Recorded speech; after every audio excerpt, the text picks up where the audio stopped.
Introduction. This book is a guide for a specific kind of newly evolving man. This man is unabashedly masculine. He is purposeful, confident, and directed, living his chosen way of life with deep integrity and humor, and he is sensitive, spontaneous, and spiritually alive, with a heart commitment to discovering and living his deepest truth. This kind of man is totally turned on by the feminine. He loves to take his woman sexually, to ravish her, but not in some old-style macho fashion. Rather, he wants to ravish her with so much love she is vanished, they both vanish, in the fullness of loving itself. He is dedicated to incarnating love on this earth, through his work and his sexuality, and he does so as a free man, bound neither by outer convention nor inner cowardice. This newly evolving man is not a scared bully, posturing like some King Kong in charge of the universe. Nor is he a new age wimp, all spineless, smiley, and starry-eyed. He has embraced both his inner masculine and feminine, and he no longer holds on to either of them. He doesn't need to be right all the time, nor does he need to be always safe, cooperative, and sharing, like an androgynous Mr. Nice Guy. He simply lives from his deepest core, fearlessly giving his gifts, feeling through the fleeting moment into the openness of existence, totally committed to magnifying love. To help illuminate the purpose of the way of the superior man, I will draw on a few principles of sexuality and spiritual growth which are developed in my book Intimate Communion**. Until fairly recently, modern roles for men and women were fixed and separated. Men were supposed to go out and earn money. Women were supposed to stay home and take care of the kids. Men often manipulated their women through physical and financial dominance and threat. Think about it. Would you rather that your sexual partner was physically stronger than you, or would you prefer to feel your lover's physical vulnerability? Which would turn you on more, to pin your partner on the bed below you or to be pinned below your partner? To be swept off your feet by a sensitive and strong lover or to feel your lover surrender, swooning in your arms? You may want both at different times, but most often which turns you on more? Or, does each of these alternatives turn you on just the same? That is, are you just as turned on by a sexual partner who is physically weaker than you as by one who is stronger, or exactly the same strength? Most people, about 90% in my experience, seem to have a definite preference. They definitely either prefer that their partner kills the cockroach crawling toward them, or they're fine with doing the crunchy job themselves, perhaps with sporting fervor. Most people clearly favor watching a romantic love story on TV to a bloody boxing match, or vice versa. They might be able to enjoy both at times, but their core becomes more emotionally involved in one or the other. If you have ever seen a group of masculine people watching a Super Bowl game, you know just how emotional the masculine core becomes while beholding a good mission of people living at their edge and giving their gifts, or getting slaughtered for failing. So, about 90% of people have either a more masculine or a more feminine sexual essence. Passionately, lovingly, and fiercely, they would like to be ravished by, or to ravish, their intimate partner, at least some of the time, in addition to having a loving friendship. This holds true for homosexual and heterosexual people alike. About 10% of people, men and women, heterosexual and homosexual, have a more balanced essence. Boxing matches and love stories equally make them emotional, or not. It doesn't really matter to them whether their lover is physically stronger or more vulnerable than them. Sexual polarity just isn't that important to them in relationships anyway. Regardless of gender or sexual orientation, if you want to experience deep spiritual and sexual fulfillment, you must know your natural sexual essence, masculine, feminine, or balanced, and live true to it. You can't deny your true sexual essence by covering it with layers of false energy for years, and then expect to know your authentic purpose and be free in the flow of love. This book is a guide to shedding pretense and living true to your core, specifically for people who have a masculine sexual essence and their feminine essence lovers who have to deal with them.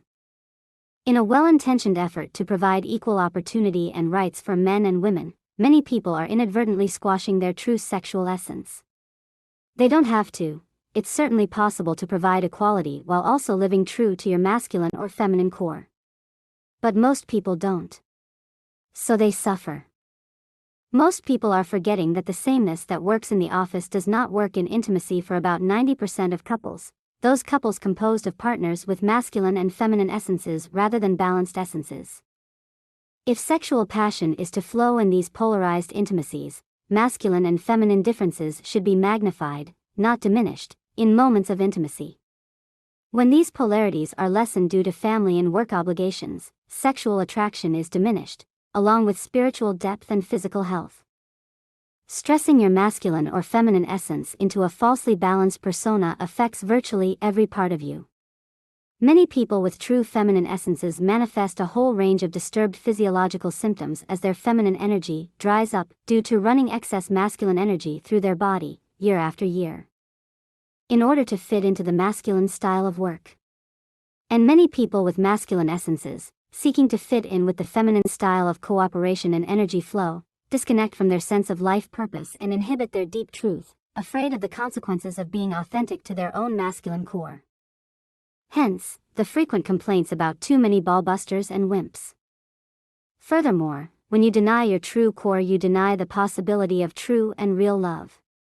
Love is openness, through and through. And true spirituality is the practice of love, the practice of openness. A person who denies their own essence and hides their true desires is divided and unable to relax into the full openness of love. Their spirit becomes cramped and kinked. Unable to feel the natural ease and unconstrained power of their own core, they feel threatened and frightened. This fear is the texture of their inability to open fully in love. Such a person is spiritually handicapped, obstructed at heart, even though they may have achieved a safe relationship and a successful career.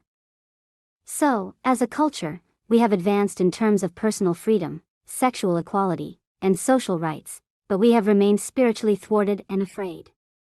For the sake of individual autonomy and social fairness, with only good intentions in mind, we have erroneously begun to deny, smooth out, and neutralize our masculine and feminine differences. In doing so, people often end up denying their deepest core desires, which are rooted in their true sexual essence. A lot of people today think they have a balanced sexual essence, but in most cases they are actually suppressing the natural desires which spring from their real masculine or feminine core. It is important to admit what is real if you are going to really deal with your life. The way of the superior man focuses on many of these issues which we often sidestep or deny. For example, if you truly have a balanced sexual essence, then you are just not that sexually distracted by anyone. But if you are, for instance, a heterosexual man with a true masculine sexual essence, then you will be more or less constantly sexually attracted to feminine women you see all day, at the workplace and on the street. To married women as well as teenage girls. As long as they shine the feminine light, you will feel the pull. How do you turn this potential sexual problem into a spiritual gift? If you have a masculine sexual essence, then you would probably admit, if you were being brutally honest, that your intimate relationship is just not as important to you as the mission in your life, but you still want a full and energetic intimate relationship, perhaps quite badly. How do you deal with this often misunderstood dilemma? To answer questions such as these as clearly as possible, I have chosen to write this book as if speaking to the most common case of a masculine sexual essence, a heterosexual man with a masculine sexual essence. As I've said, there are many other possible arrangements of gender, essence, and sexual preference. You could, for instance, be a heterosexual woman with a masculine essence married to a man with a feminine essence, or a homosexual man with a masculine essence married to a man with a feminine essence, and the principles in this book would still apply to you. But I trust the reader to make the appropriate adjustment in wording for his or her own unique case if it is different from this most common one. I suppose the book could have been called The Way of the Superior Person with a Masculine Essence, but the whole thing would become unwieldy if I tried to unfold every possible permutation of he and she and masculine sexual essence and balanced sexual essence and feminine sexual essence in every possible heterosexual, bisexual, and homosexual relationship. In the end, I opted for simplicity. You can add the permutations yourself. If you or your partner has a masculine sexual essence, regardless of anatomy, gender, or sexual preference, This book will help you clarify your life and enable you to give your deepest gifts, personally and at work, sexually and spiritually. Now, we are ready to move to the next stage, grounded in this mutual respect and equality, but celebrating the sexual and spiritual passions inherent in the masculine/feminine polarity. It is time to evolve beyond the macho jerk ideal, all spine and no heart. It is also time to evolve beyond the sensitive and caring wimp ideal, all heart and no spine. Heart and spine must be united in a single man, and then gone beyond in the fullest expression of love and consciousness possible, which requires a deep relaxation into the infinite openness of this present moment. And this takes a new kind of guts. This is the way of the superior man. David Deida, 1995. Intimate Communion. Deerfield Beach, Florida, Health Communications Incorporated. Part 1. A Man's Way. 1. Stop hoping for a completion of anything in life. Most men make the error of thinking that one day it will be done. They think, if I can work enough, then one day I could rest. Or, one day my woman will understand something and then she will stop complaining. Or, I'm only doing this now so that one day I can do what I really want with my life. The masculine error is to think that eventually things will be different in some fundamental way. They won't. It never ends. As long as life continues, the creative challenge is to tussle, play, and make love with the present moment while giving your unique gift. It's never going to be over, so stop waiting for the good stuff. As of now, spend a minimum of 1 hour a day doing whatever you are waiting to do until your finances are more secure, or until the children have grown and left home, or until you have finished your obligations and you feel free to do what you really want to do. Don't wait any longer. Don't believe in the myth of one day when everything will be different. Do what you love to do, what you are waiting to do, what you've been born to do, now. Spend at least 1 hour a day doing whatever you simply love to do, what you deeply feel you need to do, in your heart, in spite of the daily duties that seem to constrain you. However, be forewarned, you may discover that you don't, or can't, do it, that in fact, your fantasy of your future life is simply a fantasy. Most postponements are excuses for a lack of creative discipline. Limited money and family obligations have never stopped a man who really wanted to do something, although they provide excuses for a man who is not really up to the creative challenge in the first place. Find out today whether you are willing to do what it takes to give your gift fully. As a first step, spend at least an hour today giving your fullest gift, whatever that is for today, so that when you go to sleep at night you know you couldn't have lived your day with more courage, creativity, and giving.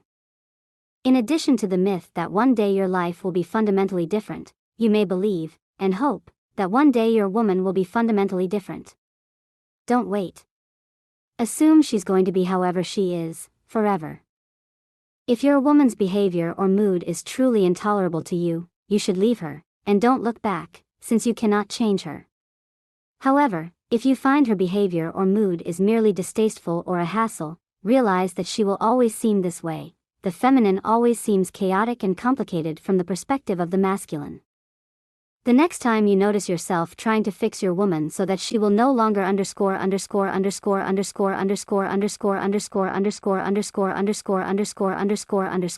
fill in the blank, relax and give her love by touching her and telling her that you love her when she is this way, whatever you filled in the blank with.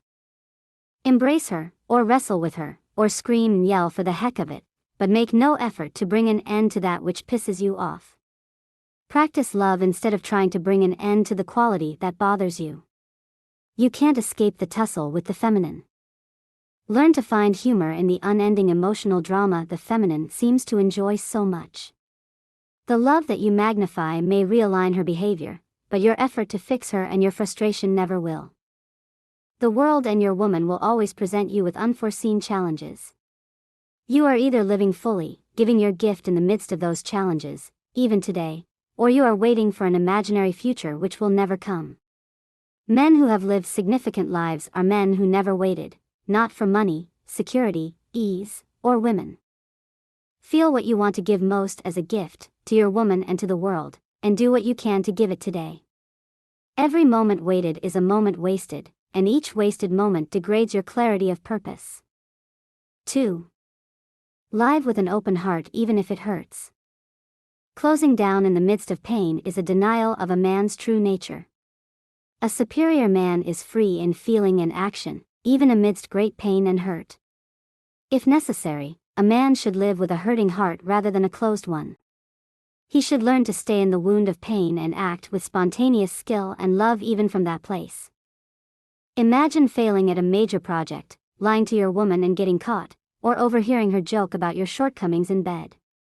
How do you react with your body, breath, and eyes? Notice if you react to a person or situation that hurts you by withdrawing, hiding, or closing in on yourself. Notice if there are times when you find it difficult to look into someone's eyes, or times your chest and solar plexus become tense and contracted. These are signs of an unskillful reaction to hurt. Contracted and closed in on yourself, you are unable to act. You are trapped in your own self-protective tension, no longer a free man. The superior man practices opening during these times of automatic closure. Open the front of your body so your chest and solar plexus are not tense. Sit or stand up straight and full, opening the front of your body, softening your chest and belly, wide and free. Breathe down through your chest and solar plexus, deep into your belly. Look directly into the eyes of whomever you are with, feeling your own pain as well as feeling the other person. Only when the front of your body is relaxed and opened, your breath full and deep, and your gaze unguarded and directly connected with another person's eyes, can your fullest intelligence manifest spontaneously in the situation. To act as a superior man, a samurai of relationship, you must feel the entire situation with your whole body.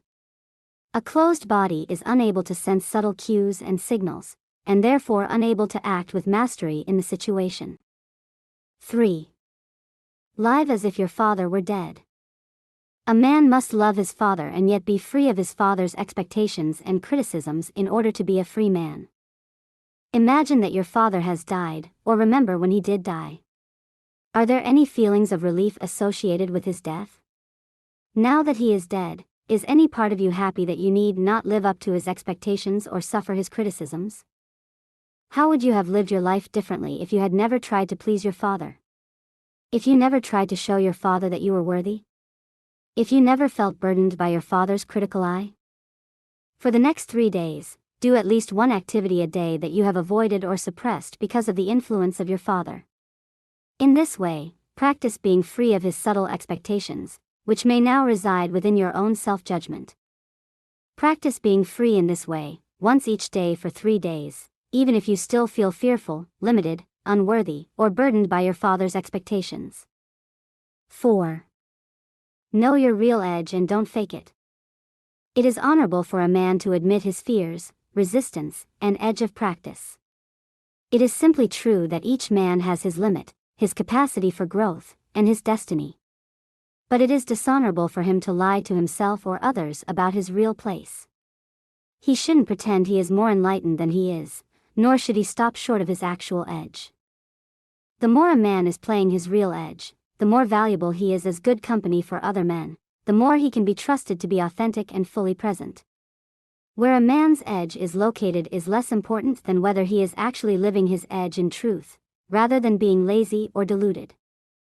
Pick an area of your life, perhaps your intimate relationship, your career, your relationship with your children, or your spiritual practice. For instance, you are currently doing something to earn a living. Where do your fears stop you from making a larger contribution to mankind, from earning a higher income, or from earning money in a more creative and enjoyable way? If you were absolutely fearless, would you be earning a living in exactly the same way as you are now? Your edge is where you stop short, or where you compromise your fullest gift, and, instead, cater to your fears. Have you lost touch with the fears that are limiting and shaping your income and style of livelihood? If you have deluded yourself and feel that you are not afraid, then you are lying to yourself. All men are afraid, unless they are perfectly free. If you cannot admit this, you are pretending to yourself, and to others. Your friends will feel your fear, even if you do not. Thus, they will lose trust in you, knowing you are deluding yourself, lying to yourself, and are therefore likely to lie to them, consciously or unconsciously. Or, perhaps you are very aware of your fears, your fear to take risks, your fear of failing, or your fear of succeeding. Perhaps you are comfortable with your life, and you fear the lifestyle change that might accompany a change in career, even though the new career will be closer to what you really want to do with your life. Some men fear the feeling of fear and therefore don't even approach their edge. They choose a job they know they can do well and easily, and don't even approach the fullest giving of their gift. Their lives are relatively secure and comfortable, but dead. They lack the aliveness, the depth, and the inspirational energy that is the sign of a man living at his edge.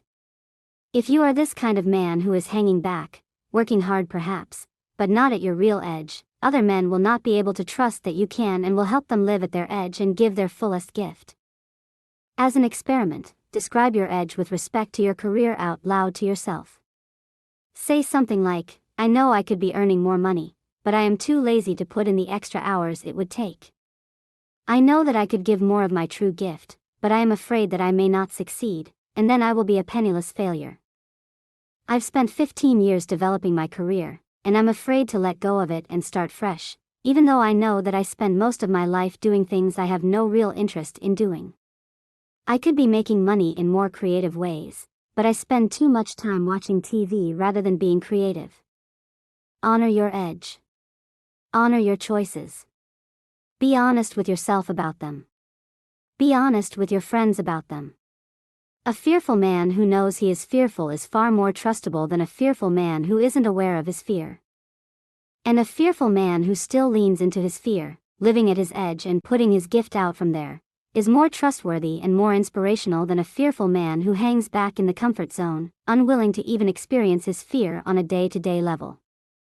A free man is free to acknowledge his fears, without hiding them, or hiding from them. Live with your lips pressed against your fears, kissing your fears, neither pulling back nor aggressively violating them. 5. Always hold to your deepest realization. Eternity must be a man's home, moment by moment. Without it, he is lost, always striving, grasping at puffs of smoke. A man must do anything necessary to glimpse and then stabilize this ever-fresh realization, and organize his life around it. Make your life an ongoing process of being who you are, at your deepest, most easeful levels of being. Everything other than this process is secondary. Your job, your children, your wife, your money, your artistic creations, your pleasures, they are all superficial and empty, if they are not floating in the deep sea of your conscious loving. How many hours today was your attention focused in the realm of changes, on events, people, thoughts, and experiences, and how often was your attention relaxed into its source? Where is your attention right now? Can you feel its source? Even for a moment, can you feel that which makes attention conscious and aware? Can you feel the deepest nature of attention? What happens when you simply, effortlessly, allow attention to subside into its source? This source is never changing and always present. It is the constant, silent tone behind and pervading the music of life. Feel into this source as deeply as possible, and then reapproach your work, intimacy, family, and creative efforts. When you make money from this source. Find out what happens to the details of your life when you live more consistently from this source. Use aids to support your relaxation into, and creation from, this source. Read books that remind you of who you are, in truth. Spend time with people who inspire and reflect the source to you. Meditate, contemplate, or pray daily so that you steep yourself in the source. If you are like most men, you have strong habits that rivet your attention to the events and tasks of the day. Days and nights fly by for years, and life slips through your fingers, your attention absorbed in the seeming world of necessary responsibilities.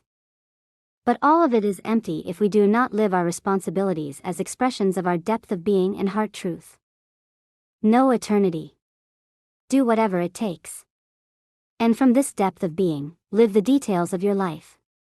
But if you postpone the process of submerging yourself in the source for the sake of taking care of business first, your life will be spent in hours and days of business, and then it will be gone.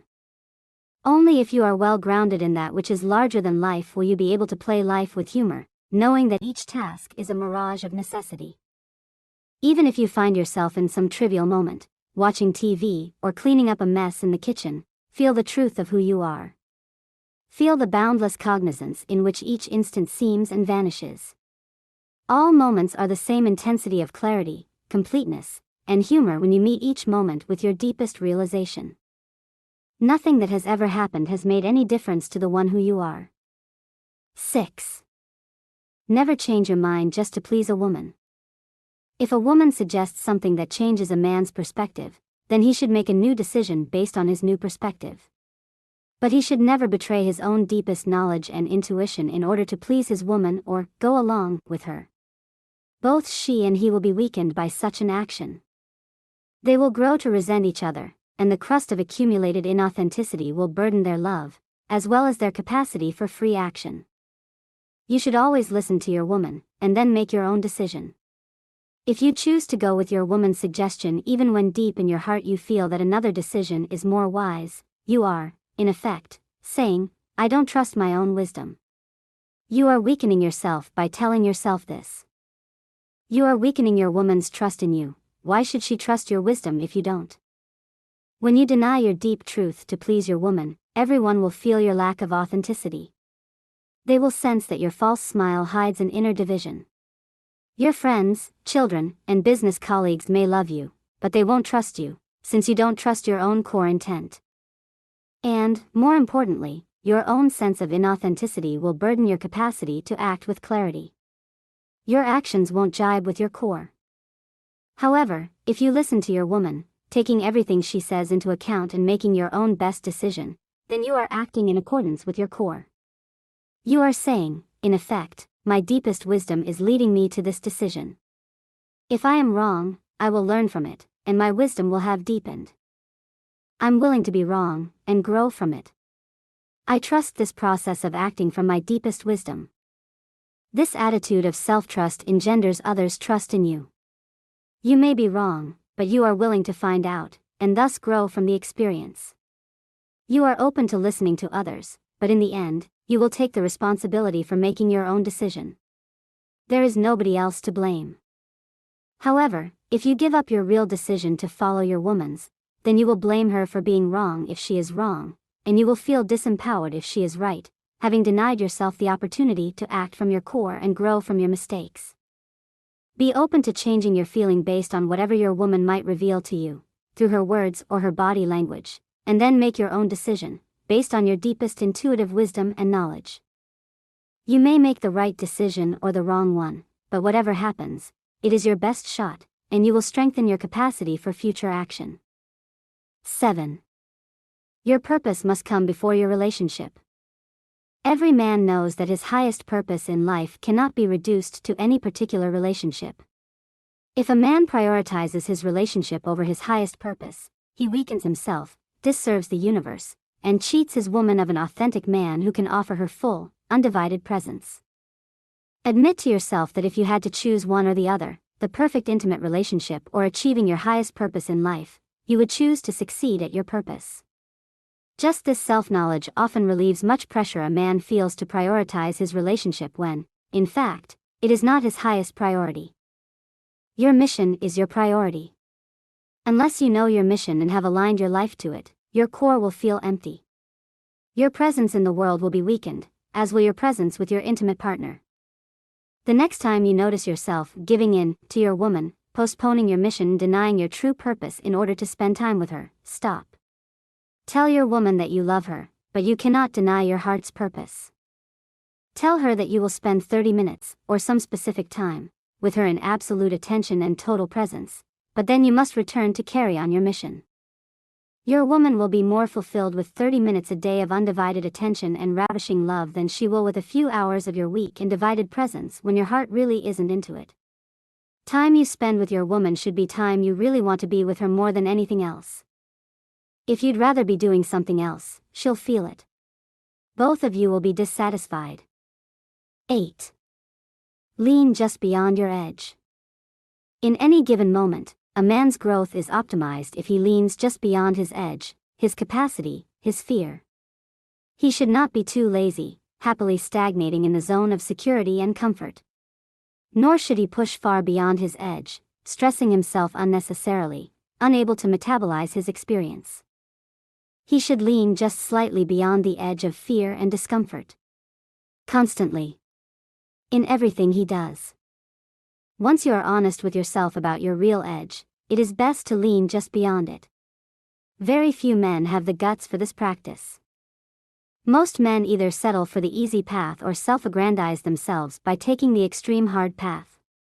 Your insecurity may cause you to doubt yourself, and so you take the easy way, not even approaching your real edge or your real gift. Alternatively, your insecurity may lead you to push, seeking to become victorious over your own sense of lack. Both approaches avoid your actual condition in the moment, which is often fear. If you are stressfully avoiding your fear, you cannot relax into the fearless. Your fear is the sharpest definition of yourself. You should know it. You should feel it virtually constantly. Fear needs to become your friend, so that you are no longer uncomfortable with it. Rather, primary fear shows you that you are at your edge. Staying with the fear, staying at your edge, allows real transformation to occur. Neither lazy nor aggressive, playing your edge allows you to perceive the moment with the least amount of distortion. You are willing to be with what is, rather than trying to escape it by pulling back from it, or trying to escape it by pushing beyond it into some future goal. Fear of fear may lead you to hang back, living a lesser life than you are capable. Fear of fear may lead you to push ahead, living a false life, off-center, tense and missing the moment. But the capacity to feel this moment, including your fear, without trying to escape it, creates a state of alive and humble spontaneity. You are ready for the unknown as it unfolds, since you are not pulled back or pushed forward from the horizon of the moment. You are hanging right over the edge. By leaning just beyond your fear, you challenge your limits compassionately, without trying to escape the feeling of fear itself. You step beyond the solid ground of security with an open heart. You stand in the space of unknowingness, raw and awake. Here, the gravity of deep being will attend you to the only place where fear is obsolete, the eternal free fall of home. Where you always are. Own your fear, and lean just beyond it. In every aspect of your life. Starting now. 9. Do it for love. The way a man penetrates the world should be the same way he penetrates his woman, not merely for personal gain or pleasure, but to magnify love, openness, and depth. The next time you embrace your woman sexually, feel your ultimate desire. Your deepest desire in life. Feel why you are doing anything at all in life, and, specifically, why you are uniting with your lover. There may be many lesser reasons, but what is your deepest, ultimate reason? Most men's ultimate reason for doing anything has to do with discovering their deepest truth, enjoying total freedom and love, and giving their fullest gifts. Yet, many men settle for enjoying a little bit of freedom and love while incompletely giving their gifts. They enjoy the freedom to buy a nice car, to have loving sex fairly often, and to sleep late on Sunday. They generously donate their spare cash to a good cause, lovingly buy their woman a diamond ring, and happily coach a little league team. These are enjoyable freedoms and real gifts that make a significant difference in people's lives. But, for many men, it is still not enough. The freedom or love they have achieved and the way they have given their gifts often leave a sense of incompleteness. Something is still lacking. There is still a desire to go beyond, to untrap themselves, to enjoy life free of a subtle sense of constraint, loneliness, underlying tension, and fear.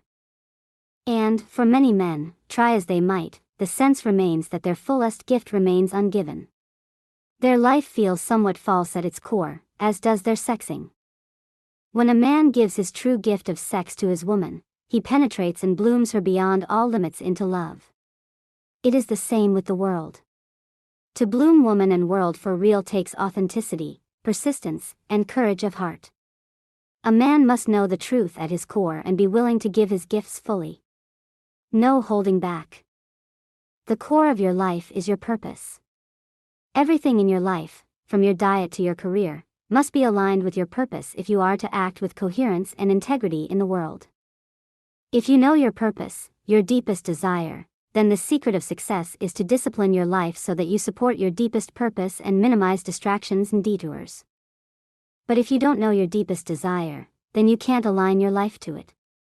Everything in your life is dissociated from your core. You go to work, but since it's not connected to your deepest purpose, it is just a job, a way to earn money. You go through your daily round with your family and friends, but each moment is just another in a long string of moments, going nowhere, not inherently profound. Disconnected from your core, you feel weak. This empty feeling will undermine not only your erection in the world, but your erection with your woman, too. However, when you know your true purpose, which is your core desire in life, each moment can become a full expression of your core desire. Every instant of career, every instant of intimacy, is filled with the power of your heart purpose. You are no longer just going through the motions at work and with your woman, but you are living the truth of your life, and giving the gifts of your love, moment by moment.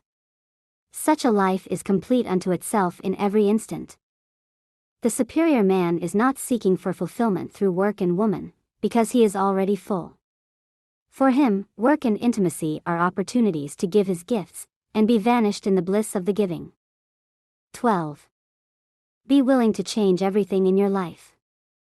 A man must be prepared to give 100% to his purpose, fulfill his karma or dissolve it, and then let go of that specific form of living. He must be capable of not knowing what to do with his life, entering a period of unknowingness and waiting for a vision or a new form of purpose to emerge. These cycles of strong specific action followed by periods of not knowing what the hell is going on are natural for a man who is shedding layers of karma in his relaxation into truth. As you open yourself to living at your edge, your deepest purpose will slowly begin to make itself known. In the meantime, you will experience layer after layer of purposes, each one getting closer and closer to the fullness of your deepest purpose. It is as if your deepest purpose is at the center of your being, and it is surrounded by layers of concentric circles, each circle being a lesser purpose. Your life consists of penetrating each circle, from the outside toward the center. The outer purposes are often the purposes you have inherited or learned from your parents and your childhood experiences. Perhaps your father was a fireman, so you wanted to be a fireman. Or, in reaction to him, you've decided to be an arsonist. In any case, the outer circles, the purposes you often apply yourself to early in life, are most likely only distant approximations of your deepest purpose. If your deepest purpose is to meditate and realize God, you might find that before you can totally dedicate yourself to this practice you must work your way through the concentric circles of playing with sexual partners, using drugs, getting married, raising children, developing a career, and finally, having dissolved your fascination and need to do all of that, getting down to the business of full-time meditation. As you dissolve each layer and move toward the center, you will more and more be living from your deeper purposes, and then your deepest heart purpose, whatever that is, in every moment.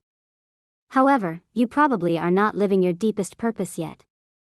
You probably need to burn off the karma, or fulfill the need, of the present purpose by which you are fascinated and distracted. It's easy to feel disappointed by life. Success is never as fulfilling as you think it is going to be. But there is a reason for this. Successfully completing a lesser purpose doesn't feel very good for very long, because it is simply preparation for advancing toward a greater embodiment of your deeper purpose. Each purpose, each mission, is meant to be fully lived to the point where it becomes empty, boring, and useless. Then it should be discarded. This is a sign of growth, but you may mistake it for a sign of failure. For instance, you may take on a business project, work at it for several years, and then suddenly find yourself totally disinterested. You know that if you stayed with it for another few years you would reap much greater financial reward than if you left the project now. But the project no longer calls you. You no longer feel interested in the project. You have developed skills over the last few years working on the project, but it hasn't yet come to fruition. You may wonder, now that you have the skills, should you stick with it and bring the project to fruition, even though the work feels empty to you? Well, maybe you should stick with it. Maybe you are bailing out too soon, afraid of success or failure, or just too lazy to persevere. This is one possibility. Ask your close men friends if they feel you are simply losing steam, wimping out, or afraid to bring your project to completion. If they feel you are bailing out too soon, stick with it. However, there is also the possibility that you have completed your karma in this area. It is possible that this was one layer of purpose, which you have now fulfilled, on the way to another layer of purpose, closer to your deepest purpose. Among the signs of fulfilling or completing a layer of purpose are these. 1. That you suddenly have no interest whatsoever in a project or mission that, just previously, motivated you highly. 2. That you feel surprisingly free of any regrets whatsoever, for starting the project or for ending it. 3. That even though you may not have the slightest idea of what you are going to do next, you feel clear, unconfused, and, especially, unburdened. 4. You feel an increase in energy at the prospect of ceasing your involvement with the project. 5. The project seems almost silly, like collecting shoelaces or wallpapering your house with gas station receipts. Sure, you could do it, but why would you want to? If you experience these signs, it is probably time to stop working on this project. You must end your involvement impeccably, however, making sure there are no loose ends and that you do not burden anybody's life by stopping your involvement. This might take some time, but it is important that this layer of your purpose ends cleanly and does not create any new karma, or obligation, that will burden you or others in the future. The next layer of your unfolding purpose may make itself clear immediately. More often, however, it does not. After completing one layer of purpose, you might not know what to do with your life. You know that the old project is over for you, but you are not sure of what is next. At this point, you must wait for a vision. There is no way to rush this process. You may need to get an intermediary job to hold you over until the next layer of purpose makes itself clear. Or, perhaps you have enough money to simply wait. But in any case, it is important to open yourself to a vision of what is next. You stay open to a vision of your deeper purpose by not filling your time with distractions. Don't watch TV or play computer games. Don't go out drinking beer with your friends every night or start dating a bunch of women. Simply wait. You may wish to go on a retreat in a remote area and be by yourself. Whatever it is you decide to do, consciously keep yourself open and available to receiving a vision of what is next. It will come. When it comes, it usually won't be a detailed vision. You will probably have a sense of what direction to move in, but the practical steps might not make themselves clear. When the impulse begins to arise, act on it. Don't wait for the details. Learn by trial and error what it is you are to do. For instance, perhaps you were a stockbroker and then finished that particular layer of purpose. You saved up some money, so now you are waiting for a vision of your next layer. After 3 weeks of going crazy, not knowing what you are going to do with your life, you begin to feel that you want to work with people. You begin to fantasize about using your financial skills to help people set up their own businesses. You have a few friends who have great intentions to save the world, but they are lousy businessmen and can't seem to get off the ground. So you call them and offer your help. As you help them, you continually feel for the groove of your purpose. You might have a few false starts. But, eventually, you find that dozens of nonprofit groups are telephoning you, asking for your advice. It feels as if the universe is supporting you in this direction. You have no idea whether you can earn a living doing this, but it feels right for now. So you apply yourself fully to it. You give your gift 100%, without holding anything back. Soon, a wealthy man finds out about what you are doing. He admires your total commitment and your orientation to serve others. He becomes your patron. Now, you are set. You have a good income, you are doing what you really want to do, and you are helping others. You love what you do, so you generate love in those who come in contact with you. Your life feels full. And then, one day, a few years later, it is finished. This layer has dissolved. And the cycle begins again, and again, until you have penetrated all the layers into your deepest purpose. Then, you act fully, until that purpose, too, is dissolved in the bliss of the love that you are. 13. Don't use your family as an excuse. If a man never discovers his deepest purpose, or if he permanently compromises it and uses his family as an excuse for doing so, then his core becomes weakened and he loses depth and presence. His woman loses trust and sexual polarity with him, even though he may be putting much energy into parenting their children and doing the housework. A man should, of course, be a full participant in caring for children and the household. But if he gives up his deepest purpose to do so, ultimately, everyone suffers. Take care of the children and the house as much as you want. Just remember that if you give up your true purpose to do so for too long, you are not really helping anyone. Parenting children, as well as any responsible commitment in love, requires that you transcend your own personal preferences for the sake of the larger commitment, for the sake of service in love. This is a natural part of being a householder. However, you cannot abnegate your deepest purpose to do so, or else you will feel frustrated, eventually resigning yourself to a lesser life than you know you are capable of living. This self-resignation will communicate itself to your woman and your children. They will feel your weakness. Your woman will begin to take charge more than she really wants, since you are clearly not capable of taking charge yourself, and someone has to do it. Your children will challenge your capacity to discipline them, since they can feel your own lack of authentic self-discipline. Try as you might, once you have negated your own deep purpose, your household will become a place where everybody tests your capacity to stand your ground, and you will lose. Obviously, as a father or a householder, you will want to give your love, skill, energy, and time to your family. It will be your joy, and it will also be a necessity.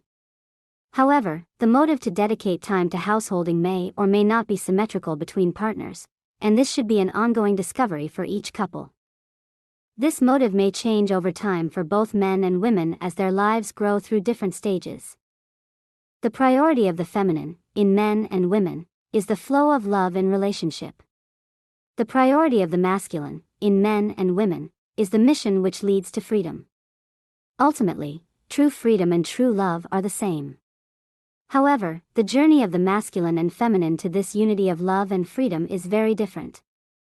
If your woman has a more feminine essence than you, or if she is in a more feminine phase of life than you, then her priority will be the flow of love in her life. Her core will be much more fulfilled by the love she shares with the children than yours will be. You will also feel great fulfillment sharing love with your children, but if you have a masculine core, or if you are in a masculine phase of your life, this fulfillment will not touch your deepest parts in the same way. Even if you love your children every bit as much as your woman does, your relationship with them will only be part of your deepest life purpose. What is your deepest life purpose?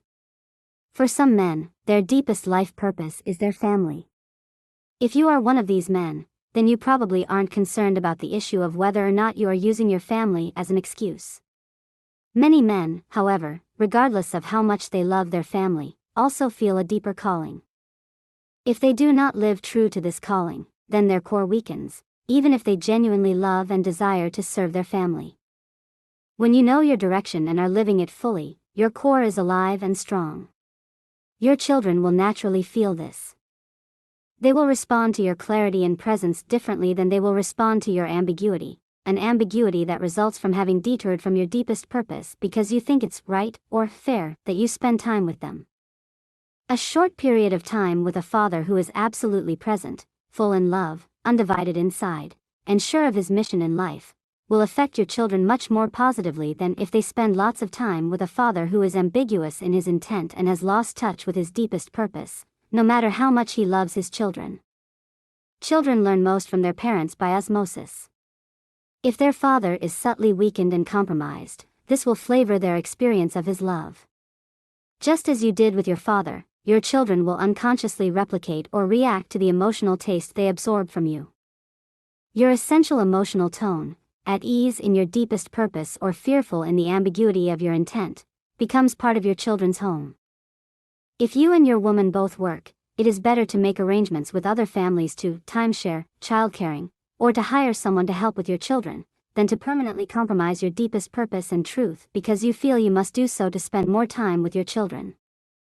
It is not the amount of time but the quality of the interaction that most influences a child's growth. Children are exquisitely sensitive to emotional tone. If you are not full in your core, aligned with your deepest purpose and living a life of authentic commitment, your children will feel it. For their sake, your sake, and your woman's sake, discover your deepest purpose, commit yourself completely to its process, and find a way to embrace your family as you do so. Be with your woman and your children without compromise or ambiguity. Don't use your family as an excuse to be less than you can be. With birth control so readily available, children are a choice. If you choose to be a householder and raise children, you are responsible for serving them with as much authentic love as possible, which you can only give if your life is aligned with your deepest purpose. Don't cheat your family of your fullest core, and don't use them as an excuse to avoid the work it will take to manifest your highest vision. You can give love to your family and engage your life's work, if you discipline yourself to act on your deepest desires with priority. Then, when you are with your family, you are with them totally, since there is no chronically unfinished business in your life to distract you, and no inner ambiguity about where you want to be or what you really want to be doing. 14. Don't get lost in tasks and duties. Whatever the specifics of a man's purpose, he must always refresh the transcendental element of his life through regular meditation and retreat. A man should never get lost in the details of his life and forget that, ultimately and in truth, life amounts to nothing other than what is the deepest truth of this present moment. Tasks don't get a man anywhere more conscious or free than he is capable of being in this present moment. You have probably noticed yourself in the do mode. You are totally focused, intent on getting a task done. You don't want to be disturbed. If anyone tries to interrupt you with a question, you ignore them, or give them a quick answer so you can keep on track. This do mode is very common among men. Whether you are trying to hear something on TV or finish a report by midnight, your attention is focused on the task at hand and you don't want to be distracted. This do mode is one of men's biggest strengths and weaknesses. It's great to be able to plow through obstructions and get the job done. And it's good to keep yourself disciplined and on purpose. But if you forget your larger purpose while pursuing the small and endless tasks of daily life, then you have reduced yourself to a machine of picayune. Even now, as you read this, you may be in a do mode, totally ensconced in the process of reading. If you were to die right now, what would be the feeling texture of your last moment?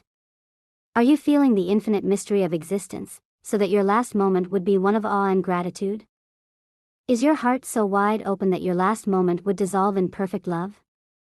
Or, are you so absorbed in some task that you would hardly notice death upon you, until the last instant, whoosh, and everything is gone?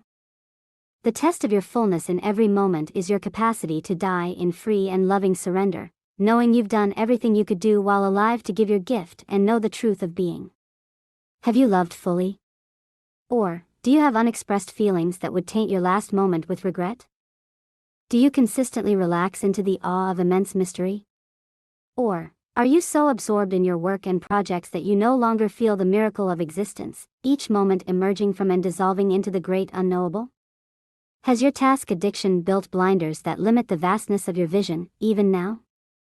Tasks are important, but no amount of duties adds up to love, freedom, or full consciousness.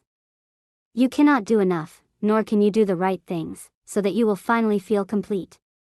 Doing is simply the nature of your bodily life. If you want the body to continue, you must eat and breathe. You must work, care for your family, and brush your teeth. But these are just the mechanics of life on earth. They never come to the absolute truth of your being. When you do your tasks in the right way, they liberate your life energy so that you can attend to what really matters, the investigation, realization, and embodiment of true freedom. Do you even know what this means? Have you devoted yourself to finding out the deepest truth of your own existence? If, in this very moment, your tasks are not supporting your life in this way, you must drop them or change them so that they do. Otherwise, you are wasting your life.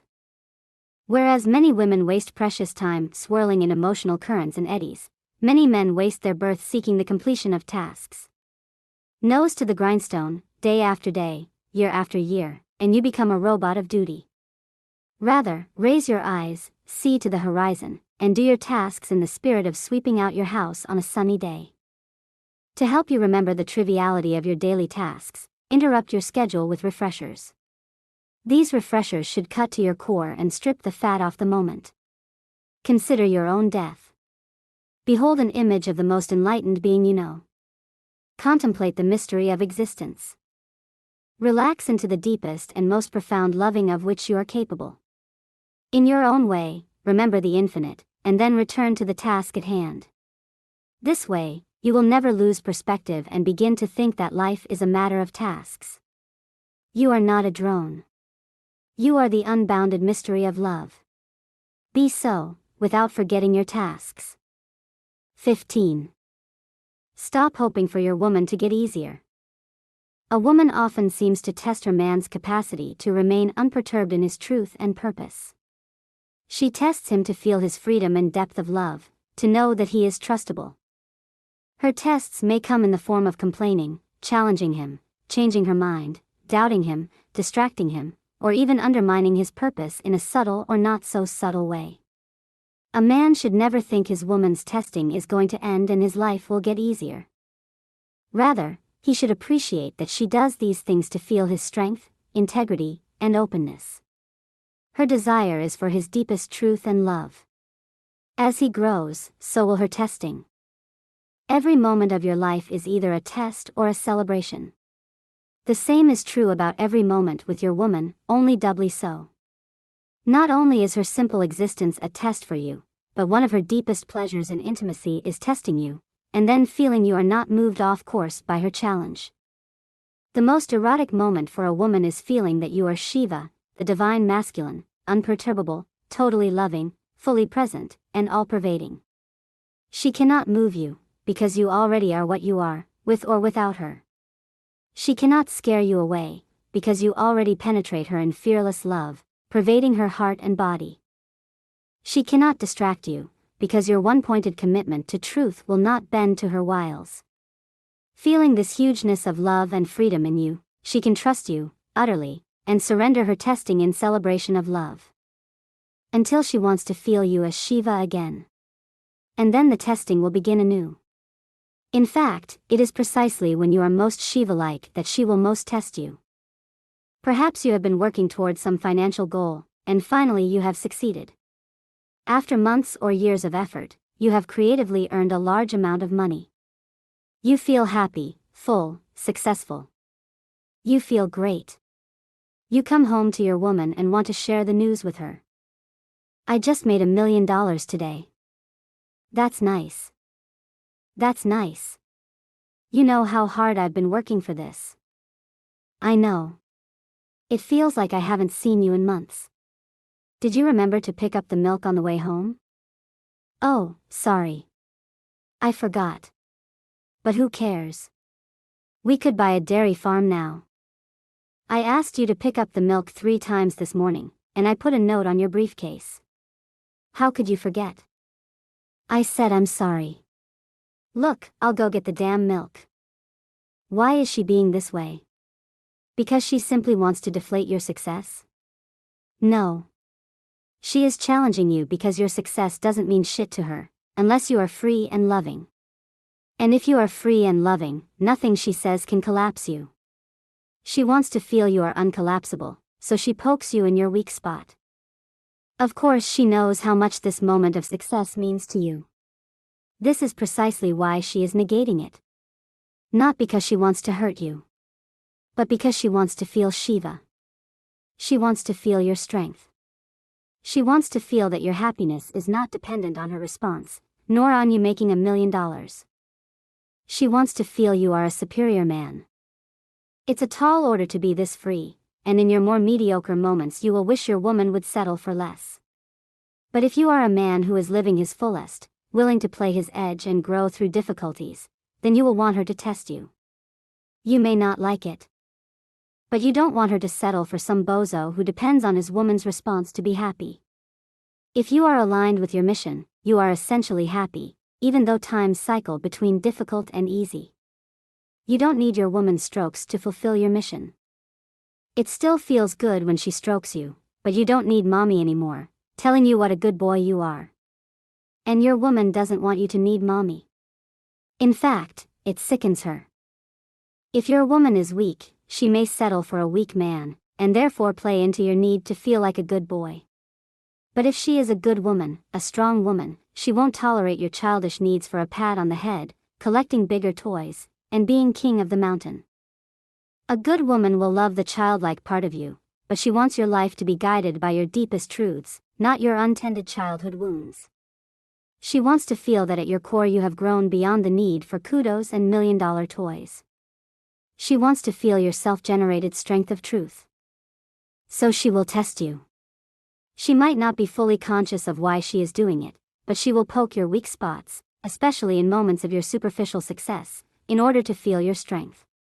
If you collapse, you've flunked the test. You have let your woman deflate you. You have demonstrated your dependence on her for external validation. Even if you just made $1 million, you are a weak man. Your woman cannot trust you fully. If you remain full and strong, humorous and happy, your truth unperturbed by her testing, then you pass the test. Honey, I'll get you some milk, all right, you say as you sweep her off the ground and lay her on the couch, laughing, kissing, looking deeply into her eyes, and milking her happiness with the confident loving of your caresses. She can relax and trust your Shiva core. She can surrender the tensions around her heart. You are trustable. You don't need her validation in order for you to be loving. You simply are loving. The truth of you is love. Your fullness is independent of mommy.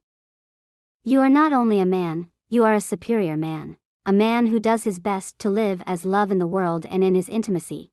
A man whose heart remains open and whose truth remains strong even when his woman criticizes him. A man who can find the humor in forgetting to pick up the milk on a day he made $1 million. This is the kind of man your woman can trust. Now, the moment is a moment of celebration. Now, she can relax and truly join in your jubilation, knowing you are not dependent on her praise for your happiness. It will last, perhaps, 10 minutes. And then she will test you again. It never ends. A woman will always test her man for the pleasure of feeling his strength in loving, his capacity to transcend nuisance, his persistence in his own truth, and his capacity to share that truth in love with her, even when she is complaining, especially when she is complaining. Her complaint is the beginning of her pleasure. It is not true criticism, but a test of your Shivahood. The criticism is entirely dissolved in love as soon as she feels your humor and happiness in the midst of the poke. It never ends. This is the secret. You can't get out of it. Finding a different woman won't get you out of it. Therapy won't get you out of it. Financial or sexual mastery won't get you out of it. Your woman is testing you because she loves you. She wants to feel your truth. She wants to feel your love. And she wants to feel that your truth and love are stronger than the barbs she can throw at you. Then she can relax and surrender into the polarity of man and woman. Then she can trust you. The most loving women are the women who will test you the most. She wants you to be your fullest, most magnificent self. She won't settle for anything less. She knows it is true of you. She knows in your deepest heart you are free, you are Shiva. Anything less than that she will torment. And, as you know, she's quite good at it. Yet, if your purpose is to be free, you wouldn't have it any other way. Part 2. Dealing with women. 16. Women are not liars. Keeping your word is a masculine trait, in men or women. A person with a feminine essence may not keep her word, yet it is not exactly lying. In the feminine reality, words and facts take a second place to emotions and the shifting moods of relationship. When she says, "I hate you," or "I'll never move to Texas," or "I don't want to go to the movies," it is often more a reflection of a transient feeling wave than a well-considered stance with respect to events and experience. On the other hand, the masculine means what it says. A man's word is his honor. The feminine says what it feels. A woman's word is her true expression in the moment.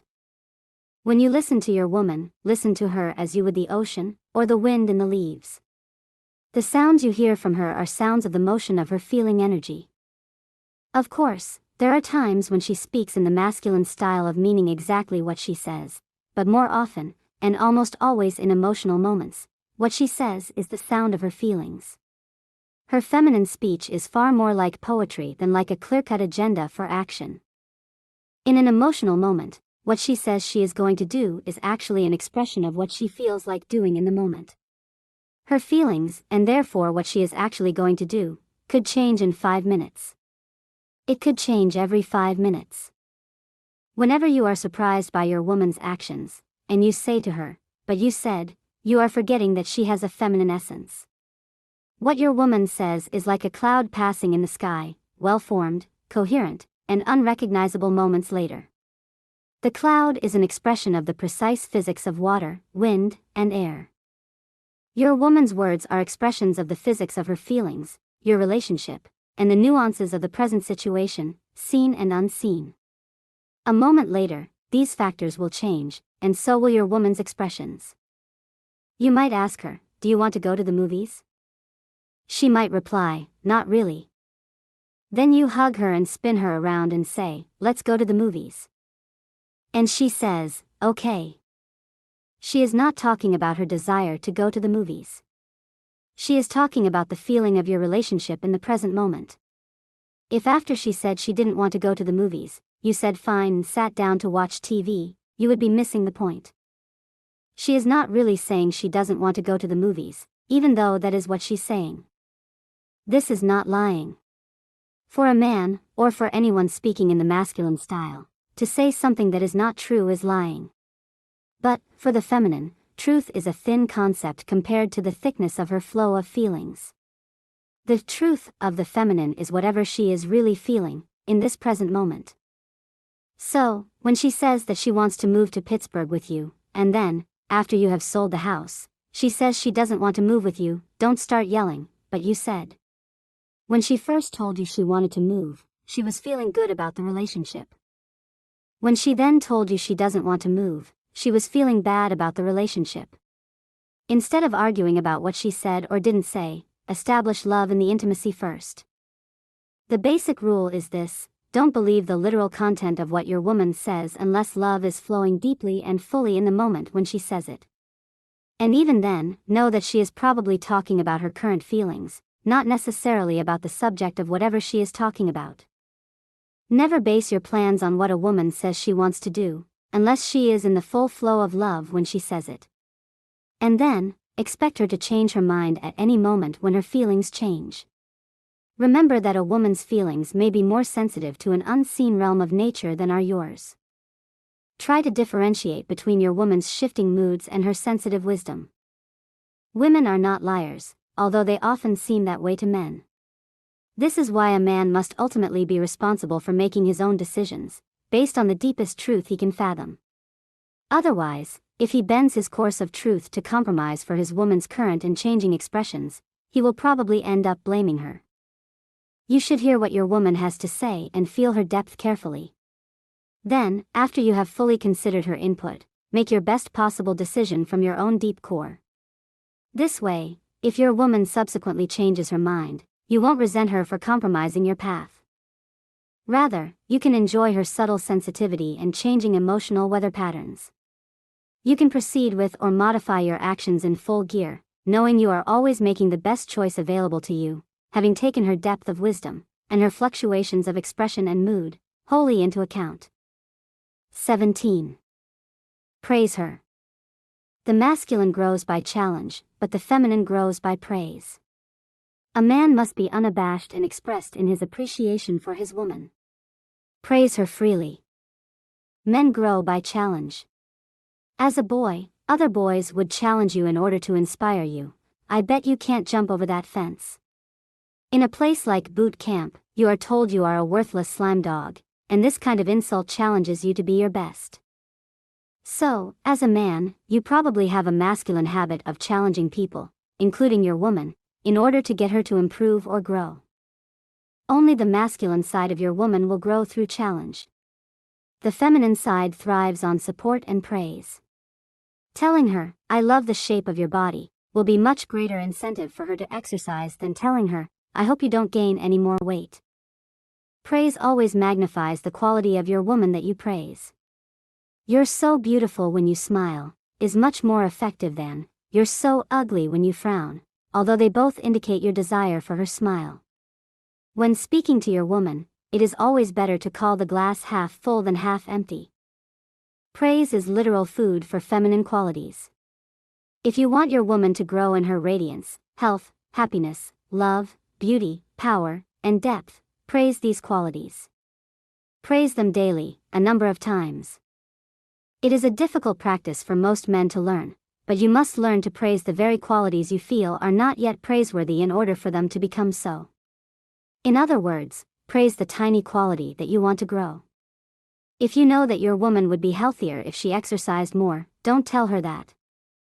It will feel like an insult to her, a rejection of her the way she is.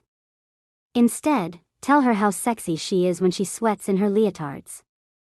Tell her how much it turns you on when she moves her body. Whatever parts of her body you really like, let her know, frequently. Praising the things you really enjoy when she exercises will magnify her exercising. On the other hand, by telling her why she should exercise, you are indicating that she is not acceptable to you the way she is. Praise works. Information doesn't. Praise motivates. Challenge doesn't. Try it. Praise specific things you love about your woman 5 to 10 times a day. Find out what happens. 18. Tolerating her leads to resenting her. A man gets resentful and frustrated with his woman when he is too afraid, weak, or unskilled to penetrate her moods and tests into love. He wishes she were easier to deal with. But it is not entirely her fault that she is bitchy and complaining. It is also a reflection of her lack of being penetrated by love. When a man resigns, and simply tolerates his woman's self-destructive moods, it is a sign of his weakness. His attitude has become one of wanting to escape women and the world, rather than wanting to serve women and the world into love. A man shouldn't tolerate bitchy and complaining moodiness in his woman, but he should serve her and love her with every ounce of his skill and perseverance. Then, if she cannot or will not open in love, he might decide to end his relationship with her, harboring no anger or resentment, because he knows he has done everything he could. The whole point of an intimacy is to serve each other in growth and love, hopefully in better ways than we can serve ourselves. Otherwise, why engage in intimacy if your growth and love are served more by living alone?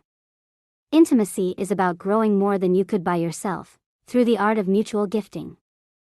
One of the largest gifts you can give your woman is your capacity to open her heart when it is closed. Sure, she can get herself out of her dark mood, but your masculine thunderbolt of love can brighten her darkness in a way she can't do for herself.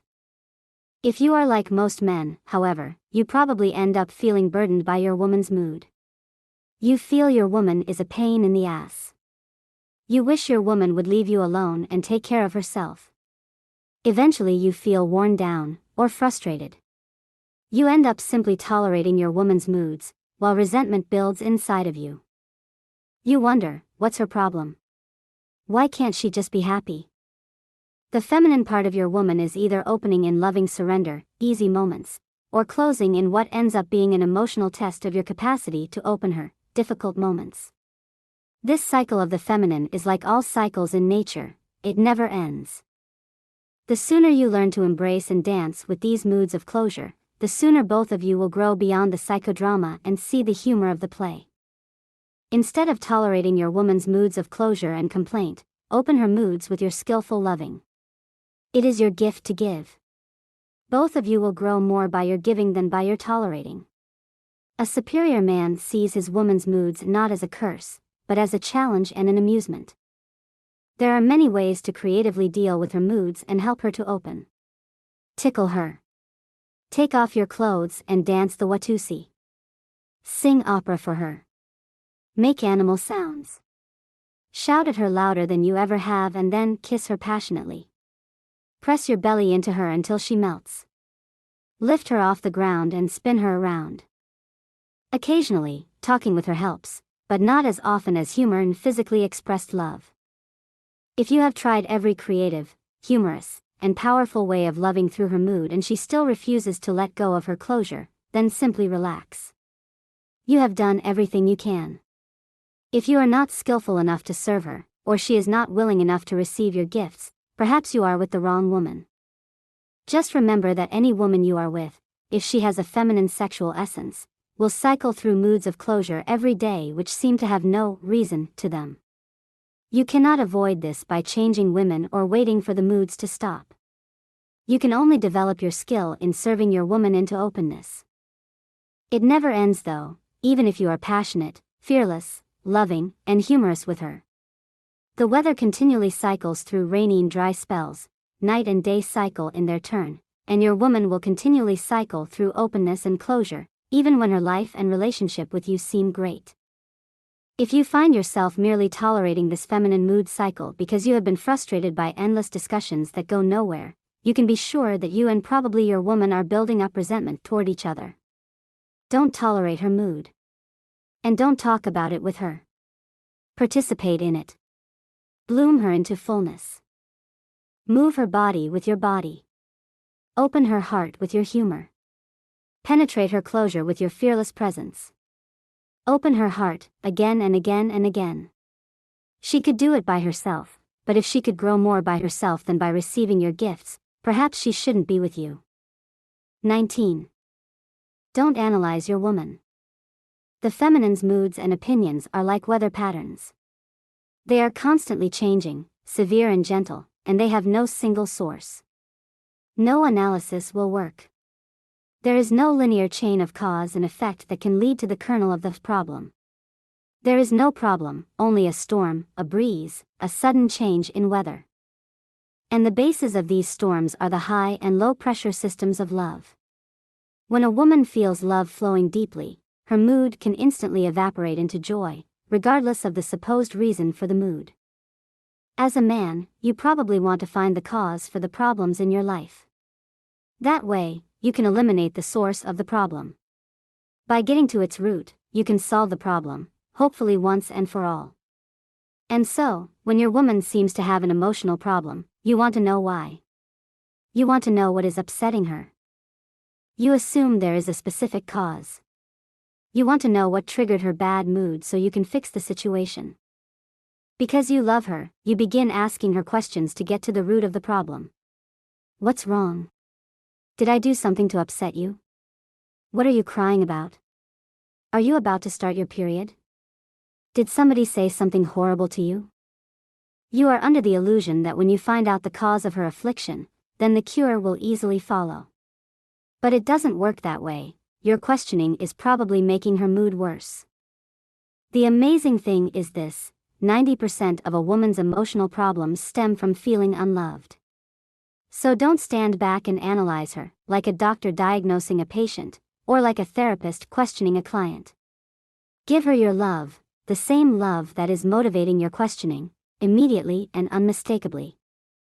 Walk over to her, look deeply into her eyes, hold her and stroke her, tell her how much you love her, smile, hum her favorite song and dance with her, and chances are, her emotional problem will evaporate. She may still have some situation to deal with, and you may be able to help her with that, but the emotional aspect will be converted to love.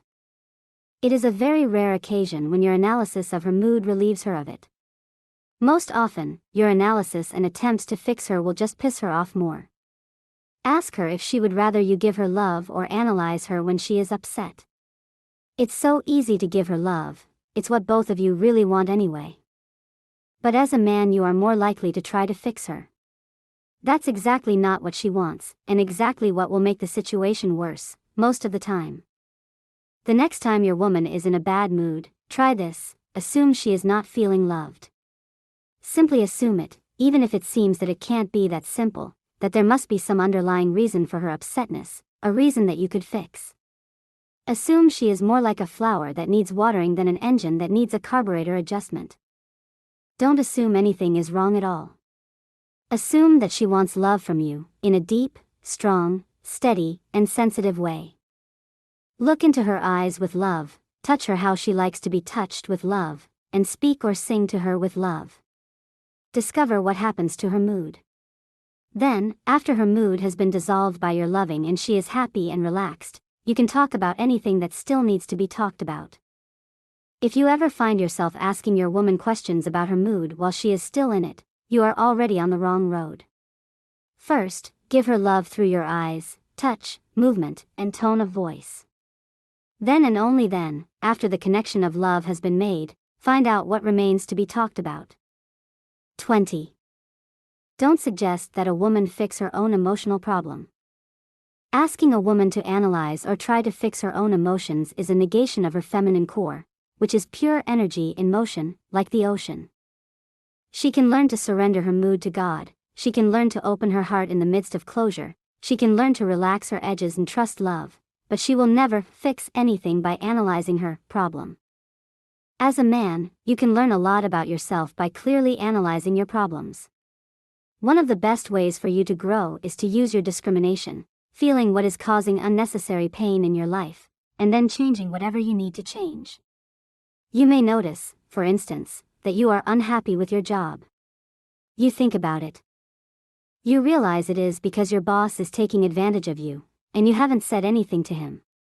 So, you determine that the best way to deal with the problem is to walk up to the boss and say something. You get up the guts, you walk up to the boss, you get it off your chest, and it's over. Problem fixed. Finished. You learned how important it is to talk to your boss, and you've cleared up all the old stuff that has been burdening you. You probably apply the same system to your intimacy. You realize that you're not happy about something your wife is doing. Maybe you talk about it with your friends or think about it yourself. You realize that your wife isn't caring for you like she used to. So, you determine that you'll be happier if your wife cooks more and massages you more.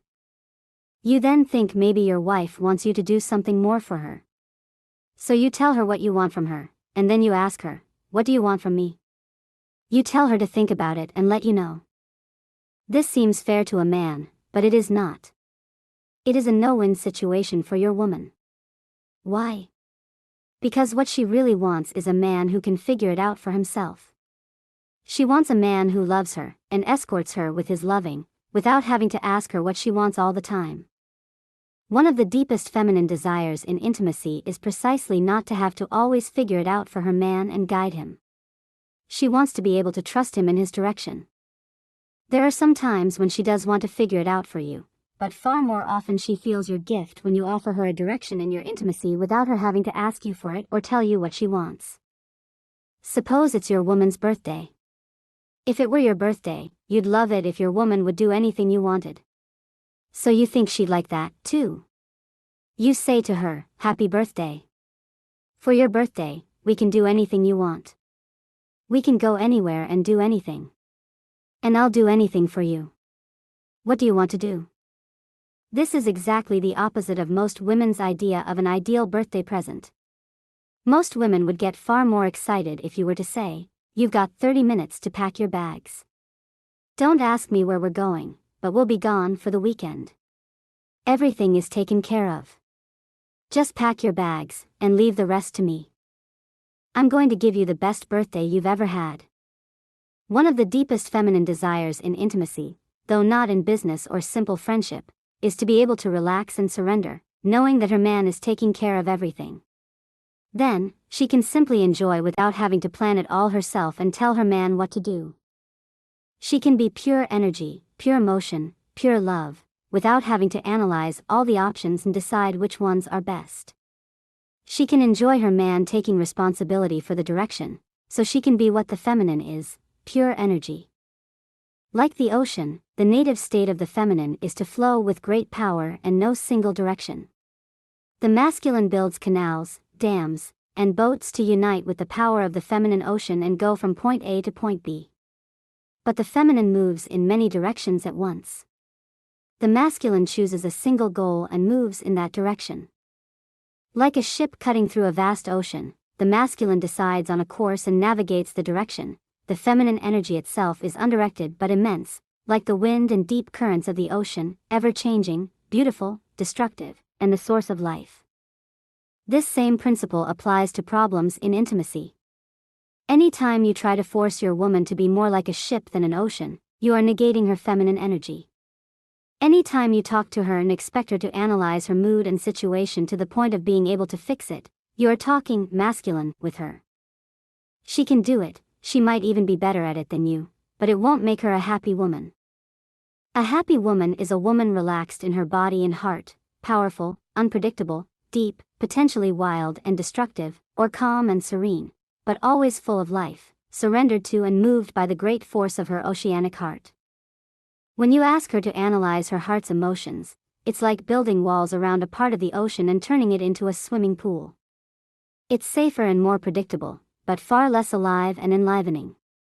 Most men have made their women into swimming pools by continually treating them like men, talking with them about their feelings as if they can be analyzed to the point of fixing them. Don't waste your time doing this, but especially don't expect your woman to do it to herself. It would be like forcing you, a man, to read romance novels or watch love stories at the movies. Sure, you could do it. But it probably doesn't touch your core the way it touches hers. And, if she made you do it, over and over and over, you would begin to resent her. If she felt that the basic problem in your life is that you just don't watch enough soap opera on TV, you would think she was crazy. Soap operas, romance novels, and love stories touch many women deeply because the feminine's priority is the flow of love in relationship. But the masculine priority is purpose and direction. By analyzing your purpose and realigning your direction, you can solve many of your emotional problems. But love is the feminine priority, not purpose and direction. Women do not become free by analyzing themselves. They become free by surrendering into love. Not your love. Their love. They become free by surrendering to the immense flow of love that is native to their core and allowing their lives to be moved by this force in their heart. It may involve moments of analysis, but primarily it involves deep trust. The best way you can serve your woman is by helping her to surrender, to trust the force of love, so that she can open her heart, be the love that she is, and give this love which naturally overflows from her happiness. This does not involve analyzing the blocks to her loving. Analyzing blocks is a man's way. Men love to analyze blocks, on the football field, the chessboard, in the stock market, and even in their intimate life. But it's important that you, as a man, don't project your way of doing things onto your woman. Let her be the ocean. Encourage her to be as free as the ocean, as deep as the ocean, as wild as the ocean, and as powerful as the ocean. Be so full in your loving, so strong and stable in your presence, that she can just let go and surrender the limits she has put on her feelings. Let the emotions of her heart flow unguarded. Let her love be expressed with no limits.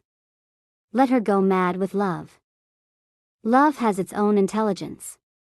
Honor love's intelligence by realizing that analysis is not usually necessary to serve your woman's openness. Love your woman with your whole body, perhaps pressing her against the wall with your belly and chest, pressing your love into her, breathing with her so that she relaxes her tension and surrenders to the love in her heart, and let her relaxation and surrender liberate the wisdom inherent in her loving. You have much to gain from the depths of her feminine gifts. 21. Stay with her intensity, to a point. When a woman gets emotionally intense, a mediocre man wants to calm her down and discuss it, or leave and come back later when she is sane. A superior man penetrates her mood with imperturbable love and unwavering consciousness. If she still refuses to live more fully in love, after a time, he lets her go. If you are like most men, you probably aren't too fond of feminine bad moods and hysterical emotions. You may find yourself wondering, why is she so complicated? What's her problem? You may find yourself saying, just calm down and take it easy. The feminine bad mood is so foreign and dark to you that you may actually find it somewhat repulsive. And when your woman really goes wild, a part of you is afraid of the damage she might do. Her emotions are so much more wild and less predictable than yours that you'd rather not be around them.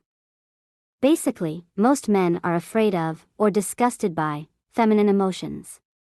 That's why you try to fix them or escape from them. I'll come back later when you can act like a reasonable human being, you might say. One of the deepest feminine pleasures is when a man stands full, present, and unreactive in the midst of his woman's emotional storms. When he stays present with her, and loves her through the layers of wildness and closure, then she feels his trustability, and she can relax. The way you relate to your woman's chaos reflects the way you react to the chaos of the world. If you are the kind of man who needs everything placed neatly in its nice little box, then you will also try to box your woman's emotions. If you are the kind of man who would rather hire other people to take care of the chaos in your attic, or the chaos of your finances, you would probably also rather leave it to someone else to take care of the chaos of your woman. You can, however, train yourself to master the world, financially, creatively, spiritually, by learning how to be free and loving in the chaos of your woman's emotions. And you do so by standing your ground and loving so strongly that only love prevails. You can't quit when you seem to fail, but rather, you must learn from your failures and return to love. Give your gift. Like wrestling a steer or surfing ocean waves, mastery involves blending with your woman's powerful energy and feeling the rise and fall of the moment, without lapsing in presence for a second.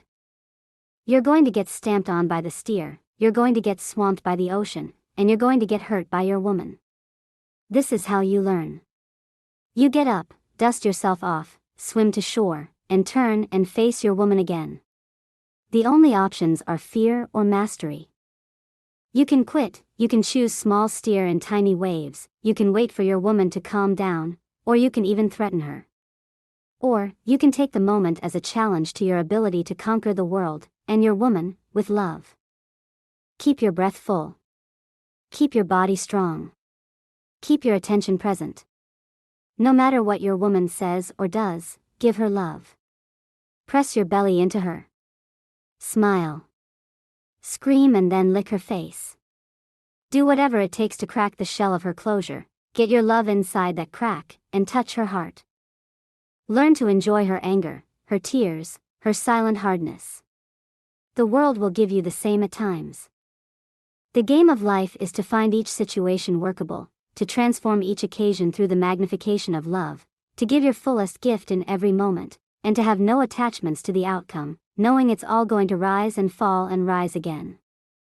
You have mastered women and the world, and no desire either to avoid or attain sways your loving or limits your freedom. 22. Don't force the feminine to make decisions. A man abandons responsibility by expecting that his woman will always make her own decisions and then be accountable for the results. This expectation is a withholding of his masculine gift. It puts a woman in the position of magnifying her own masculine. It is good for some women to learn to animate their masculine capacity to make a decision and stick with it. But if a man abnegates his responsibility to provide his woman with the gift of masculine clarity and decisiveness, then she will become chronically sharp, angular, and distrustful of his love. She will cease surrendering in love with him, cease trusting his masculine capacity, and, instead, become her own man. Your woman asks you for input, and you say, "Whatever you want to do is fine with me." This is the statement of a friend, not a lover. As friends, you want to treat each other fairly and give each other space and independence. As lovers, you and your woman are more than just friends. You are playing the full dynamic of masculine and feminine polarity. Wouldn't you like your woman to be a goddess and offer you her feminine gifts? To evoke them, you must offer her your masculine gifts. One of your most valuable gifts is the ability to see all the options and make a decision based on this view of all the potential outcomes.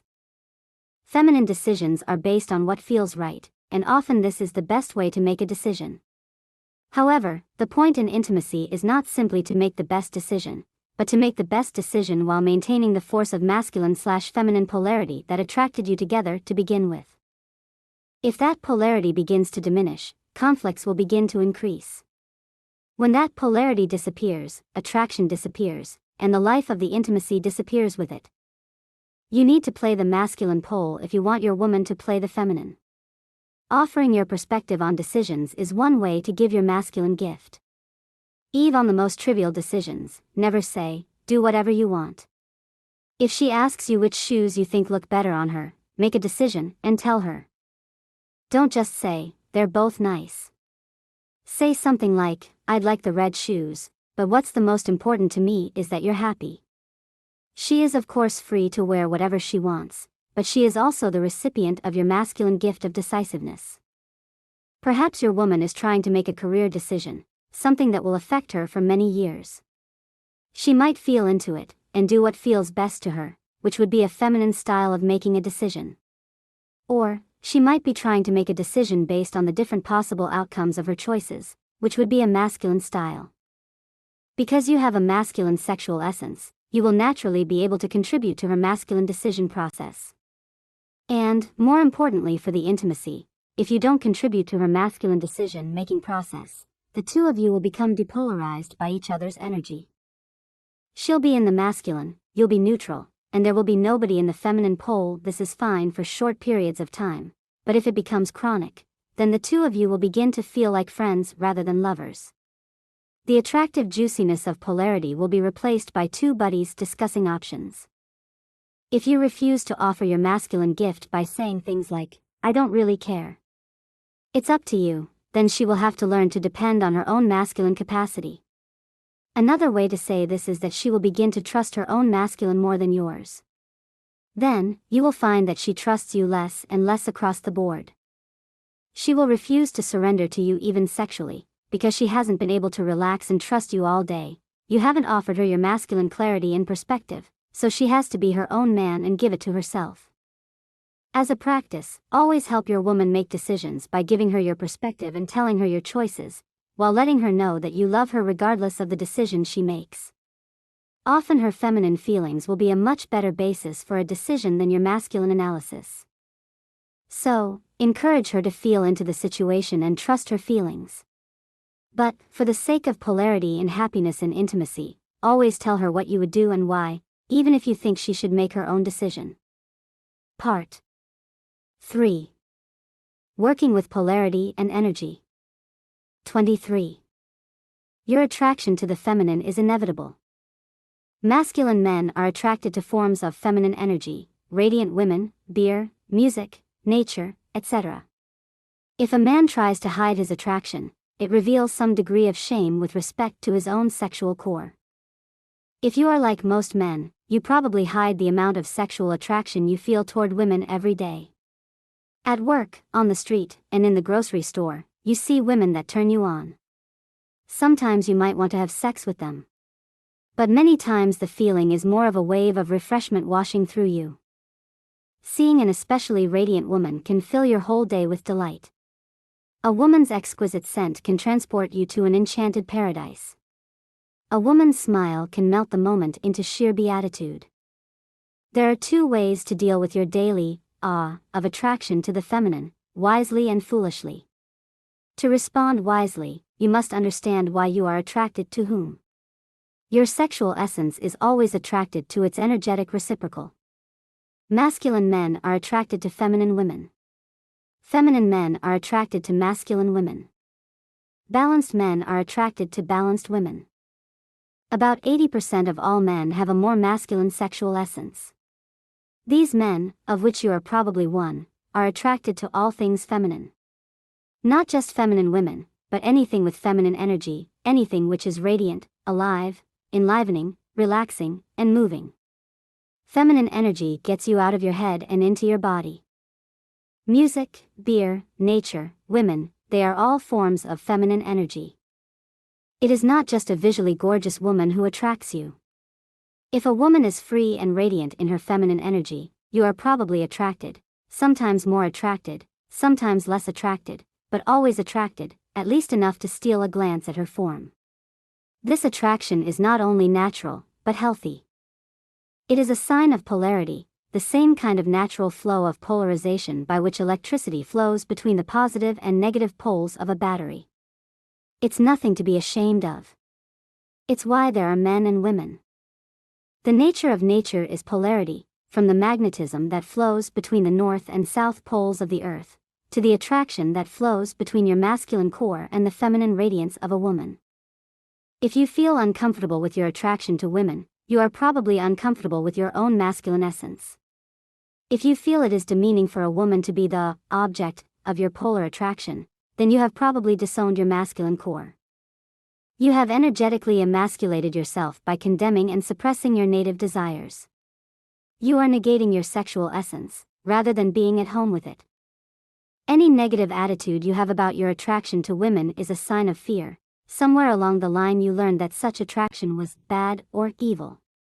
Your attraction to women, all kinds of women, is natural, normal, and beautiful.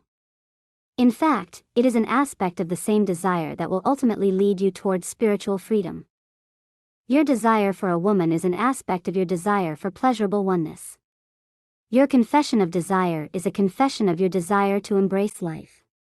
To embrace life, to relax into oneness so that all opposites, including masculine and feminine, find their unity in love, is to be spiritually free. Eventually you will recognize that all desire is an aspect of your native impulse to give love. From beginning to end, your attraction to women can be seen as the essential gesture of your heart, your desire for love and unity. If you are a man with a masculine sexual essence, you will always feel sexual polarity with anyone who animates feminine energy. You may feel this attraction many times a day, with many women. Enjoy it. Women are a blessing. The feminine, even in the non-human forms of a lush tropical island, a cold beer, or your favorite tune, could make the difference between dreariness and ing in ecstasy. Our acceptance of sexual attraction, even with music and places, is at the root of our capacity to experience bodily pleasure. Sexual attraction, however, is very different from having sex. There is a big difference between choosing to be intimate with a woman and simply being attracted to her energy and radiance. Intimacy is a choice between people who want to commit to loving and serving one another. Whereas the zing of attraction is a choiceless natural flow of energy between your masculine core and feminine energy, wherever it is found. When a woman is relaxed in her feminine radiance, she is like beautiful music or a warm ocean breeze. You don't need to have sex with her to savor inexpressible joy. If you are like most men, a radiant woman can inspire you for hours or days. Remember, the desire she arouses in you is a blessing in itself. Acting on that desire and pursuing her is another matter entirely, dependent on whether such an action would truly serve both of you or not. But the mere inspiration felt while beholding a radiant woman is one of nature's gifts to you, the gift of feminine blessing. The next time you come upon a woman who sends a thrill through your body, relax into the thrill. Let her waves of feminine energy move through your body like a deep massage. Breathe fully, without resisting the joy her sighting affords you. Breathe the joy all through your body, down to your toes. Don't stare at her, don't even interact with her. But when you see her, and you experience your attraction, fully allow the energy of attraction to move freely through your body. Learn to magnify and sustain your desire, so your whole body and breath open and deepen by its force. As you behold her, receive her vision as a blessing. 24. Choose a woman who is your complementary opposite. If a man is very masculine by nature, then he will be attracted to a very feminine woman, who will complement his energy. The more neutral or balanced he is, the more balanced he will prefer his woman. And if a man is more feminine by nature, his energy will be complemented by the strong direction and purposiveness of a more masculine woman. By understanding their own needs, men can learn to accept the whole package of a woman. For instance, a more masculine man can expect that any woman who really turns him on and enlivens him will also be relatively wild, undisciplined, bonkers, chaotic, prone to changing her mind and lying. Still, from an energetic perspective, this kind of woman will be much more healing and inspiring to him than a more balanced or neutral woman who is steady, reasonable, trustworthy, and able to say what she means in a way he can understand. You have probably met a woman who seemed fantastic, only to discover she has some emotional weirdness that you don't really want to deal with. She seemed incredibly sexy, but also a bit bonkers or crazy, saying one thing one moment and another the next. You have probably also met some very reasonable and trustworthy women who don't seem to constantly change their mind and, in fact, with whom you could have good conversations that don't end up frustrating you. Although you may love these women and enjoy spending time with them, they don't arouse your passion as much as the women whose words you wouldn't trust to remain true for an afternoon, but who move their body in a way that drives you wild. Why can't a woman be more like a man? Many men have wondered. But, of course, it is precisely those ways in which a woman is least like a man that most attract you sexually, if you have a masculine sexual essence. A woman's feminine shine, the energy that moves her body, her utterly refreshing spontaneity and mystery, not to mention her delightful smile, are what attract you. And the more feminine a woman is at her core, the less she is likely to evidence strong masculine traits, such as speaking clearly and unequivocally about thoughts and desires, rather than primarily expressing her feelings of the moment. A woman with a more feminine sexual essence will say she loves you one moment, and then, when you have done something you are not even aware of, she will say she hates you. This is the beauty of the feminine. To her, the masculine grid of words and events is less relevant than the fluidity of relationship and feeling. Thank God for such women, who make no apologies for their oceanic depth and riptides of emotion. You are always attracted to your sexual reciprocal. So, if you have a more feminine sexual essence, you will be attracted to a more masculine woman. You have probably seen men and women in couples like this. The man is more radiant and lively than the woman. The woman is more committed to her direction in life than the man. The relationship is more important to the man, whereas the woman likes to be left alone much of the time. These are signs of a relationship where the man has a more feminine essence and the woman's essence is more masculine. Other men, with more neutral sexual essences, prefer women who are also more neutral, neither particularly masculine nor feminine. This kind of couple can talk about anything, and they like talking about everything. They share hobbies, friends, even career goals. Though equally loving, this kind of couple is usually less sexually passionate than highly polarized couples. It would be unusual to hear about this kind of neutral or balanced couple yelling at each other, throwing pillows, wrestling each other down to the floor, and passionately making love right there and then. Through lack of understanding, you might have depolarized yourself and your partner into a relationship that seems neutral, but actually isn't. Only about 10% of couples are actually the neutral or balanced type in their true essence. Another 10% of couples are made up of a feminine man and masculine woman. But if you are like 80% of couples, you have a masculine sexual essence and your woman has a feminine one. That is, her feminine way frustrates you, drives you crazy, inspires you, or turns you on, more often than she is simply your sexually neutral buddy. The false neutralization, or depolarization, of relationships is one of the main reasons that couples break up. The rejuvenative charge of sexual loving becomes weak, while all the things that irritate you and your partner remain just as strong as ever. The secret is not to try to change your woman's irritating feminine ways, but to help cultivate the depth and rejuvenative power of her feminine blessings. If you are like most men, you have probably minimized your appreciation of the full spectrum of your woman's feminine energy by numbing yourself to the aspects that most irritate you. For instance, she doesn't drive you crazy anymore because you've learned not to take her too seriously. Perhaps you have learned to seem attentive while not really listening to her endless chat. Or, maybe you have learned to give her a daily dose of affection as a way to quell her ongoing need for more intimate time than you really want to spend with her. This is the wrong approach. The feminine is an infinite source of love, inspiration, and power, both physically and spiritually. Feminine women are connected with the elements of nature in ways that more masculine people, such as yourself, usually aren't.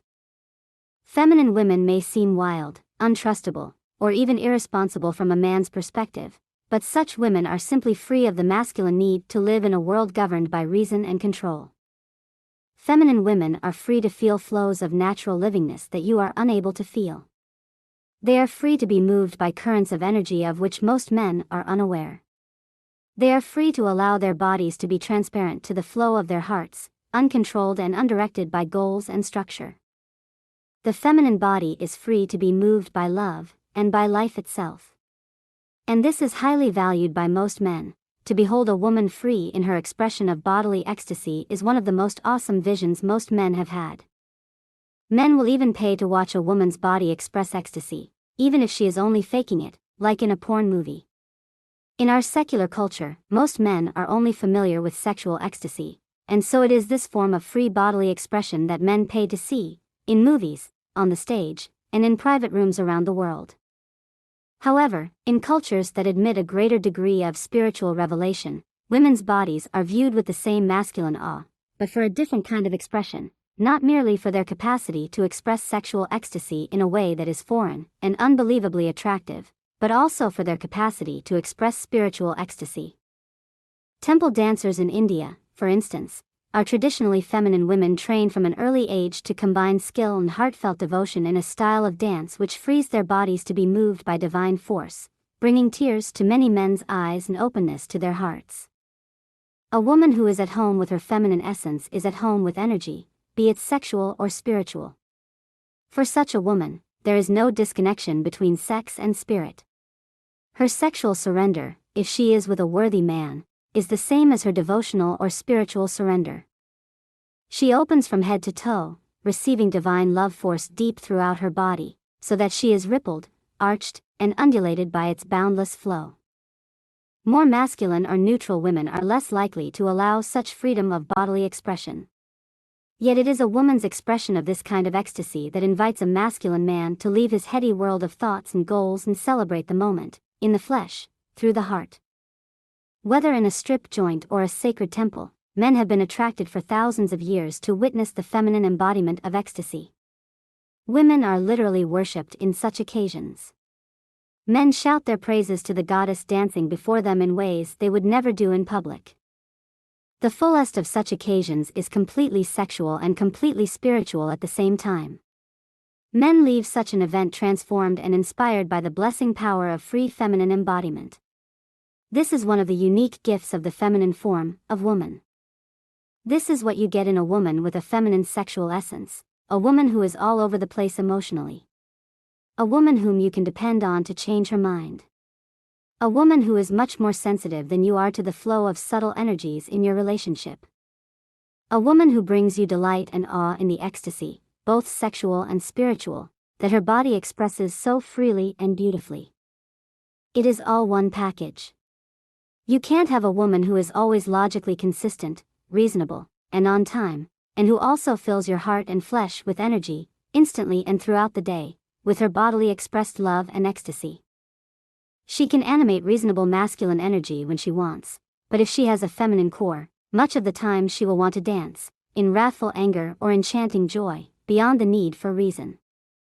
So, choose a woman who is your complementary opposite, which for most men means a more feminine woman. It is only a feminine woman who can give the gifts that you, as a masculine man, need. Along with these gifts, however, come the relative chaos and emotional weather storms that most men dread. Realize these are aspects of the same energy that turns you on. In fact, you can learn to be turned on by her dance of anger as much as by her slinky purr. This capacity is one of your gifts to her. You can learn to stand free and strong no matter what emotion she displays. You won't leave, turn away, or dissociate in disgust. You can meet her enormous energy and stand full, loving her through the storm, embracing her complete feminine power, dark and light. You will only be happy in intimacy if you choose a woman who is your sexual reciprocal as a partner. And you will only be able to survive such an intimacy if her dark and light sides are equally embraceable to you. It takes time to develop such skill and strength, but in doing so you learn to provide your woman, as well as the world, with a man whose gifts are uncompromised by fear of feminine power and chaos. 25. Know what is important in your woman. The feminine is the force of life. The more masculine a man is, the more his woman's feminine energy, as opposed to other qualities, will be important to him. If you are looking for a woman business partner, you probably want certain qualities in her, such as financial acumen, dependability, and the capacity to persist in the face of difficulties in order to achieve a goal. If you are looking for a woman friend, you probably want honesty, compassion, humor, and respect. If you are looking for a consort, you probably want a woman who freely embodies and expresses feminine energy and love. The more you seek a woman who gives you everything, the less you get of anything. Business skills are for the most part masculine skills, in both men and women. Friendship, in itself, is a neutral, non-sexual matter. And sexual passion requires a clear polarity between your masculine core and your woman's feminine energy. When you don't prioritize the purpose of your relationship, these different energies often cancel each other out, and you are left with a sexually neutralized alliance. You can share many aspects of intimacy, business, friendship, parenting, and sexual passion, only if you choose a single priority to the relationship and allow all the other activities to align themselves around your main purpose for being together. If you aren't clear about what's important, though, each aspect will conflict with the others. She will want affection when you want to get business done. She will want to talk about her day when you want to have sex. You will both end up compromising your true desires, and your relationship will be reduced to a functional but mediocre partnership. Over time, sexual polarity and attraction will diminish. You will begin eyeing other women as sources of rejuvenative feminine delight, the same delight you have smeared out in your intimacy by obliging your woman to be everything for you, all blurred together. Your business partner one moment, your friend another moment, a mother this moment, and your lover the next. Eventually, the deep gifts that brought you together to begin with become lost in the ambiguity of your relationship. In other times and cultures, you might have had multiple intimate partners, each fulfilling a different purpose, each partner contributing different skills, functions, and sexual energies to the whole. In our modern world, however, polygamy is not much of an option. For social and psychological reasons, most men and women of today want to limit their intimate scope to one committed partner at a time, although, if you are like most men, you've certainly entertained the notion of multiple wives, or at least a mistress or two, each fulfilling a different purpose. Because you expect your intimate relationship to serve so many purposes, it begins to veer toward the utilitarian. By constantly talking about finances, work, household, and children, you turn your woman into a neutral companion. You become so familiar with each other that the mystery of sexual enchantment becomes standardized into the ritual mechanics of kiss, stroke, lick, pump, spurt, and snore. You begin to long for the depth of desire you once felt with your woman.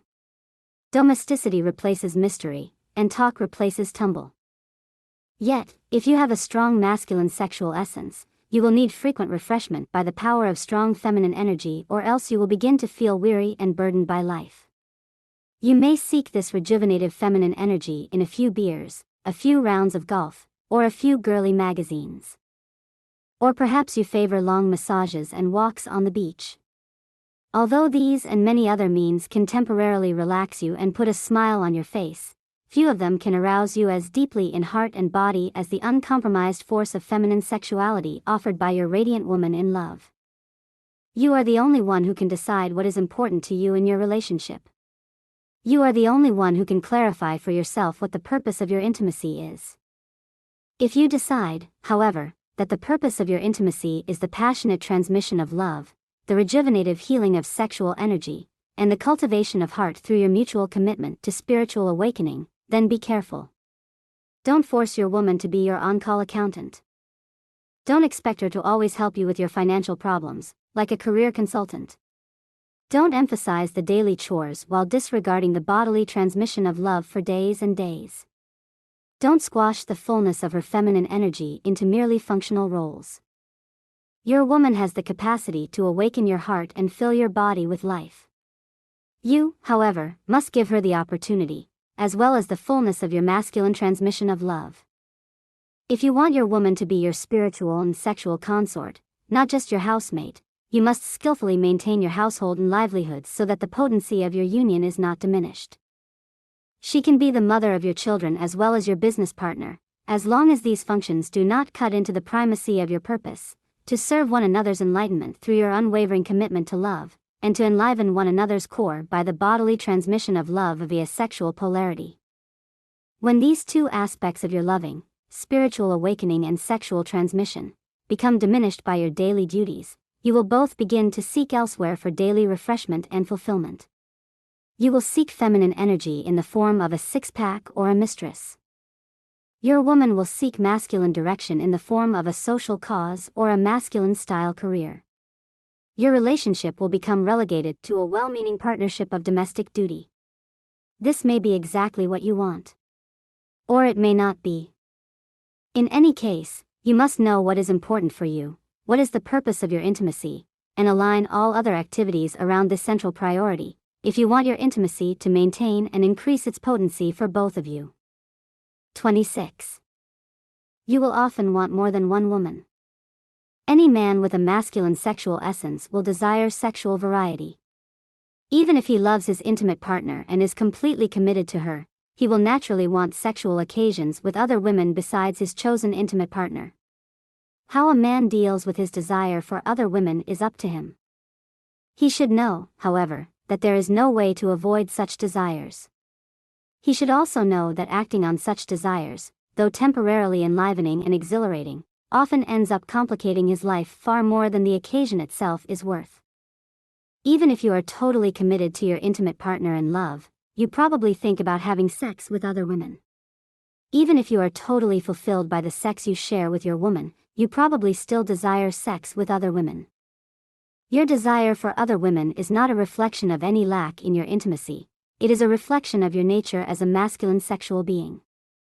But this desire is not an excuse for promiscuity, any more than your enjoyment of TV is an excuse for becoming an obese couch potato. Desire springs from many sources, such as your addictions, your biological heritage, your childhood conditioning, and your open heart. To live a life of impeccable integrity, you must discriminate the source of your desire, so you know when to discipline your behavior for everyone's benefit, including yours. The fact is you probably want to have sex with other women besides your intimate partner. How you respond to this fact is a reflection of your purpose in life. If your purpose is to enjoy physical pleasure no matter the consequences, then you should screw as many women as you want. If your purpose is to be a nice boy and please mommy, then you should do what makes your woman happy. If your purpose is to liberate yourself and others into love and freedom, then you should do whatever magnifies the love and freedom in your life and in the lives of those whom your actions affect. It's your call. Just remember that self-discipline is not self-suppression. Suppression is when you resist and fight against your desires, keeping them as buried and unexpressed as possible. Self-discipline is when your highest desires rule your lesser desires, not through resistance, but through loving action grounded in understanding and compassion. How many women you have sex with is your business. Before you consider more than one, however, it is best to prove your capacity with one. If you can't handle one, if deep communion, rejuvenating passion, and spiritual happiness are not the main features of your present intimacy, then you have not passed the test, and it is best to discipline your desire for other partners, since nobody is likely to be served. 27. Young women offer you a special energy. In general, youth in a woman bespeaks radiant, unobstructed, and refreshing feminine energy. A young woman tends to be less compromised by masculine layers of functional protection built up over years of need. Traditionally, young women were understood to offer a man a particularly rejuvenative quality of energy. Older women may maintain, or even increase, the freshness and radiance of their energy, but it is rare. Imagine you are driving your 18-year-old babysitter home one evening. She is so fresh, so innocent, so alive. You can feel that she is totally open to you. You consider all the consequences. You look at her radiant skin, her clear eyes, her incredible smile. The way she moves, talks, and laughs makes you happy and fills you with energy. You arrive at her home. She says goodnight, leaves the car, and enters her house. You sit in the car for a moment, breathing slowly and deeply, smiling. There is something unique about being with a young woman, and all men with masculine sexual essences feel it. You feel rejuvenated by her. Just sitting next to a young woman can make you happy and fill you with life force. You might have nothing in common. But that doesn't matter. It is her energy that delights and inspires you. Uncompromised, youthful, feminine energy turns you on and opens your heart. You actually feel happier around young women. You feel more energetic, alive, and loving. As women get older, they typically take on more and more masculine tasks and responsibilities in our culture, so their radiance begins to decrease. In other cultures, this is less true. Women maintain and even deepen their radiance.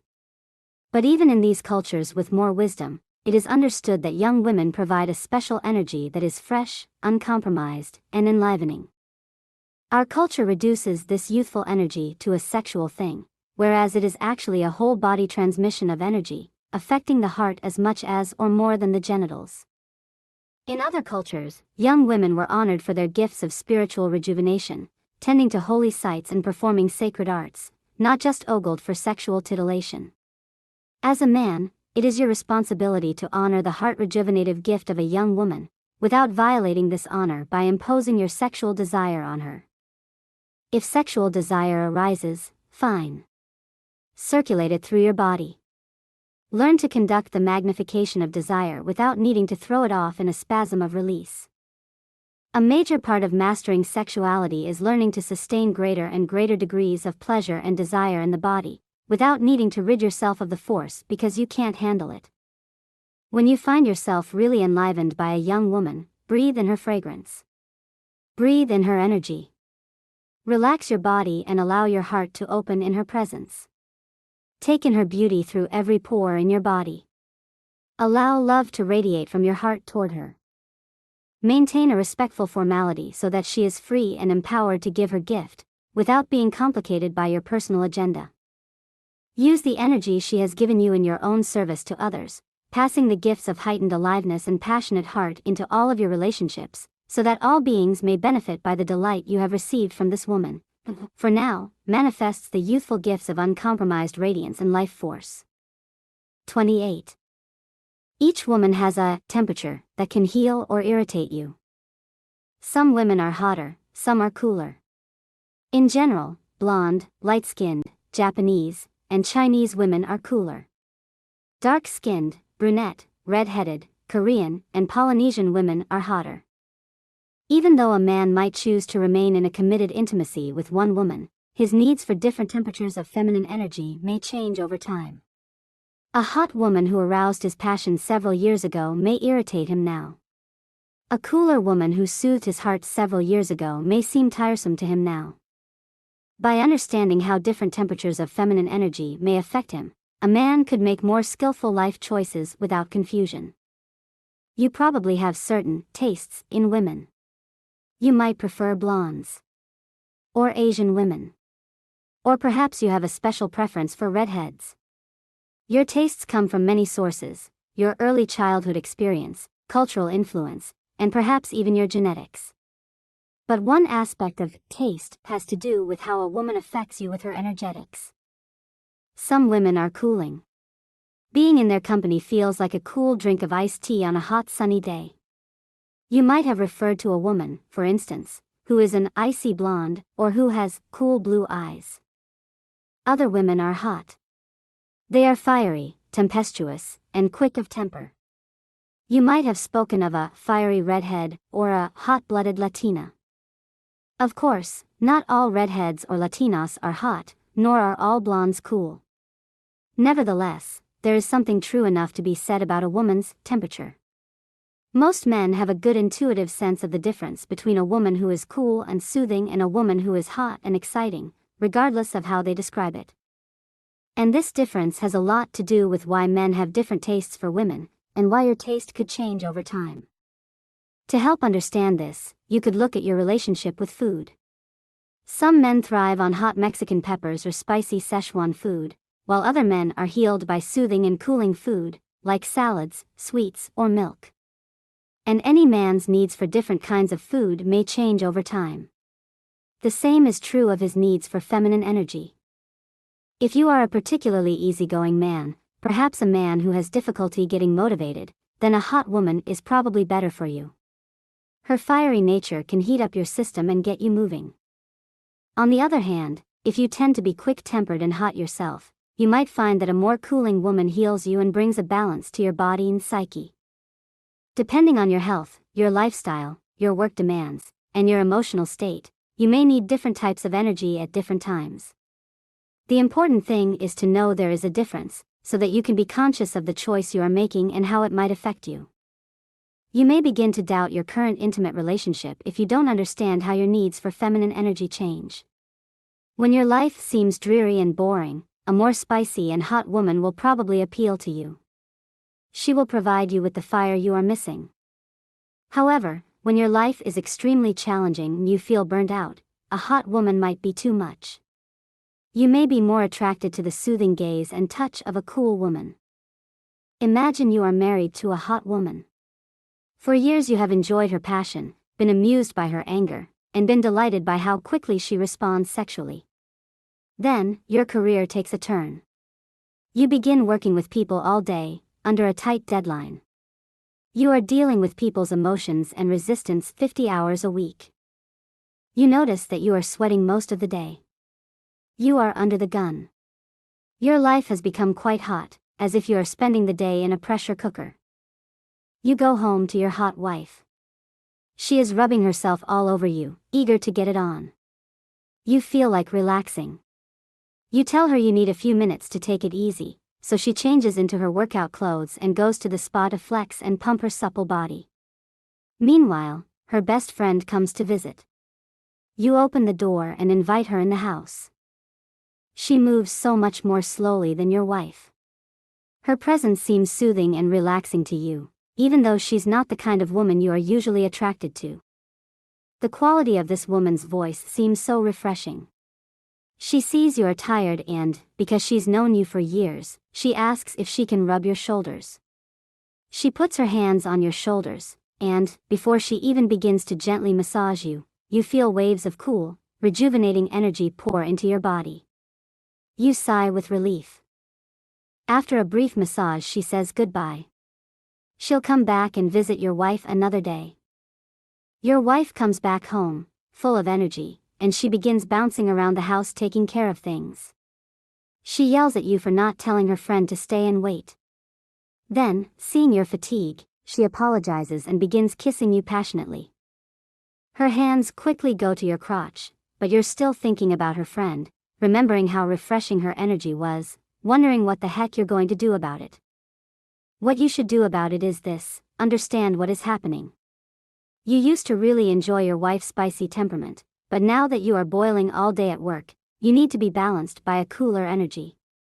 This doesn't mean you need to end your marriage. It doesn't necessarily mean you need to have sex with her cool friend. What it means is that you need to find a way to balance your life. You can change your diet to a more cooling diet. You can keep your body cooler, wearing caps on sunny days, and wearing lighter, more breathable clothing. You can take soothing walks around lakes or along rivers, and let the water absorb the heat of your day. Or, you can receive cooling energy directly from a woman, even non-sexually.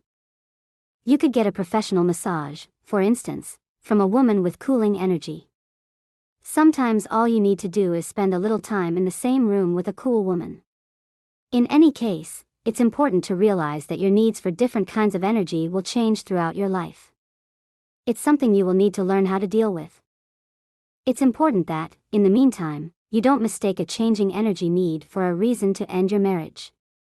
It's also important to know that you can receive energy from different women in entirely non-sexual ways, if you so choose. In the end, you must make your own choice. When one man's energy needs change and he finds himself getting the energy he needs from the woman in the office next door, the kind of energy that he isn't getting from his wife, then he might end up having an affair, or getting divorced. Another man might communicate his changing energy needs to his wife, then find that she is more than able to creatively provide him with the flavor of feminine energy that most heals and rejuvenates him. Don't confuse your energy needs with a commitment in love, though. Energy needs are relatively easy to balance. You can probably get the energy you need from a masseuse or a change in diet. If you react drastically, and decide to leave your wife for a woman whose energy enlivens you more, you may be surprised when, in a few months, your energy needs change again, and you realize you have made a very superficial choice.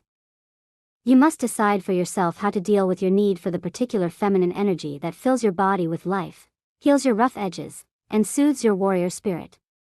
But energetic rejuvenation won't make any fundamental difference unless, at your core, your heart is growing more free, open, and loving. A cool glass of fruit juice, a vacation in Hawaii, or a redhead may temporarily balance your physiology, but only persistent commitment to the practice of love can take you through your fears, through your sense of separateness, and bring you to the absolute ease of being that is your deepest truth. Remember your priority, and decide what you need to do. Part 4. What women really want. 29. Choose a woman who chooses you. If a man wants a woman who doesn't want him, he cannot win. His neediness will undermine any possible relationship, and his woman will never be able to trust him. A man must determine whether a woman really wants him but is playing hard to get, or whether she really doesn't want him. If she doesn't want him, he should immediately cease pursuing her and deal with his pain by himself. If you ever find yourself in a situation where you want to be with a woman but she doesn't want to be with you, you must speak with your friends. Ask them to be honest with you. Ask them if they think this woman really does want to be with you, or if she really doesn't. If your friends honestly tell you that this woman doesn't want to be with you, it is over.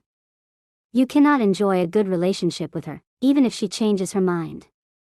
Once she feels your neediness, once she feels that you need her more than she needs you, she will never trust your masculine core. The priority of the masculine core is mission, purpose, or direction in life. The priority of the feminine core is the flow of love and intimacy. If a woman feels your feminine is stronger than hers, if she feels that the intimacy is more important to you than to he, then she will naturally animate her masculine. She will want space, she will want freedom to pursue her own direction, and she will be repulsed by your clinginess. You are only punishing yourself when you want to be in a relationship with a woman more than she wants to be in a relationship with you. Of course, you must discriminate between whether she is playing hard to get or whether she is genuinely less interested in the relationship than you. This is why you should ask your friends, and even her friends. If it turns out that she really doesn't want to be with you as much as you want to be with her, then it is time to realize the relationship won't work. In such a case, the poles have become reversed, with your feminine desire for love meeting her masculine desire for freedom. This is not viable grounds for intimacy between a man with a masculine essence and a woman with a feminine essence. It is better to move on and work with your hurt than it is to continue demonstrating that your feminine desire is stronger than hers. 30. What she wants is not what she says. Sometimes a woman will make a request of her man in plain English, not to get him to do something, but to see if he is so weak that he will do it. In other words, she is testing his capacity to do what is right, not what she is asking for. In such cases, if the man does what his woman asks, she will be disappointed and angry. The man will have no idea why she is so angry or what could possibly please her. He must remember that her trust is engendered not by him fulfilling her requests, but by him magnifying love, consciousness, and success in their lives, in spite of her requests. This is a true story. A somewhat quiet and sensitive man was learning sexual yoga. In this yoga, it is important to learn to bypass ejaculation, circulating the stimulated energy through the body and heart in a kind of whole-body orgasm, rather than losing energy in a spasm of ejaculative release. He was also learning to express his animal-like passion instead of always remaining calm and passive during sex. One day, this man and his wife were driving in their car. Passing a park, they spontaneously decided to stop the car, run into the woods, and make wild love on the grass beneath the trees. Neither of them had even made love outdoors before. Here they were, clawing at each other, growling, shrieking, passionately aggressive with one another. It was a real breakthrough for them. Suddenly, the man realized he would ejaculate unless they slowed down for a few seconds. "Stop moving for a bit," he told his wife. "If we keep going like this, I'm going to come." But the woman kept moving, even more vigorously. "I want you to come inside of me," she begged. "I want you to fill me with your seed." The man had a split second to decide which way he was going to go, and he decided to let go and give his woman her wish. He ejaculated inside of her, and relaxed. But when he looked at his wife's face, she was clearly upset. "What's wrong?" he asked her. "You came," she answered. "But you said you wanted me to fill you with my seed, didn't you?" "Yes, but I said that in order to feel that you were strong enough not to." The man felt depleted and empty. He felt he had failed in his practice of sexual yoga. He knew that ejaculating had not been the right thing to do in the moment, but he had succumbed to his wife's wish. Now, she was disappointed. When she said to fill her with his seed, she really wanted to feel that he was strong enough to maintain what he knew was right, and not ejaculate. That would have been much more erotic to her, more polarizing, and more trust-producing than his obedience to her request to ejaculate. Your woman probably tests you in this way all the time. Her ultimate desire is to feel your full consciousness, your trustable integrity, your unshakable love, and your confidence in your mission. Yet she will rarely ask you directly for these things. She would rather try to distract you from your truth, and then feel that she cannot, that you hold fast to your truth while you continue to love her. If you are a weak man, this feminine trait of wanting one thing and asking for another will piss you off. You will wonder, why don't you just tell me what you really want, instead of saying one thing meaning another, expecting me to figure it out? This is the view of a man who does not understand that women are an incarnation of the divine feminine. And the divine feminine settles for nothing less than the divine masculine. The divine masculine is consciousness. A superior man practices maintaining full consciousness in all situations. If ejaculation results in a decrease of your fullness, a diminution of your presence, a collapse of your consciousness, then you should not ejaculate. Even if your woman says she wants you to. Especially when your woman says she wants you to. Your woman will ask you to do all kinds of things, every day. Do not allow yourself to be swayed from your truth, from the direction of your heart. Underneath your woman's superficial request is her actual desire and need. She wants your passionate fullness to pervade her. She wants to be able to trust the unshakability of your loving. She wants to feel in her bones that your divine masculine presence is stronger than your distractibility. Your woman is a form of the goddess, taunting you, testing you, seducing you, ready to chop your head off with her wrath if you are weak and ambiguous in your truth, and ready to surrender to the force of your loving if you are steady and brilliant in your loving consciousness. Know that your woman is always pleased most by your strength in love, freedom, and consciousness. If her requests and desires can sway you from what she knows is your highest goal, she will be angry and disappointed with you, even though she asked for it. Always act to maintain your fullest consciousness. Always apply your sword of discrimination to your woman's requests, never taking them at face value, but always checking with your deepest wisdom and following the road of your highest truth, even if it seems to mean disappointing your woman. She won't be disappointed if she feels you are strong and clear in the true direction of your heart. And if she is disappointed by your deepest truth, you shouldn't be with her. 31. Her complaint is content-free. Women are always wanting divine masculine presence in a man, regardless of their specific complaint or mood. A man should hear his woman's complaints like warning bells, and then do his best to align his life with his truth and purpose. However, if he believes in the literal content of her complaint, he will immediately go off course, for the content reflects her present mood more than a careful observation of his tendencies over time. Her complaint should be valued as a reminder to get it together, and perhaps as an indication as to how. But more often than not, the specifics of her complaint do not describe the real, underlying action or tendency that needs to be changed. Your woman says, "How can you spend so much time in front of the TV when our rent is due in a few days, we're behind on car payments, and you just lost your job?" Don't worry about it, I have a job interview tomorrow. Well, why don't you get off your butt? You said you were going to clean out the garage weeks ago. I can hardly get to the car. Okay. I'll clean the garage this afternoon. Your woman stops talking and goes about her business, but you can feel her simmering anger and tension. You don't like to be around her when she's like this. You want to get out of the house. "I'll be back in a few hours and I'll clean the garage," you say, as you grab your coat and head for the door. You hear a glass break in the kitchen, so you go in and find your wife furious. "I can't take this anymore," she wails. "What?" "I said I'd clean the garage." "What's going on?" you wonder. "I just can't take it," she cries out, pulling away from you, closing up, and not letting you touch her. "I don't get it. I said I'd clean the garage. I have a job interview tomorrow. Everything is going to be fine. What do you want?" You've probably had some version of this conversation with your woman. It holds a key to masculine growth in freedom. And it reveals a common mistake men make with their women. The thing your woman is complaining about is rarely the thing she is complaining about. It is a mistake to believe the content of what she is saying, and then respond to her complaints, point by point.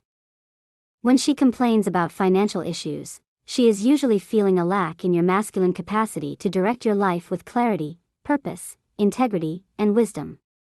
The money itself is secondary. If you are poor but totally conscious, happy, full of integrity, fearless, humorous, loving, and giving your fullest gift to the world and to your woman, she wouldn't complain about lack of money. When you say you will clean the garage, and then weeks pass and you haven't, her complaint isn't really about the garage. Sure, she'd like a clean garage, but this is a superficial issue. The deeper issue is that you didn't do what you said you would. You gave her your word, and you didn't follow through. She can't trust what you say. And this hurts her, deeply. She might seem to be overreacting to you. Why is she so hysterical? It's only a garage. But she can feel your lack of integrity. Not having cleaned the garage yet seems like a small thing to you, but it shows you don't follow through with your word, with your purpose. Your word is a demonstration of your purpose, of your masculine core. When you don't follow through with what you say you are going to do, she feels that your masculine core is weak. She feels let down. She can't trust your masculine direction. And so she feels a great loss. Over time, she will begin to build up her own masculine protection against your lack of integrity. She will begin to guard herself against the hurt that your lack of carry-through causes. She will harden herself, becoming angular and tense. To you, the garage seems trivial. To her, you have failed at your word. She can't trust you. It's very much as if your woman were to become slovenly. The core of the feminine is energy or radiance. If she stops taking care of herself, if she becomes dull and drab, always tired and worn out, then she is unable to give you the feminine energy you desire in intimacy. You might still love her, but you will begin to look elsewhere for feminine energy. At the level of polarity, you are attracted to and enlivened by her feminine radiance. Likewise, at the level of polarity, she is attracted to and relaxed by your masculine clarity, direction, integrity, and presence. When she complains about you watching TV, it is usually more a complaint about your whole life, your lack of persistence and clarity. If your woman felt you were living totally in your clarity of purpose, if she felt you totally present with her when you chose to be with her, then you said, "I'm going to relax and watch TV for half an hour," it would be fine. It's not the TV watching itself that really bothers her, although that is what she'll talk about. You must listen to your woman more as an oracle than as an advisor. She usually is speaking in a very tangential, but revelatory, style. She is revealing your unconscious habits that prevent your fullest awakening in consciousness. Your unconsciousness causes her pain. She won't say it that way, but that's what she is indicating. Don't argue with her about the garage and the job interview. That's not what she's talking about, even though that's what she's talking about. Hear her complaint as the universe giving you signs about your life. Is watching TV right now the best way to use the moment? Sometimes you need the recreation, but sometimes you are just being lazy, trying to forget the responsibilities you have created in your life. Did you purposefully lie to your woman about cleaning the garage? Or did you just let it slide, like you do with so many commitments you make in your life? Can you really blame your woman for being hurt by the lack of integrity that shows in your life? If she can't trust you with living your life from your deepest wisdom and fullest capacity, she can't trust you with her life. She can't trust your masculine impeccability, so she naturally will compensate by overdeveloping her own. She is not only being masculine for herself, now she's being masculine for you. If she's got to remind you of the job interview or the mess in the garage, she's supplying the masculine direction for the both of you. And this results in stress. Her body will begin to show it. She will become less radiant and less relaxed in her feminine power and glory because she has to compensate for your failure. The bags under your woman's eyes and the lines in her face may reveal much about how clearly you are living your highest purpose. Of course, your woman has her own unconscious habits to outgrow, but sometimes she is reflecting yours. Try to do your best to determine which of her problems are actually exquisitely sensitive bodily feedback to the way you are living your life. You know the amount of bullshit you are kidding yourself with. So does she. It just hurts her more than it does you. 32. She doesn't really want to be number one. A woman sometimes seems to want to be the most important thing in her man's life. However, if she is the most important thing, then she feels her man has made her the number one priority and is not fully dedicated or directed to divine growth and service. She will feel her man's dependence on her for his happiness, and this will make her feel smothered by his neediness and clinging. A woman really wants her man to be totally dedicated to his highest purpose, and also to love her fully. Although she would never admit it, she wants to feel that her man would be willing to sacrifice their relationship for the sake of his highest purpose. Imagine that a man must go off to war. He hugs his woman goodbye. She is crying. "Please don't go," she begs. "You know that I must," he answers. They look each other deeply in the eyes. "You know that I love you," he says to her. "Yes. I know. And I also know you must go," she replies, and another gush of tears bursts from her heartbroken face. He turns and walks out the door, to his necessary destiny, as his woman, full of pain and pride, watches him disappear. This exaggeratedly dramatic scene captures a profound energetic principle. Although your woman seems to want to be the most important thing in your life, she actually can trust and love you more if she is not. A man's highest purpose is his priority, not his intimacy. Your woman knows this. Deep inside, she really wants it to be this way. The woman in the scene above would actually feel strange if her man suddenly said, "I've changed my mind. You are more important to me than the freedom of mankind. You are the most important thing in my life, and I don't care if my service to humanity is needed elsewhere, so I'm staying here with you." Even though part of her would feel glad, a deeper part of her would feel deflated, emptied, let down. And yet, as her man leaves the door to accomplish his mission, she cries, wishing he didn't have to go. But he does have to go. And she knows it. If a woman has become the point of your life, you are lost.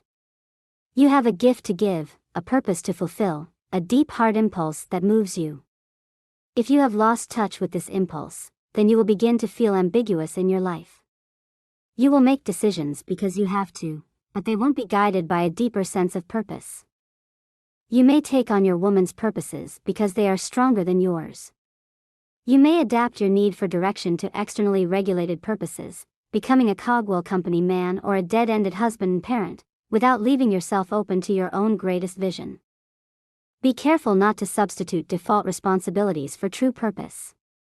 It is easy to fill your day with chores and obligations, coming up for air only long enough to watch some TV or have quick sex.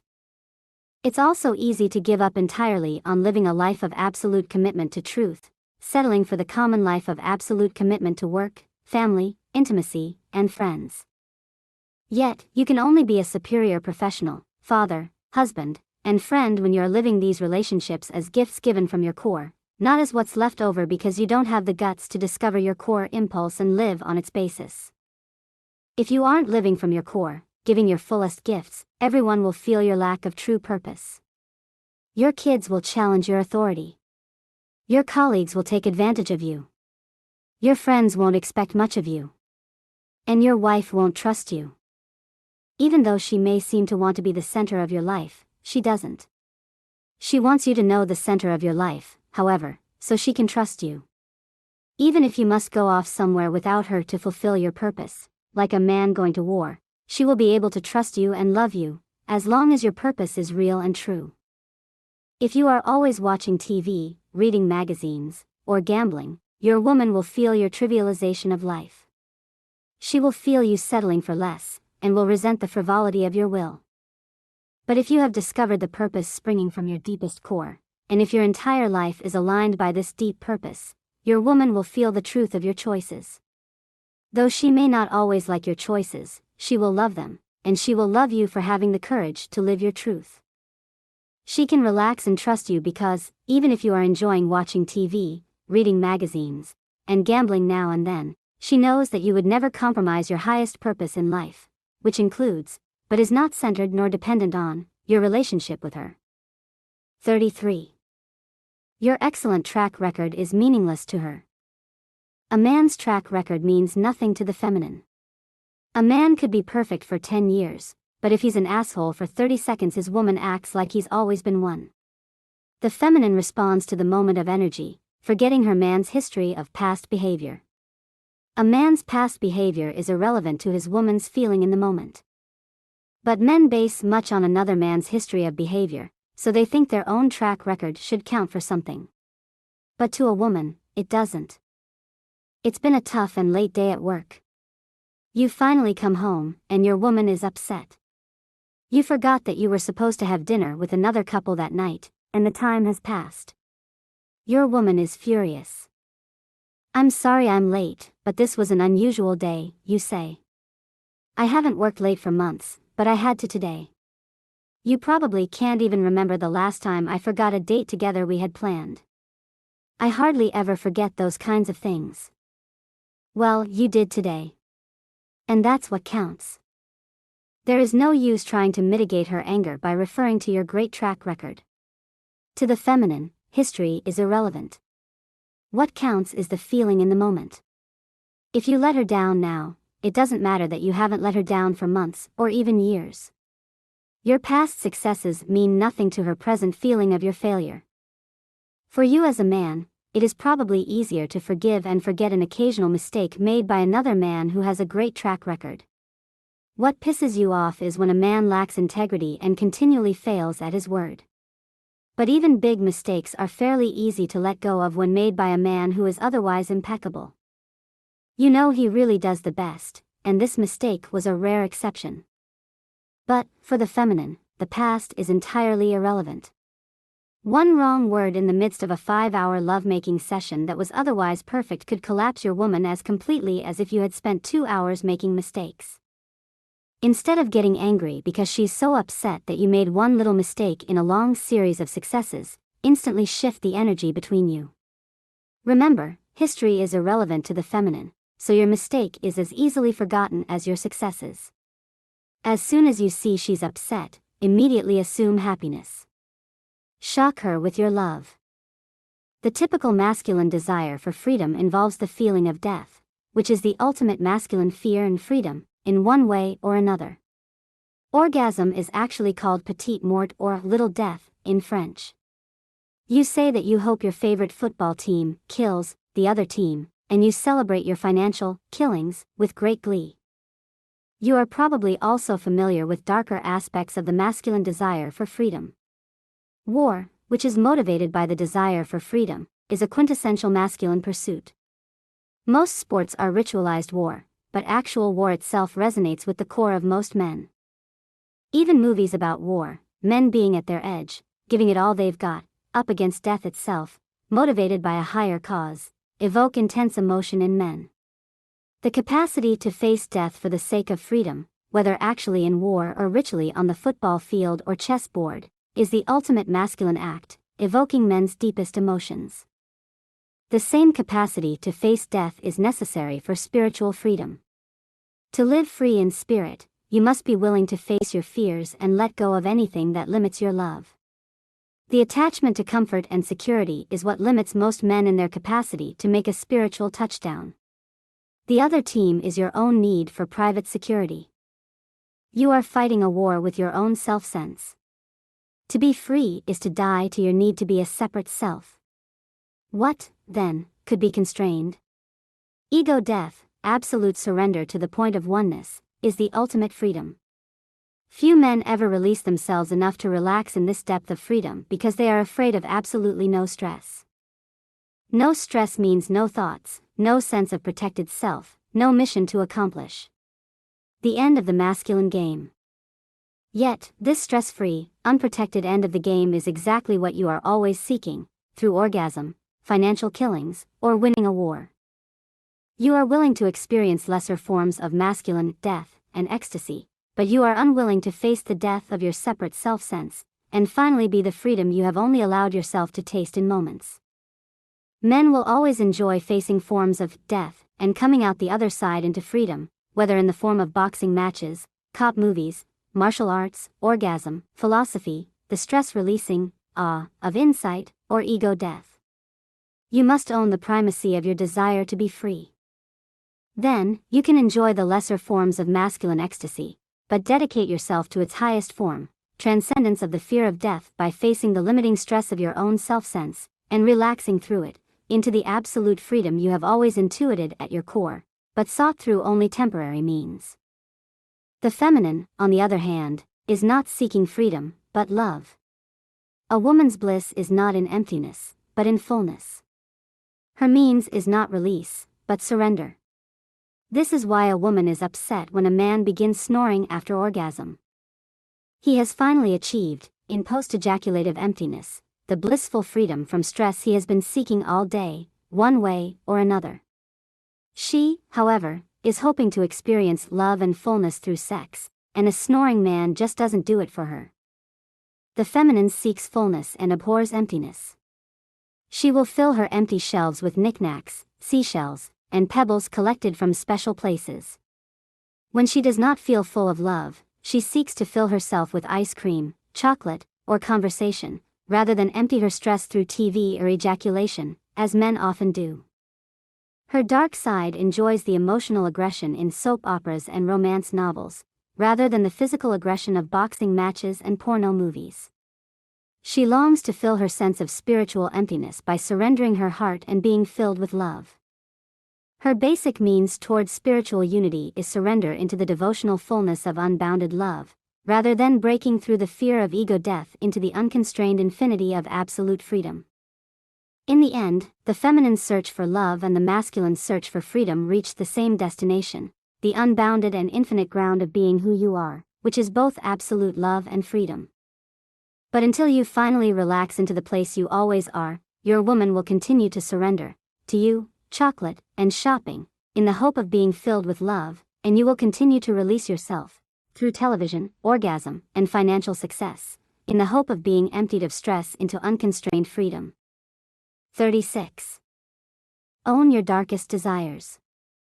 If a man disowns his dark masculine desire for freedom, then he kinks the hose of his masculine force.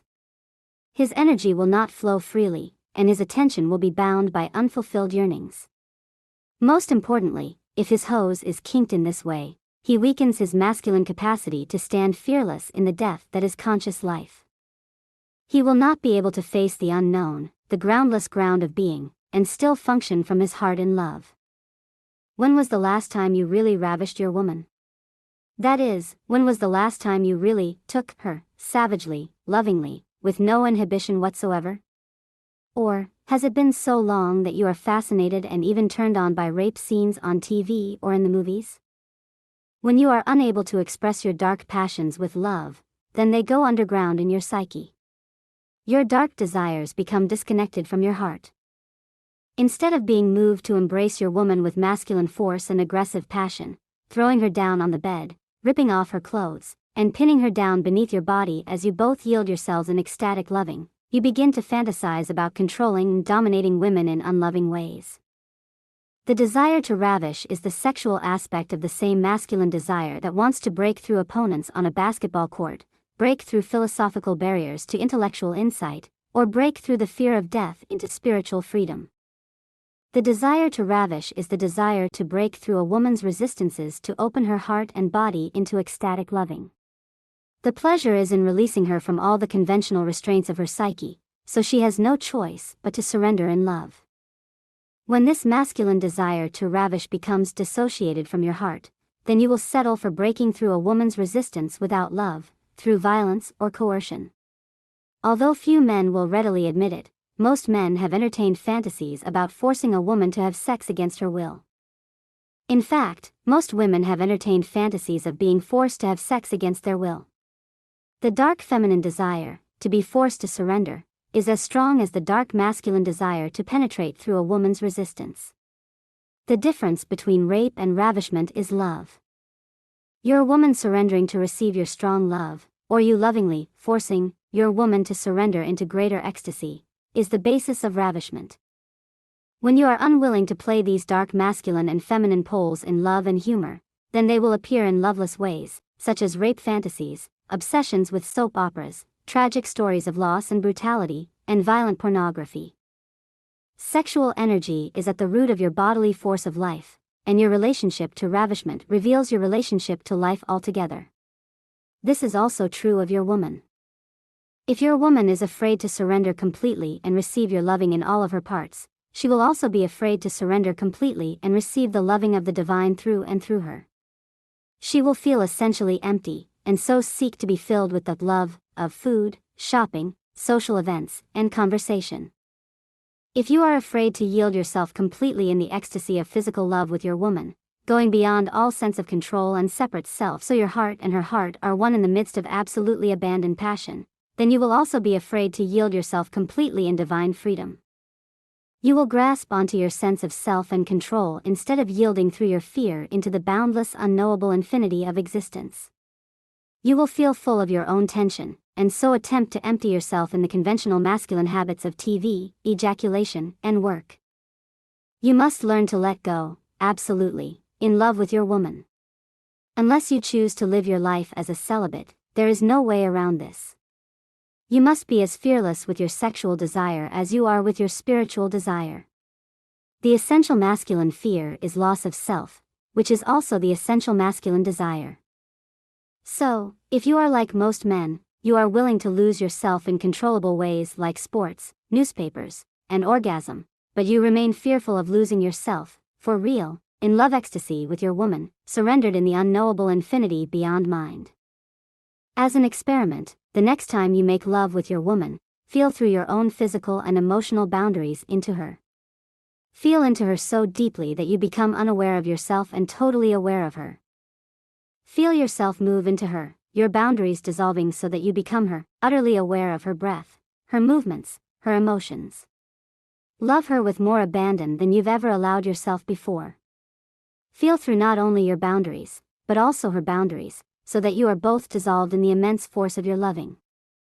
Relax into the force of love so completely that only love remains. Allow this love to ravish your woman to bursting, filling her heart and body beyond capacity, so she has no choice but to surrender to the depth and force of your loving. With a relaxed and spontaneous body, allow your love to penetrate her so deeply that she is overwhelmed, to the point of tears, as you yield yourself, letting go of all fear, only giving love. In the midst of this self-yielding and giving of love, allow your entire masculine desire to manifest, dark and light. Do and be everything you ever wanted with her, in love, spontaneously, and with deep feeling into her and through her.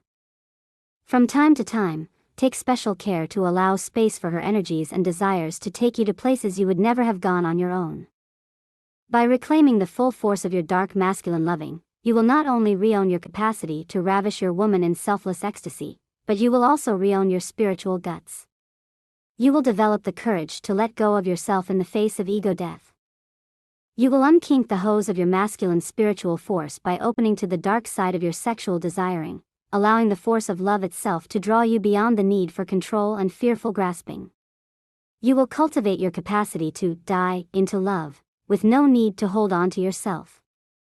Over time, as this force moves through you more freely, you will discover a naturally enhanced capacity to yield into spiritual death, or the dissolution of your sense of separate self in the freedom of unboundedness. Rather than gripping onto yourself, you will be able to ease yourself more fully into the consciousness who you truly are, and in doing so you will recognize the Great One, with no boundaries, who is living you now, and who is not other than you. But to let go of your sense of individuated separate self takes guts. And you won't have them if you don't even have the daring to let go of the sense of separation between you and your woman while making love. To truly ravish your woman in love, you must yield yourself in the worship and trust of her heart, which, in truth, is your heart. Such fearlessness will prepare you for and perhaps even initiate you into the worship and trust of consciousness itself, such that you will find greater and greater capacity to yield into and as the boundless one who you truly are. 37. She wants the killer in you. Among many other qualities, a woman wants the killer in her man. She is turned off if her man is afraid and wants her to kill the cockroach or the mouse while he stands on a chair and watches. She is turned off if her man wants her to get out of bed in order to check out the strange sounds in the house to find out if a burglar made the noise.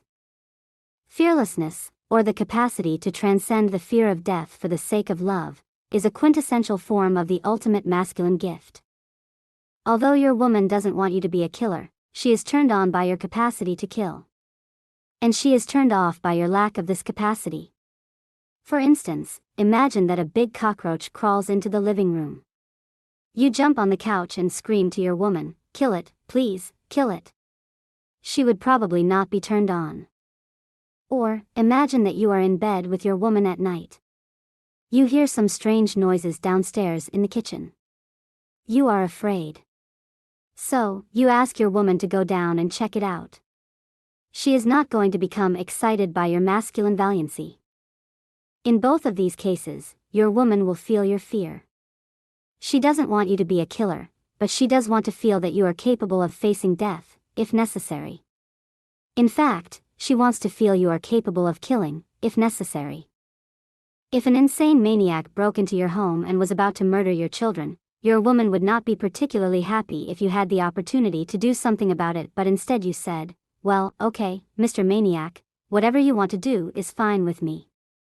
The dark masculine energy of the warrior, the one who could face death and kill when necessary, is an essential part of you. Today's current fashion is to suppress both the dark masculine and the dark feminine, so we have a large population of wimpy men and polite women. But beneath the nice veneer of most women lies the wrathful goddess who would chop the head off of every mediocre, new age man. And beneath the patient smile of most men lies the warrior of love who would ravish his woman into bliss rather than listen to her chat in pointless emotional circles. Although she may resist it at first, your woman, if she has a feminine sexual essence, wants to feel your fearlessness. She wants to feel your capacity to face her closure, anger, and tension, without trying to minimize her feminine force. She wants to feel your persistence in loving, so that her fury cannot turn you away. She wants to feel your capacity to stand strong in your own desires and ravish her because you love her, unafraid of her dark energy. She wants to feel this dark masculine capacity not simply because she wants to be ravished, but because it is a sign of your overall capacity to face and know death, your own and others. And it is this capacity that makes you trustable as a man, both as a human warrior and as a spiritual warrior. The knowledge of death makes you humble and courageous. The knowledge of death strips the armor from your heart and allows the knowledge of love. This knowledge of death and love is your doorway through your own fears, through your own clinging to security, and into the unknowable mystery that lies beyond your little cell of self-protected importance. Your woman's desire for your dark side, in love, is a gift to you. By honoring her desire through the cultivation of your dark and fearless loving, your need for self-protection will decrease, and every moment will stand more naked, vulnerable, and true, released of your need for consolation and false self-assurance. Rather than smiling at your present experience from behind a curtain of safety, minimizing your participation with the always life-threatening potential of the moment, you will lovingly surrender your position and ravish the moment, penetrate to its core, and find yourself identical to it. Feeling through and through and through is your only freedom. The killer your woman wants is the one who knows that life is a process of dying through to that which cannot be lost. Only in this sacrifice of fear can your heart remain unguarded. Facing the potential burglar at night is only a sign to your woman that you are willing to lose everything into love. 38. She needs your consciousness to match her energy. A man must be able to meet his woman with consciousness equivalent to her energy. The feminine destructress must be met by the masculine destroyer. The goddess of devotion must be met by the god of all-pervading love. Dark or light, a man can't be stuck in, or avoid, any areas of his masculine capacity or his woman will test him there. These areas of testing are usually first on the dark side. Only after trust is established there, only when the dark feminine lover knows she will be met by the dark masculine lover, will testing proceed toward the light. As you probably know, your woman is capable of being a witch, a sex slave, an Amazon, a goddess of light, a nurturing mother, a demoness, a luscious lover, a wise teacher, a wild animal, and everything in between. As a general rule, she will keep returning to the energy that you cannot match. For instance, if you are particularly turned off by her anger, she will seem to return, again and again, to the energy of anger. If you are unable to embrace her anger in the ferocity of your loving, transforming her anger into passion, she will continue to test your capacity to do so. Any of her energies that you are unable to transform into love through the force, clarity, and humor of your consciousness will return for you to face, again and again. Perhaps she gets tense and agitated often. You have tried talking about this with her countless times. Nothing seems to make a difference. So you just stop trying. You learn to tolerate her tension. Without consciously choosing to get tense, she will continue to test you. Until your consciousness is able to blossom her beyond her tension, you will be tested. A lesser man might decide, well, she's going to have to deal with it herself. But she would not be in relationship with you if she wanted to deal with it herself. She wants your consciousness, clear, strong, and free, as much as you want her radiance. If you are not penetrating her moods, she can't feel your free consciousness. Instead, she feels you throw up your hands, impotent in the face of her energy. The secret is to match her energy with consciousness demonstrated through your body. If she is screaming and breaking dishes, your body must meet her energy. Your fearlessness and strength of love must manifest through your body. If you are cringing, if your voice is restrained, and you are telling her that you love her, she won't believe you. If you walk up to her, hold her in your arms, and laugh affectionately in the humor of the moment, she will feel your freedom, if it is for real. She will feel it because it is communicated through your body. Your body, tone of voice, and the look in your eyes mean a lot more to her than anything you could say. Don't tell her what to do, but do it with her, with your body. If she is tense and closed down, lift her arms up above her head and kiss her heart. Don't just tell her to open up. Actually open her up, physically, with the openness of your body. The same is true of her bliss. You must meet it bodily. If she is in the ecstatic throes of devotional surrender to divine love, then your consciousness must be just as free. Your body must meet hers full of relaxation, power, and trust. Your capacity to surrender through your fears and release your sense of separate self in divine communion must be as strong as her surrender into love. And you must show it through your body, not just your words. If your surrender into communion is not as strong as hers, she will return to the place of your limiting fear, your weak link, and test you there. If you collapse or react with unlove when she questions your financial ability, she will continue to do so. If you feel weakened when she questions your sexual ability, she will continue to do so, implicitly or explicitly. She will never trust your lighter, masculine capacities until you have proven your darker, masculine capacities. Your woman has an intuitive knowledge concerning your consciousness. She knows that if you are not free to meet her dark destructress energy and ravish her in love, you won't be free to meet the dark destructress of the world, who will challenge your spiritual freedom, with strength and love. You need not concern yourself with pleasing her. That's not the point. She is offering you a gift. She is presenting you with an energy in the form of her mood and emotion, offering you an opportunity to learn to master this energy with your fearless loving. Whatever energy she offers you, you can be sure the world will offer it to you as well. If you have ever tried to increase your income, or magnify your spiritual clarity, you know that the world will test you. Only through your persistence, fearlessness, and loving service does the world yield to your efforts. And the same is true of your woman. You are not trying to please her. You are learning to pervade the world, including her, with consciousness and love. That is what you are here to do. The world will test you with dark, wild, and resistive energies financially and spiritually, for example, in the same way your woman is testing you emotionally. If you hide your deepest gifts from her in fear, you will also hide your deepest gifts from the world in fear. If you give up at a certain point with her, you will likewise only go so far in the giving of your gift to the world. Your woman knows your weaknesses better than anybody. She knows where you will falter and give up. She knows the degree of mediocrity you will settle for. And she knows your true capacity as a full man, a man of free consciousness and love. Her gift, if she is a good woman, is to test you with her darkest moods, over and over and over, until your consciousness is unperturbed by feminine challenge, and you are able to pervade her with your love, just as you are here to pervade the world. In response to your fearless consciousness, she will drench your world in love and light. Part 6. Feminine Attractiveness. 39. The feminine is abundant.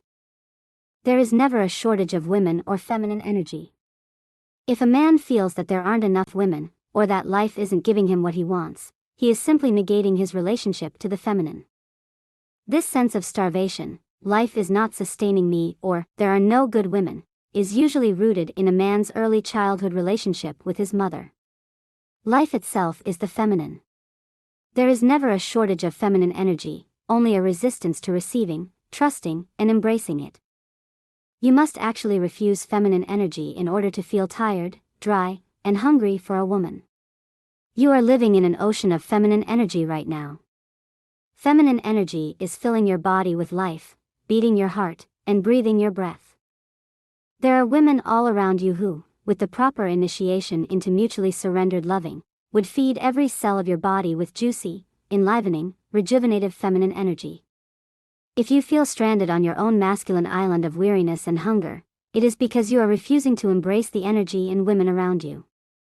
Whenever you are feeling isolated and weary, feel the present moment as if it were a woman. Feel like you are embracing a woman, physically.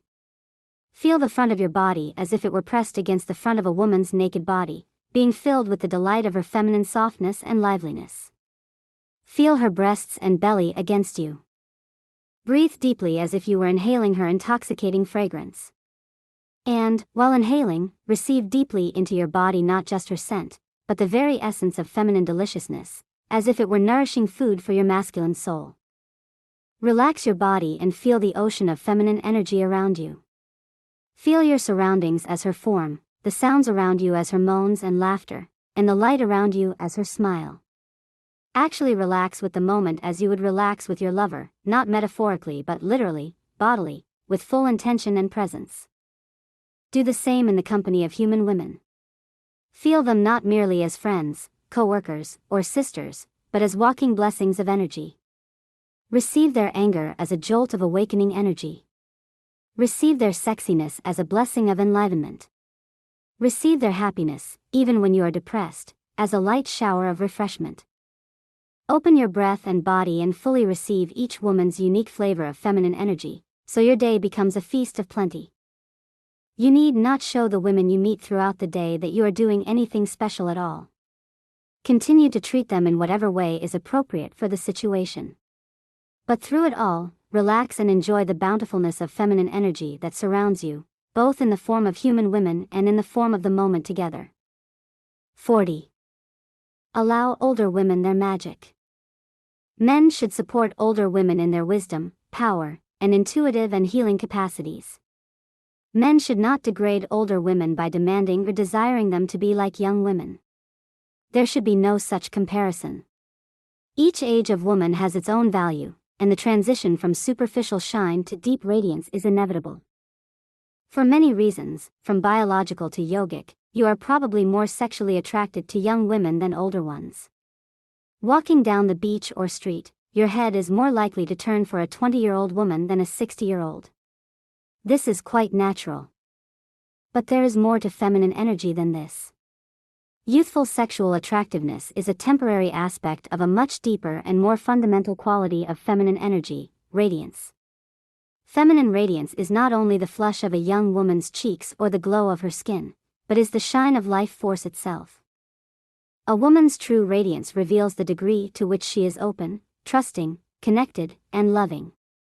Her capacity to love, in turn, allows her body to be moved by the power of life force itself. Herein lies the true nature of feminine radiance and power, far beyond the simple sexiness of a naive young woman.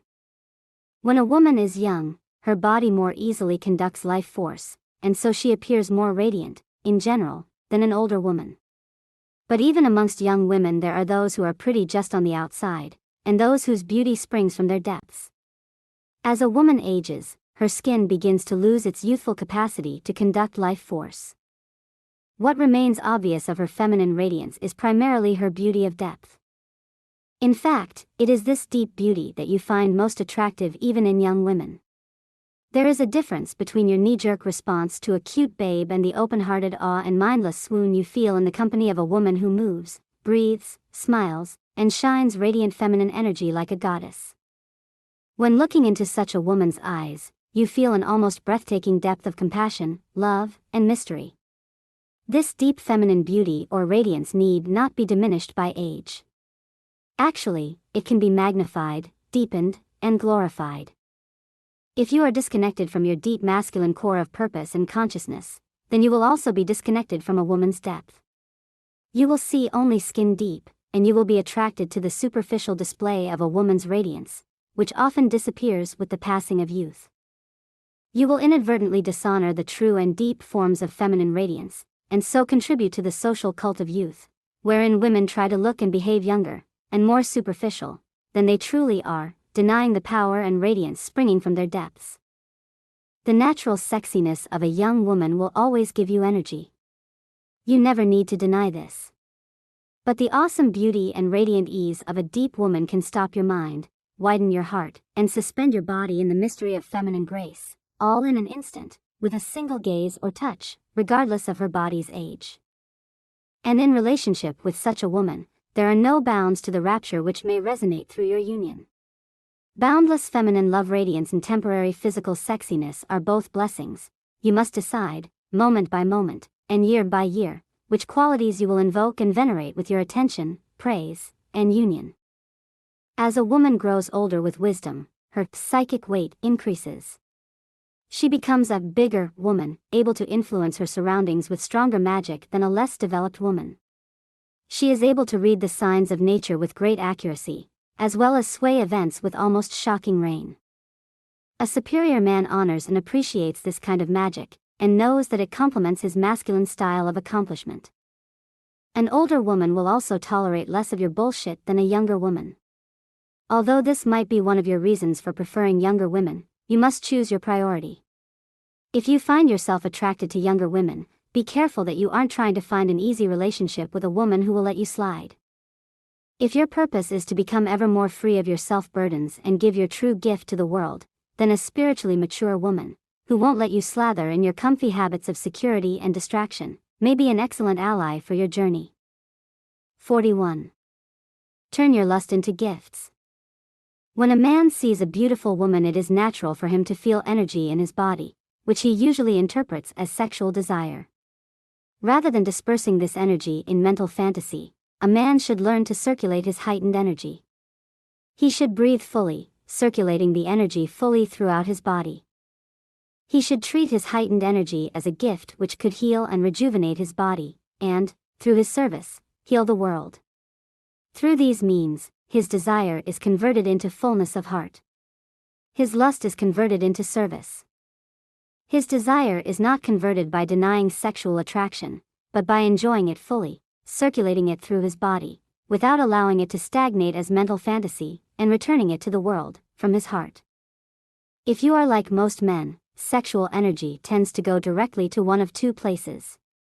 Either your head becomes stimulated and you fantasize about being with a woman who turns you on, or your genitals become stimulated in lustful need.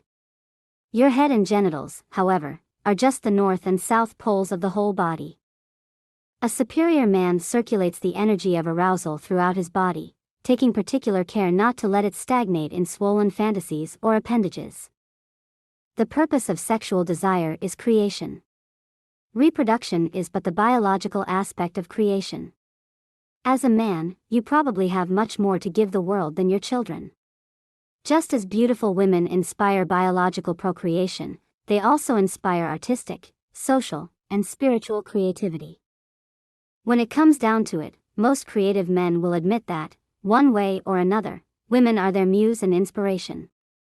Women bring them into the world. Women move them to create and serve humanity. In fact, some men would go so far as to say that, if it weren't for women, they wouldn't be interested in the world much at all. If you are a man, you have probably found yourself inspired at some time or another by a woman. Such inspiration is usually temporary, because most men don't know how to cultivate their relationship to the feminine. They tend to be inspired, and then spurt it out, through spasms of thought and ejaculation. Then they seek inspiration again, through more women, or through other feminine sources, such as alcohol, drugs, or nature. But if you learn to discipline your habits of building up and releasing mental and sexual tension, you can continually cultivate and magnify your inspiration. You can wean yourself from the addictive cycles of sexuality and intoxication. You can make use of the native force of sexual desire, for your woman and for other women, and convert your tendency toward fantasy and lust into the force of inspiration. Feel lust. Feel what it really is, in its totality. Your lust reveals your real desire to unite with the feminine, to penetrate as deeply as possible, to receive her delicious light as radiant food for your masculine soul, and to give her your entirety, losing yourself in the giving. So that you are both liberated beyond yourselves in the explosion of your gifts. This explosion of gifting could be the basis of your life, not just a moment of sexual yielding. When you feel sexual lust or desire for any woman, breathe deeply and allow the feeling of desire to magnify. And allow it to magnify more. Don't let the energy become lodged in your head or genitals, but circulate it throughout your body. Using your breath as the instrument of circulation, bathe every cell in the stimulated energy. Inhale it into your heart, and then feel outward from your heart, feeling the world as if it were your lover. With an exhale, move into the world and penetrate it, skillfully and spontaneously, opening it into love. Through these means, allow women's sexiness to help you discover and give your gift, rather than beguile you into cycles of stimulation and depletion. 42. Never allow your desire to become suppressed or depolarized. When a man denies his desire for the feminine, either by choice or due to familiarity, it is a sign of his depolarization even toward the world. He may seek a mistress in order to reinvigorate him, but this is usually only a temporary and complicated solution, since it is only a matter of time before his mistress also becomes familiar, and thus tiresome. Any woman toward whom a man becomes depolarized will feel his rejection, disgust, and turning away. In response, she will become angry and destructive. Her unhusbanded energy will begin to move chaotically, becoming even self-destructive. A man has no excuse. He must cultivate a polarized relationship to his woman and his world if he is to remain in relationship with them. You have a choice. You could choose to give your gift as a renunciate celibate, living with only the most minimal engagement with the world and women. Or, you could choose to engage the world and women fully, as a way of giving your gift. If you choose to engage the world and women fully, then you must maintain a certain degree of polarization or mutual attraction with them. Otherwise, you will begin to reject, resist, and resent the world and women, undermining your capacity to give your gift. You've probably seen the face of your woman when you've gotten to the point of putting up with her, rather than permeating her. She begins to look haggard and drawn. Her long face bespeaks a heart and body unravished by the clarity and force of your masculine loving. She never seems really happy. Eventually, her resentment turns inward, and disease symptoms begin to appear in her body. Her skin seems to wither before your eyes. You dislike her smell. As her frustration and negativity build, you become less attracted, which, of course, deprives her of even normal human affection. When things get really bad, she seems so ugly and dark that you are repulsed, and your complete withdrawal leaves her barren at her core. You may stay together because you love each other, but both of you are totally depolarized, more disgusted than turned on by each other. During these times you probably also begin to feel the same disregard toward the world. Over time, you may begin to lose interest in your projects and career. You may consider changing jobs, or finding another woman. It seems that newness, in and of itself, will be more attractive and exciting than your worn-out woman and your droning career. And you are right. A new woman and new work will excite you and cheer you up. And this is exactly what a mediocre man does. He stays with a woman and a project for as long as they interest him and turn him on. When the excitement seems to wear off, he moves on to another and then another hopeful source of polarity and excitement. It is not time that kills delight, but familiarity, neutralization, and lack of purpose. Another man might find your woman to be quite a turn-on even though she seems old shoe to you. It may not be your woman who has worn out, but your capacity for desire. You may feel like having as little to do with her as possible. But your lack of desire is only that, a lack of desire. You have spent so much time with your woman that you have rubbed off on each other, like two magnets that have demagnetized each other. Familiarity breeds depolarization, and depolarization breeds contempt amongst lovers. Every moment you treat your woman as simply a childcare helper or a buddy, you are neutralizing the same sexual differences that would secretly attract you to your female babysitter or business acquaintance. Over time, you actually begin to behave more sexually neutral with your woman than you do with other women you meet throughout the day. Chances are, your woman is more sensitive to sexual energy than you. She will probably feel the effects of this sexual neutralization, or depolarization, before you will. And when she does, her first reaction will be to feel rejected. Not in any big way, but in a small, constant way that undermines her feminine radiance. Even when she shines, you will treat her with more sexual neutrality than a woman on the bus. She will feel hurt and become darkened, and you will feel even less attracted to her. Although both of you are playing into this downward spiral of darkening depolarization, you must not blame her. A superior man always assumes complete responsibility, knowing that, ultimately, he has no control at all and everything is out of his hands. He acts with impeccable courage and persistence, expecting nothing but the inherent feeling of completeness he enjoys in the fullest giving of his gift. When your woman is looking withdrawn, dark, or downright ugly, assume she is a goddess and needs your divine invasion of her heart and body. Notice your incipient feeling of disgust for her dark mood, and take utter responsibility for her transformation. You know how fully committed you could be to, say, finishing a project at work. Treat her mood with the same ferocity of intent. Her mood is your challenge. Can you invade her body and heart with so much love and humor that she laughs, relaxes, and brightens, in spite of herself? Can you bring out the consort in her by treating her with the same teasing and sexually pregnant touch and gaze as you would your mistress? You will not want to, that's for sure. When you are depolarized, the last thing you want to do is get it up for that potato. And yet, this is exactly what a superior man does, with his woman and his world. He knows that when things get dreary, it is his own doing. He knows that he is only truly happy when giving his gift, fully and to the last drop. He knows that depolarization is a sign that he has ceased giving fully of himself, and so the world and his woman have ceased responding in fullness. Sometimes you must move on, to another job or another woman. That's fine, if it is a true movement of growth, clear, empowering, and an aspect of the ongoing giving of your gift. But, more often than not, your first impulse to move on comes when you have ceased invading the moment with your fullest capacity to give and instead are droning along, coping rather than creating. You can spend decades coping with a job before you realize that you've wasted much of your life. After just a few minutes of coping with your woman, however, she will show you her pain. Her face will show it to you. Her tone of voice will reveal it. Her seeming ugliness will reflect the collapse of her radiant core in response to your ambiguity of desire.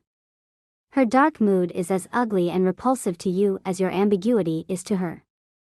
It only takes a moment of meeting a real challenge to bring a man back to full purpose, an emergency or a threat that demands his best. And it only takes a moment of praise and deep appreciation to re-evoke a woman's radiance. It can happen to your woman at the grocery store or at the spa, when a man signals his appreciation. Or it can happen at the kitchen table with you. Rather than deciding to move on because you are too weak to overcome your own neutralized lack of desire, try to take on the challenge of manifesting love in the dreary world and in your dreary woman. Use your body and mind to smithereen your woman's darkness into love. Even if she has yellow eyes and fangs, she still loves to dance. It's up to your freedom and strength of transmission whether she drains your energy, bites your wimbly head off, or surrenders to your fearless passion. 43. Use her attractiveness as a slingshot through appearance. A good woman is a source of inspiration and attraction into the world for a man. He must never forget, however, that neither the world nor his woman is the purpose of his existence. His practice is always to feel through women and the world, without suppression or disdain, into their source or very nature. A man's attraction to women must be converted from attraction to women into attraction through women. He must feel his desire without suppression, and then feel through his desire into the source energy of desire. He must feel through her beauty, into the very delight of which her beauty is but a ripple and reminder. His whole relation to appearance is epitomized in his relation to women either as obsession, distraction, or revelation. In your worship of women, never forget that they die. In your enjoyment of pleasure and delight, never forget that your sensations and feelings are fleeting, and never absolutely enough. Women can attract you, heal you, and inspire your gifts, but they will never satisfy you absolutely. Never. And you know this. This is why women are so frustrating to you. Their promise attracts you, in one way or another, perhaps many times a day. And yet, throughout your life, you have learned and will continue to learn that they cannot make good on the promise. The fulfillment that seems like a woman is actually unavailable in her form. The play of your body wanting her body is the most obvious hoax of fulfillment. If you have ever gotten the woman you've wanted, you know that it's never as good as you hoped for, at least not for very long. And yet you continue to be attracted, over and over and over, to the same woman or to different women. It's all the same thing. You are deceived by the mirage of your own desire. You are deluded by your own excitement. Women are not to blame. They are to be cherished. And felt through. To feel a woman, and be merely yanked by your desire for her form, is stupid. Bulls and houseflies are yanked by feminine forms and desire. It is an endless, stupid round of mirage, desire, and need. And yet, so much of your life goes to looking at, thinking about, and desiring women. It's not something that can simply be shucked. But it is something that can be felt through. Like a slingshot, the momentum of your desire can be used to deliver you to the source that women only promise. Women are the epitome of appearance, all appearance, everything around you, potential and actual. And like women, all appearance seems to promise you something you want. You want success from your job. You want love from your woman. You want pleasure from your body. You want obedience from your dog. When you don't get what you want, when you lose money, your woman hates you, your body is in pain, and your dog bites you, you are unhappy. When you do get what you want, you are less unhappy.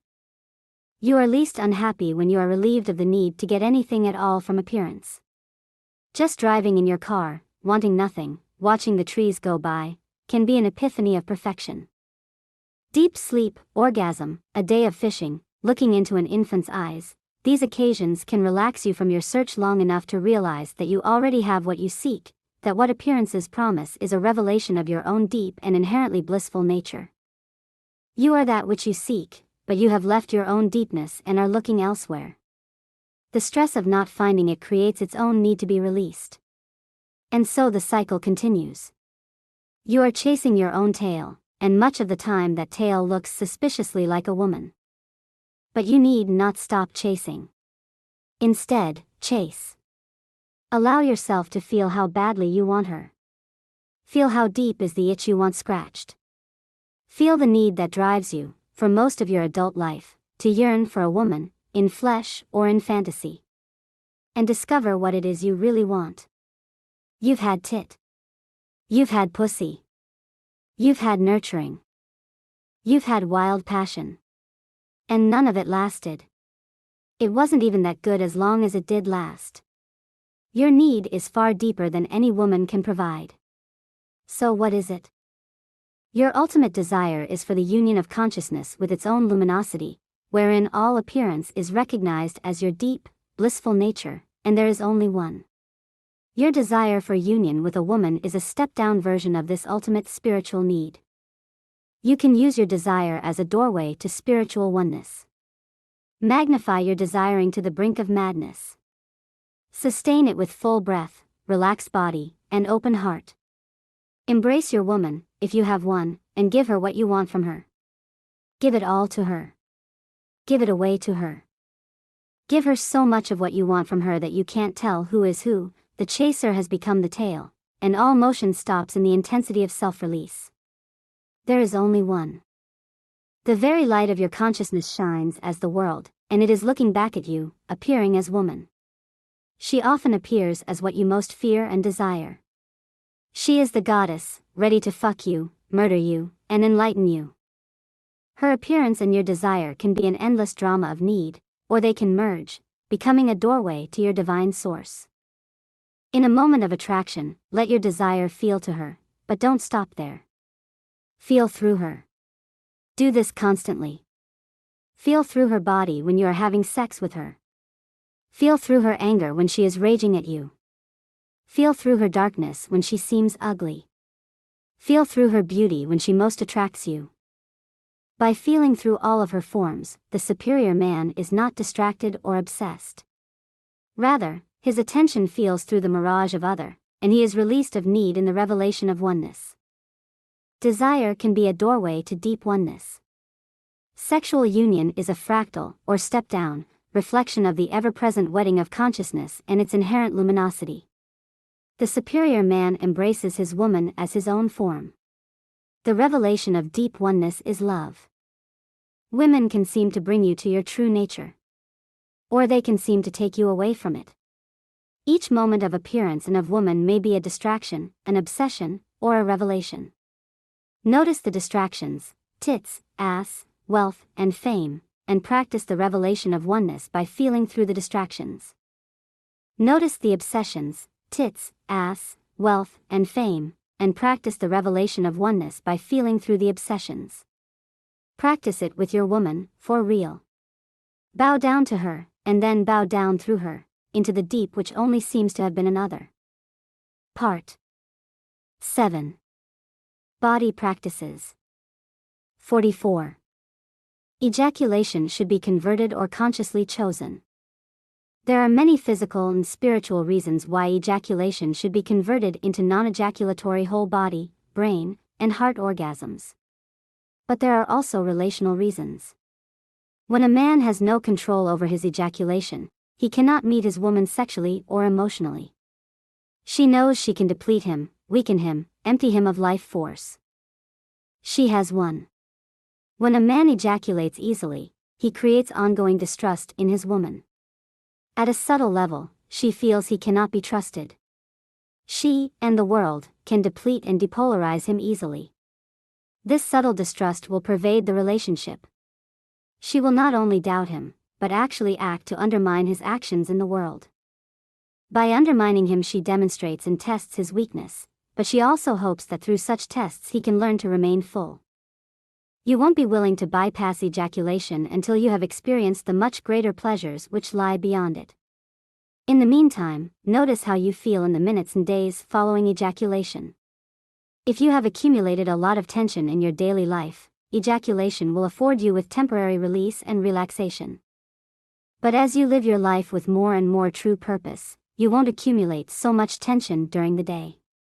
Then, you will discover that ejaculation, for the most part, actually depletes and weakens you.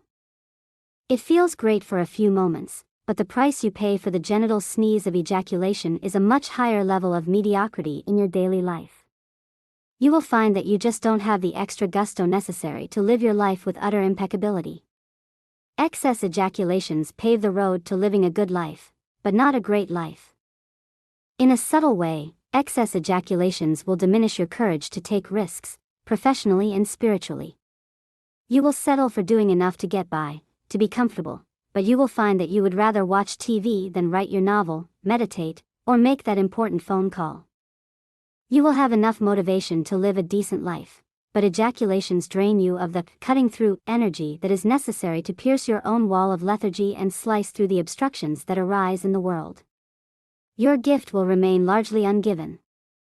Your woman can feel all of this. She may be sexually turned on by making you ejaculate. It may please her in the short run. She may even say she feels sexually unfulfilled if you don't ejaculate. But there is also a deeper part of her that has never been sexually fulfilled by you because of your tendency to ejaculate frequently and soon. Most women can experience many orgasms, and deeper orgasms. And more importantly, most women have a natural connection between their genitals and their heart. When you ejaculate and lose your erection, you are probably depriving your woman of her fullest capacity of heart reception and expression, which is evoked by relaxed, loving, watery hours of your fearless and unstressful genital penetration. It is not simply your genital penetration that touches her deeply, though. The main penetration she feels is your yielding into her, through her, in love. It is the fullness of your presence, the actual invasion of her body by your consciousness, that most ravishes her. Face it. If you are like most men, after an ejaculation or two you don't really want to penetrate or ravish her anymore. You are content to relax in the emptiness of released tension. You don't feel much desire to enter your woman, bodily or emotionally, as you did just before you ejaculated. Your woman feels your lack of desire. And she also intuits, perhaps subconsciously, that your lack of desire also applies toward the world. If she can drain you, so can the world. If she waits for your deepest gifts as you lie feebly in the bed of undesire, so might the world. She senses that you have succumbed to her, that you have allowed temporary pleasures to diminish your capacity for fullest consciousness. She knows you will likewise succumb to the world. One part of your woman is happy she made you come. She is happy you are relaxed and enjoying yourself. Another part of her is disappointed that you've allowed yourself to choose a temporary and pleasurable spasm over the endless ravishment of her and the world. Sometimes she doesn't even know what she is missing.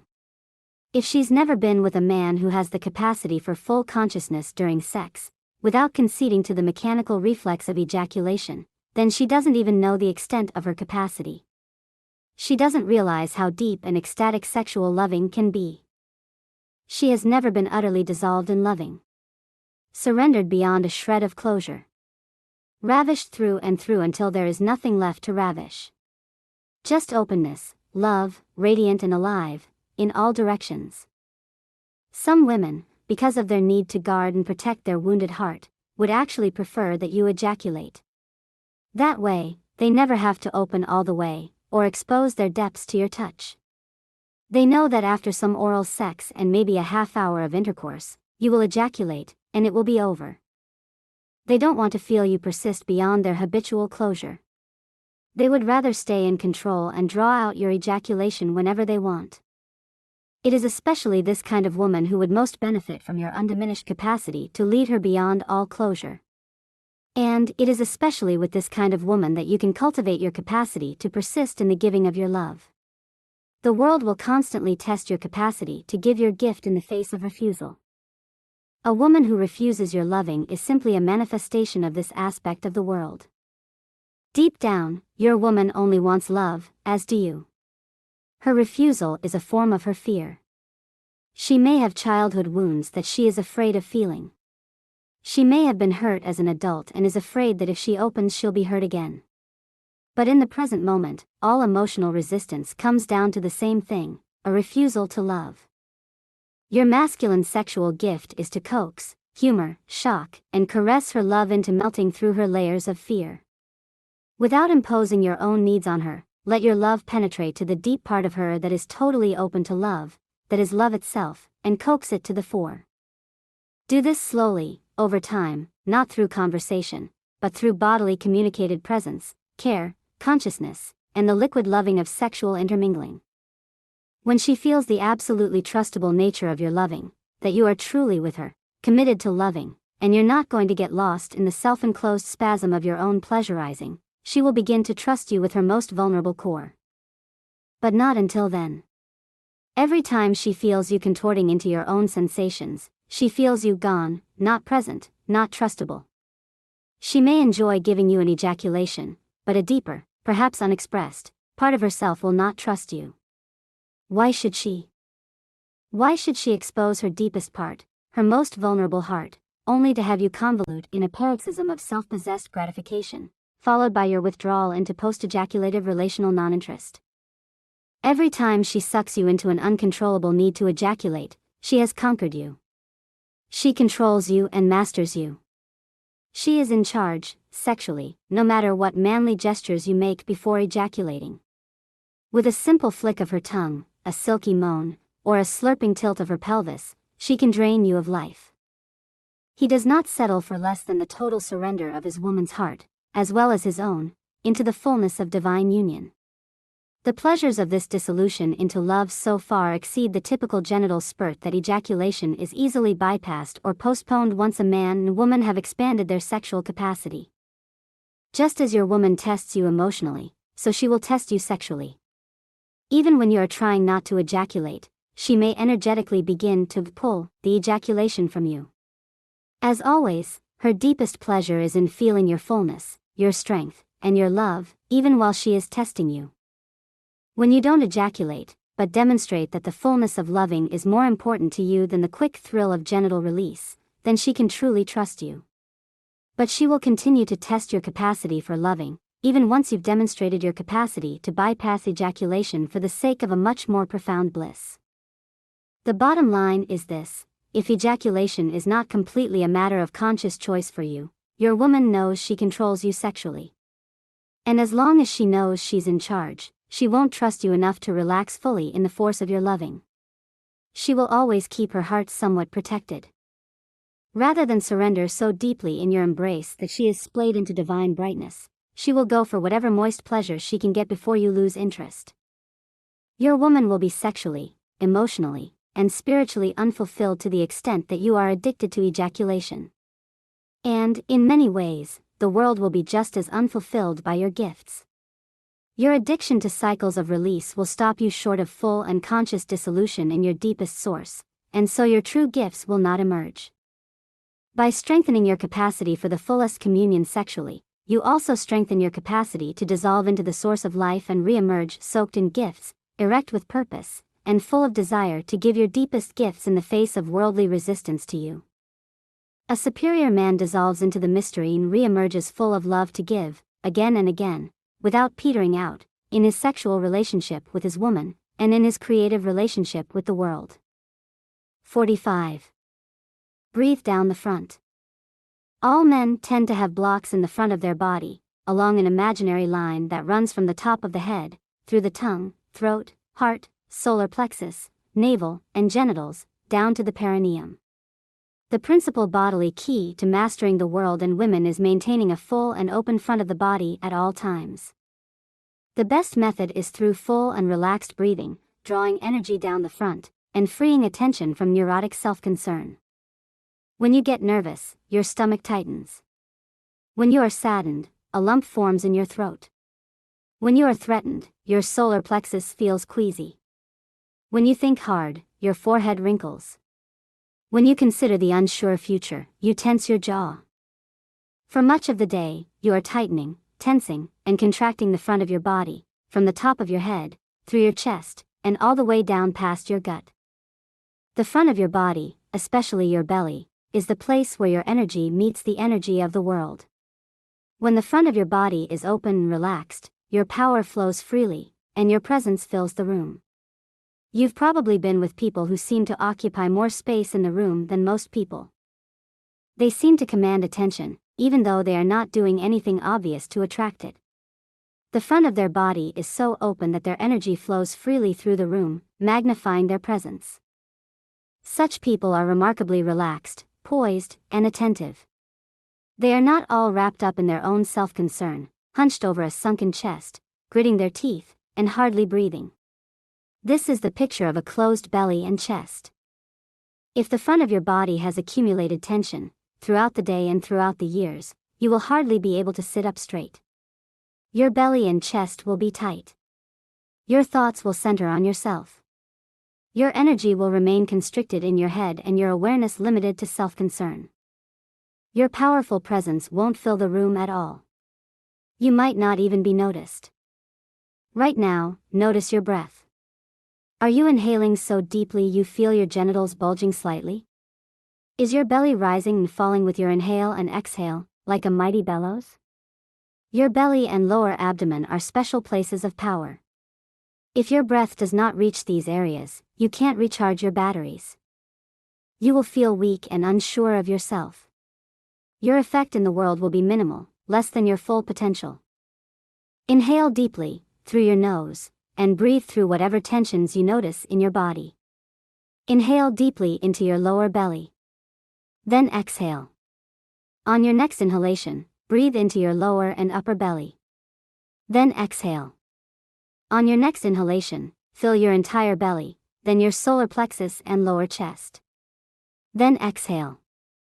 Then inhale and fill your belly, solar plexus, and your entire chest, in that order. For several breaths, inhale fully in this way, filling your belly, solar plexus, and finally your chest. Then exhale fully, slowly, and smoothly. Throughout the day, practice this kind of breathing in random moments. Pay special attention to any part of your body that seems particularly tense or closed. For instance, if the area around your navel seems tight, then inhale into that area.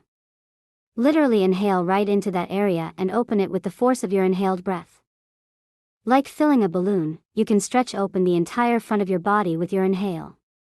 In this way, you counter the effects of accumulated fear and anxiety stored in your body, which diminish your presence and force in the world. Throughout the day, as soon as you feel tension in the front of your body, inhale into that area and open it. The main way you generate bodily tension is by turning your attention back on yourself in self-concern, curling into yourself so tightly you feel all knotted up. Therefore, the main cure is to give yourself to others.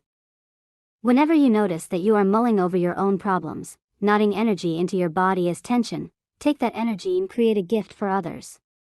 It could be as simple as doing the dishes in the sink, or as complex as building a business that will benefit others. Convert into service the energy that is knotting up the front of your body. Your tension is only the energy of a gift that has become backed up, unexpressed, in your body. Your breath is a primary expression of your personal energy.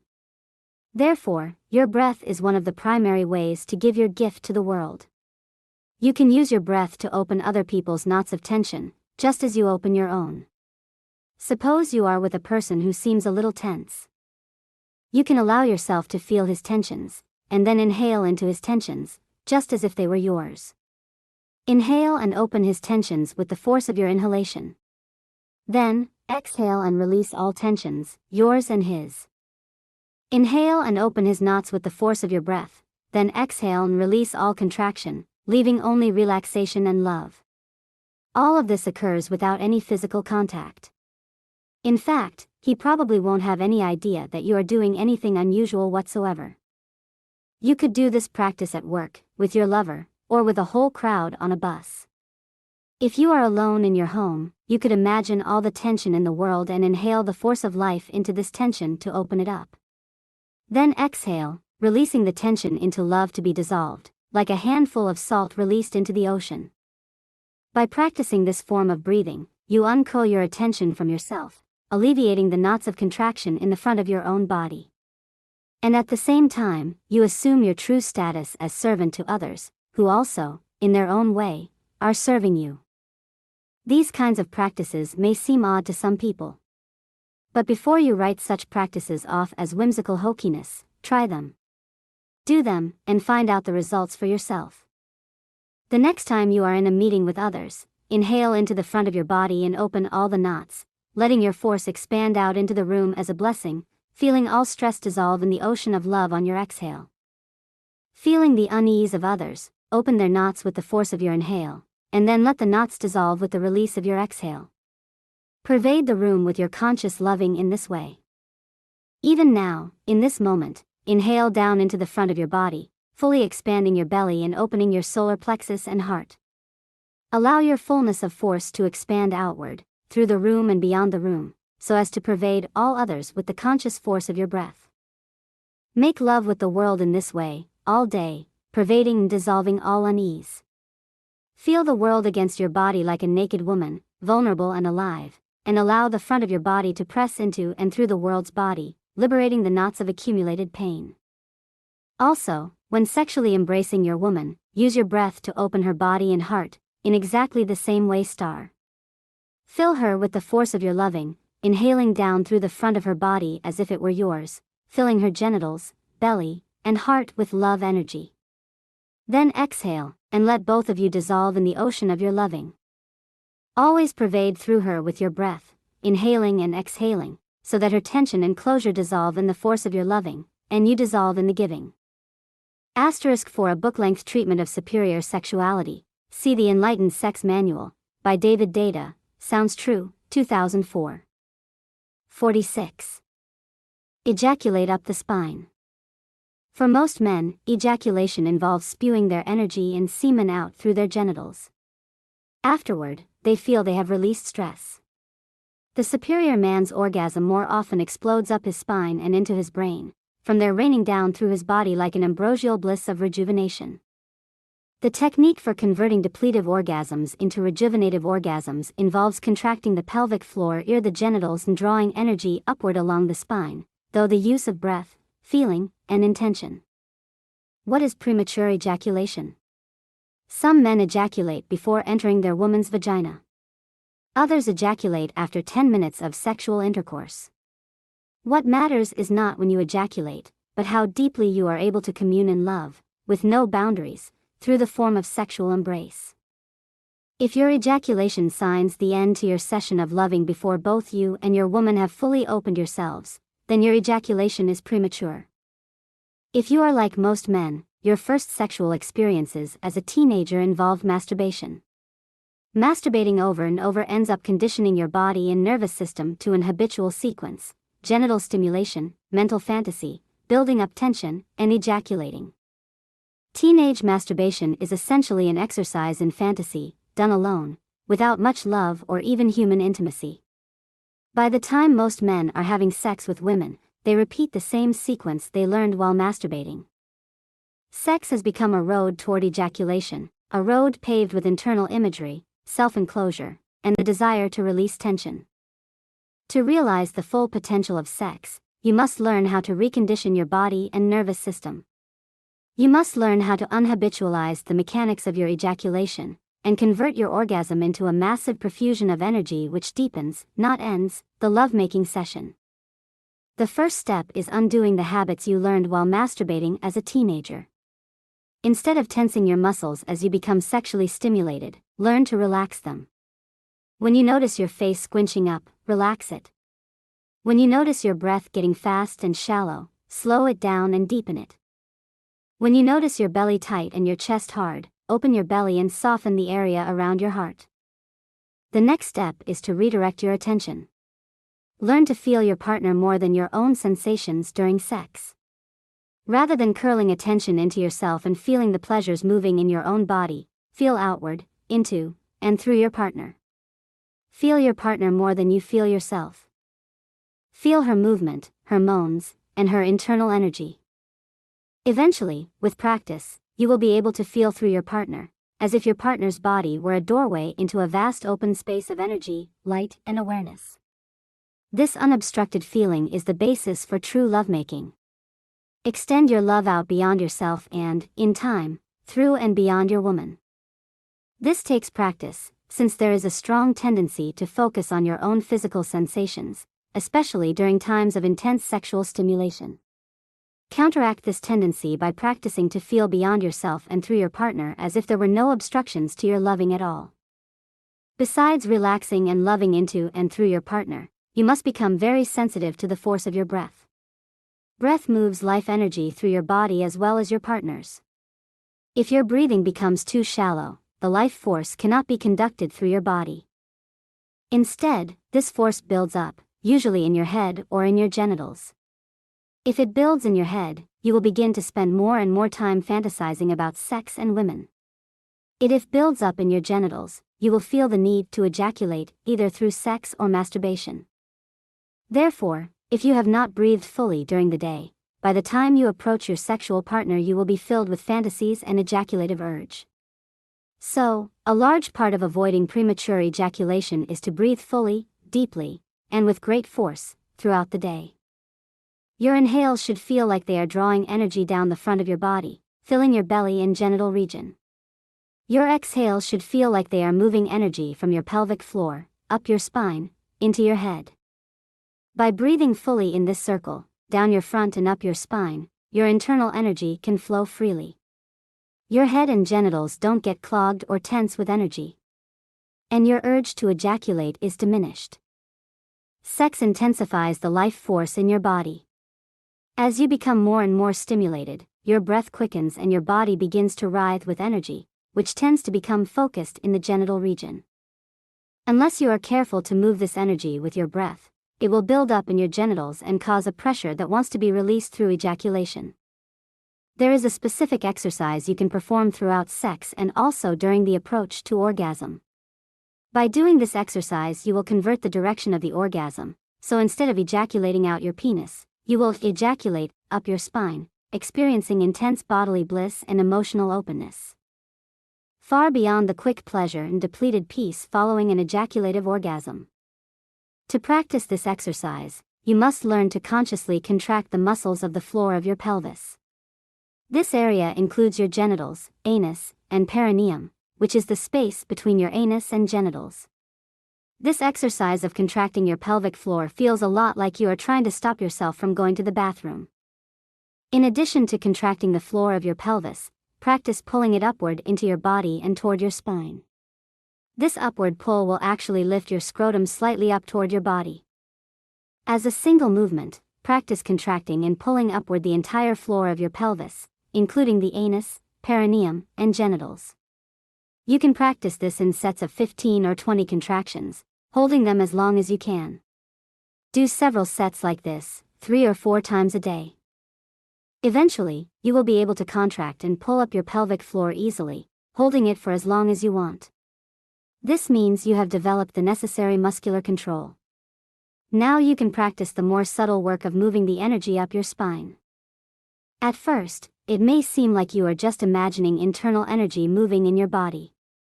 But, with practice, you will more easily see or feel this energy moving. After all, it is the same energy that, during intense sexual stimulation, you have no trouble feeling build up in your genital region, which is then released through ejaculation. You can feel it building up like water behind a dam, wanting to burst out. Well, the same energy can burst upward. And when it does, you will experience an orgasm far more pleasurable than the brief burst of a typical genital ejaculation, and also far more healing and enlivening. While you are having sex, but before you are close to ejaculating, practice contracting your pelvic floor as just discussed. While you contract it and pull upward, breathe the energy up your spine.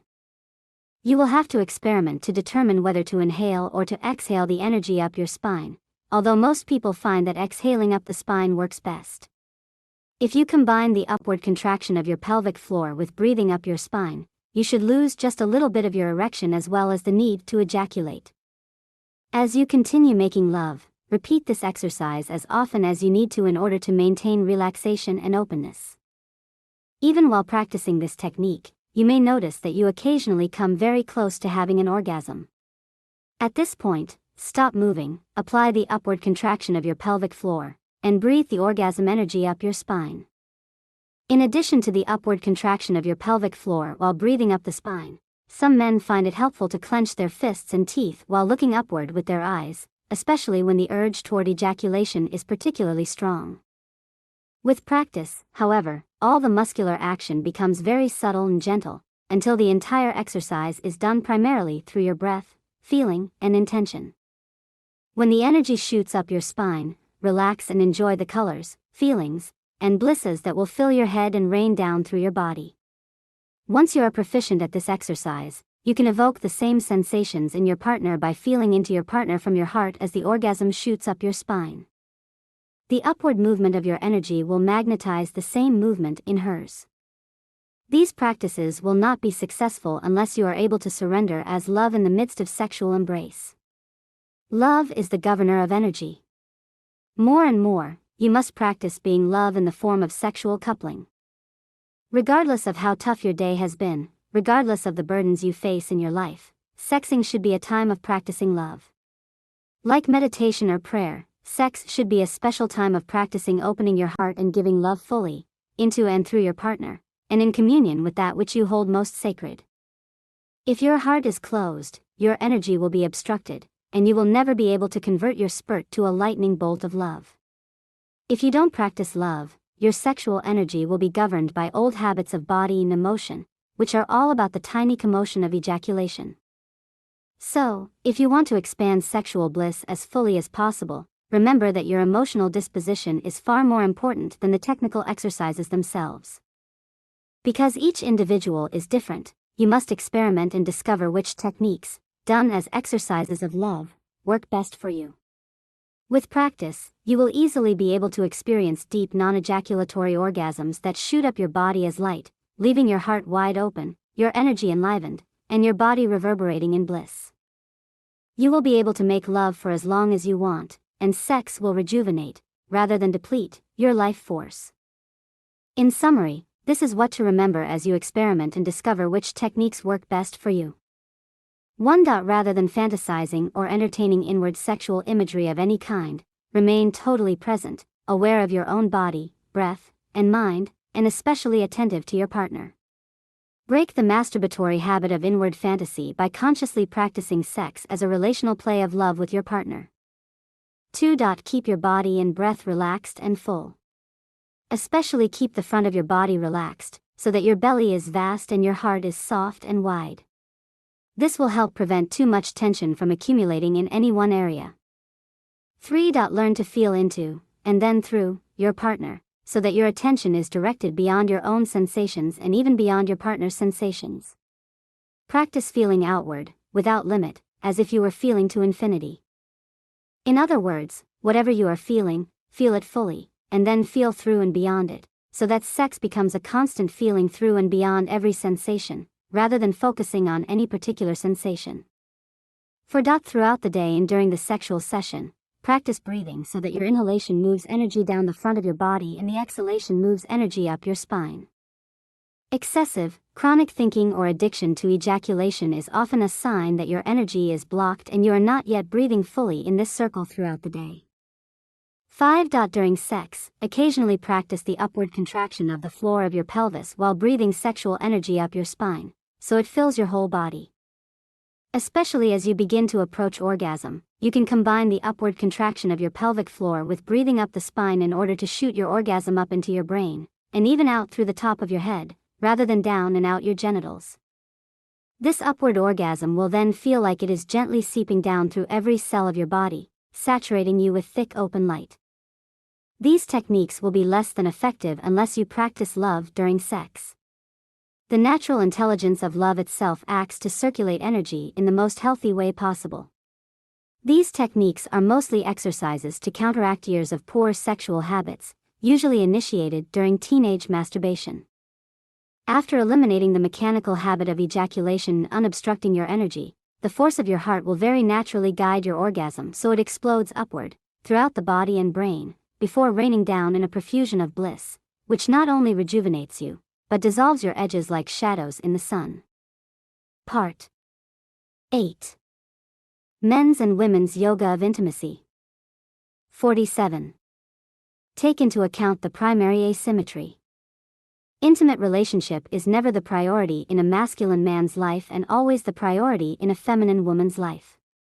If a man has a masculine sexual essence, then his priority is his mission, his direction toward greater release, freedom, and consciousness. If a woman has a feminine sexual essence, then her priority is the flow of love in her life, including her relationship with a man whom she can totally trust, in body, emotion, mind, and spirit. Man and woman must support each other in their priorities if the relationship is going to serve them both. Although you and your woman are equal beings, you are very different creatures. If she has a feminine sexual essence, her core will be fulfilled when love is flowing. For example, she can experience difficulties in her career, but if full love is flowing in her life, with her children, friends, and with you, then her core will be fulfilled. Not so for you.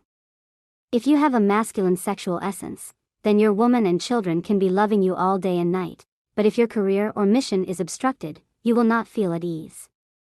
You won't even want to share much intimate time with your woman until you have your career or mission back on track. Your woman's core is fulfilled by love. Your core is released from stress by aligning your life with your mission. To you, intimacy is something to be enjoyed in addition to your purpose. To your woman, intimacy is at the core of her life, and the tone of your intimacy colors everything else she does. When your intimacy is going great, your woman's life is filled with the color of love. She feels good at work, at home, in bed.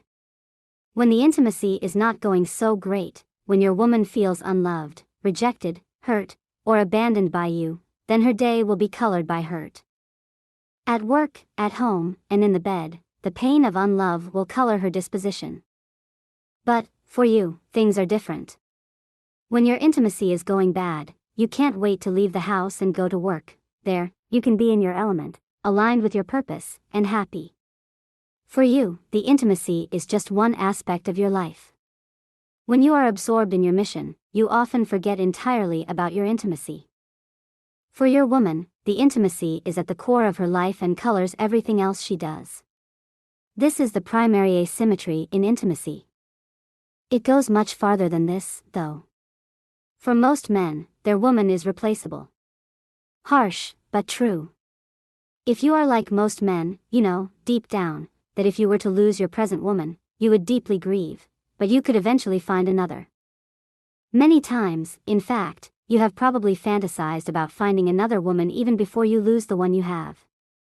Because a man's priority is his mission, he will always gravitate to a woman whom he feels would most support his mission.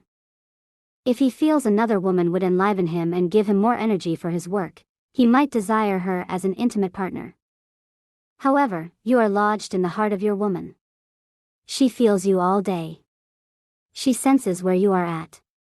Feeling threads from her heart are connected to your heart, day and night. You are not replaceable in her perception.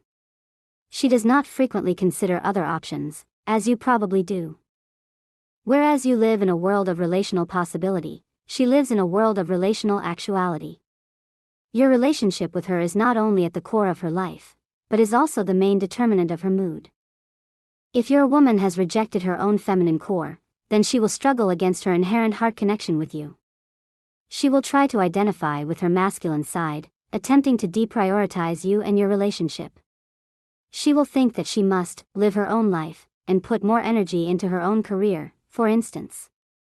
While it is obviously healthy for every man and woman to learn to become whole and independent, it is self-destructive for your woman to try to lessen the import of your relationship in her life.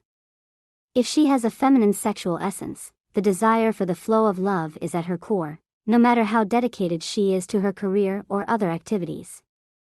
Without a deep and loving intimacy, with you or with the divine, she hurts. It will never work for her to try to quell the pain by absorbing herself in her career, her art, or her friends. If she has a feminine essence, she must honor herself by owning her deep desire for the flow of love in her heart, just as a person with a masculine essence must honor his or her direction in order to be truly happy. Our culture has become so anti-feminine that many women are trying to deny their feminine core desires and adopt the masculine way of dedication to mission. By denying their feminine essence, such women are predisposing themselves to emptiness of heart, depression, and bodily symptoms of disease.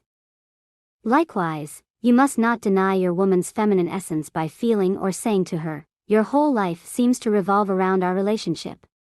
That's not healthy. You should have your own life, your own direction, your own career and friends. Stop complaining about our intimate problems and get a life.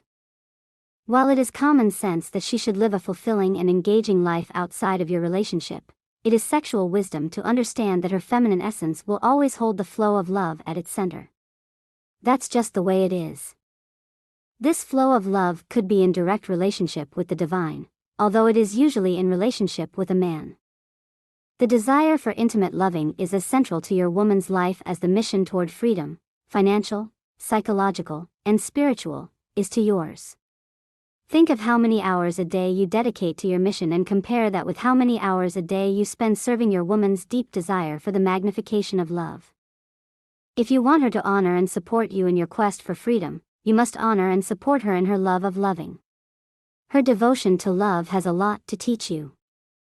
Some men feel guilty for not being as into the relationship as their woman is. You must understand that this is natural. If you have a masculine essence and your woman has a feminine essence, you will never be as concerned, distraught, or elated about your intimacy as your woman is. Don't fake it. Don't try to act concerned for the sake of your woman. She can feel where you are really at. Instead, be authentic to your core desires, and dedicate your life, with utter impeccability, to your highest goals. If one of your highest goals is psychological or spiritual freedom, then you will highly value your intimacy. Nobody will press your buttons or reflect your asshole to you better than your woman. She will point out your weaknesses better than a boot camp drill sergeant. She will reflect your ambiguity or clarity better than any workshop teacher. She will do you better than a whore and give you more loving than you can handle. And all the while she will shower your life with radiant blessing, healing, and enlivenment, if she learns to own her true feminine desires and you learn to own your true masculine desires. When you both honor the primary asymmetry in intimacy, you can each concentrate on your true desires rather than compromising for the sake of an imaginary truce between genders. When your life is truly aligned with your highest purpose, you will become more present, more loving, and more humorous. Your woman will then be the first recipient of your magnified presence, love, and humor. If your intimacy is not constantly growing in this way, your life is not aligned with your highest purpose. Likewise, if your woman devotes herself to her true heart desires, you will feel it. Her energy, radiance, wisdom, and power to create heaven on earth will feed you constantly, even when it is not directed toward you. You will be inspired by her magic, enchanted by her sexuality, awed by her knowingness, and enlivened by the life that flows so lovingly through her body. However, if she has chosen to deny her heart desire and adopt more masculine goals of purpose and mission as her core needs, both of you will suffer. Her radiance will diminish, her guardedness will increase, and neither of your hearts will feel relaxed in the intimacy. Your woman could be a corporate executive and you could be a house husband. That's fine, as long as you are living your highest purpose and her life is devoted to love. Honor this primary asymmetry, in yourself and in your woman. Only when you are willing to support each other's core desires will the intimacy give each of you what you want, and then perhaps bring you beyond even that, into the utter joy of being, of which your relationship is only a hope. 48. You are responsible for the growth in intimacy. There are masculine and feminine gifts in intimacy, and each gift comes with its own responsibility. The direction of growth of a relationship is primarily the man's responsibility. The energy of an intimacy, pleasure, sexual flow, and vitality, is primarily the woman's responsibility. A simplified way of saying this is that the man is responsible for the woman's depth of love, or openness of mood, and the woman is responsible for the man's erection or energy in the body. Once you have grown into independent adulthood, you no longer need somebody to take care of you. You can be responsible for yourself. In particular, you realize that you are responsible for your own happiness. Nobody can live your life for you. You must create your own health, success, and happiness. This sense of self-responsibility is only a partial maturity, however. Beyond self-responsibility lies the responsibility to give your gift. It is important to grow beyond dependence on your intimate partner for your own happiness. But it's equally important to grow beyond simple independence and autonomy. The next stage of intimacy after personal independence has been attained is the mutual flow of gifting, or serving each other in love. You may have noticed that your woman can get lost in her moods. She can get on a roll of hypernervousness. Or, she can feel dejected and mope around the house surrounded by a black cloud. It is extremely difficult for most women to get out of their mood once they are in it. Your loving intervention is one of your great masculine gifts. The point is not to be her therapist, but to be her wake-up call, her heart opener, her reminder of the primacy of love. If it takes you more than 5 minutes to open her into love, you are probably talking too much and acting too little. Or, perhaps you have forgotten your true purpose. Your masculine gift is to know where you are, where you want to be, and what you need to do to get there. If you don't know one of these, then you need to discover it by any means necessary. This vision is, essentially, the basic gift you have to offer your woman, as well as the world. If you have no higher vision than the day-to-day grind of housework, job, childcare, TV, and vacations, you are failing your birthright. Your woman will feel cheated and ungifted by you, as will the world. And they will both give you less of their gifts in return. If your woman is always stressed out, you need to know what she could do with her life, in very practical terms, so she can relax. Perhaps she needs to exercise more, meditate more, change her career, dance more, or spend more time with her women friends. If your woman feels unfulfilled most of the time, you need to know what she is missing. Are you playing the game of sensitive man, giving her space to be miserable rather than offering her your consistent and fearless gifting? And if she doesn't want your gift, your deepest wisdom and unsuppressed loving, then why would you want to be with her? Your main gift in intimacy is to guide her, moment by moment, out of her moods and into the openness of loving. And then, day by day, to guide her life into greater degrees of divine love, even beyond the relationship, so that her life becomes primarily communion, gifting, and celebration. If you cannot offer your woman such guidance, what can you offer her?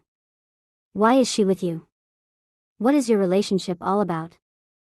To offer this masculine gift, you must cultivate your sense of daily practice.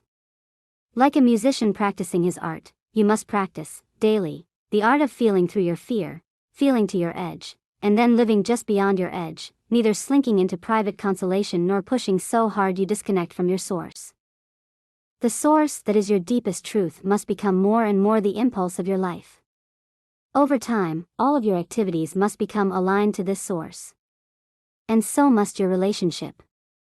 Because you probably tend to become lost in your thoughts, in your goals, and in your projects, one of the main gifts your woman can offer you is getting you into your body, into the present, into love, which connects you to your source. Through her touch, her loving, and her attractiveness, she can also give you energy, so that your whole body becomes like an erection, full and alive, and ready to penetrate the world into love. Your woman might be the President of the United States. Still, if you have a masculine sexual essence, her special gift to you is to bring you back into your body with the attractive force of her feminine energy. Without a woman to serve your present embodiment of love, you might spend most of your time working on your projects, staring into a computer screen, churning thoughts in your head, or seeking future goals of financial or spiritual freedom. Meanwhile, you have lost touch with the present, with your body and your woman. When you can simply be with your body and your woman, fully present, without pulling away into your head of separation, then the boundaries begin to dissolve in the openness of your loving. When you can feel through your woman and your body, they become as if transparent, and the source and radiant substance of existence becomes obvious through them. Your natural gesture in this revelation of transparency is service.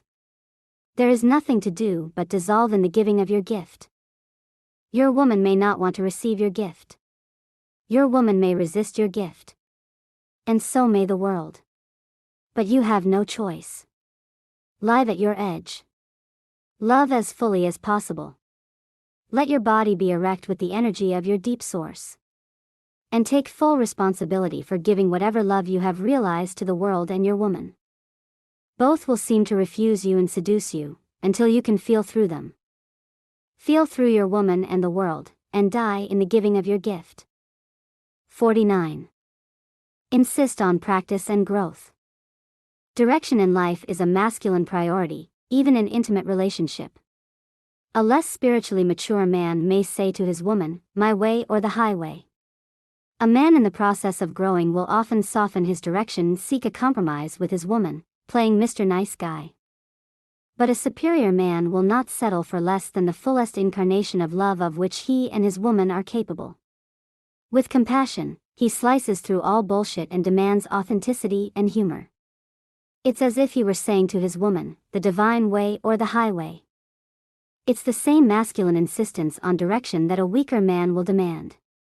But rather than wanting his woman to follow his personal direction, a superior man wants her to move in the direction that most serves her growth in love and happiness.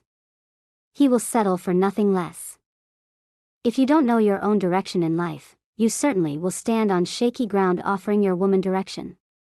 So the first step is to align your own life so that, at least in this present moment, you are living at your edge, fully aligned with your sense of purpose.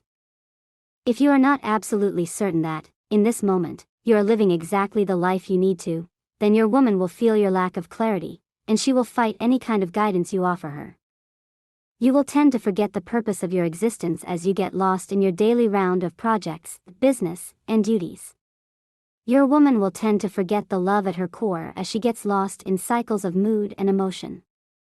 As a gift to both of you, you must cut through your own nose to the grindstone mentality as well as your woman's ensconcement in sadness, fear, and anger, and reveal the truth. However deeply you have penetrated into the mystery of existence, it is that depth from which your gift will spring.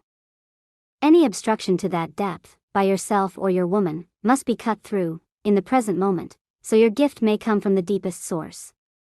If you don't cut through and take direction, your woman will. Masculine and feminine energies in intimacy are governed by the law of conservation.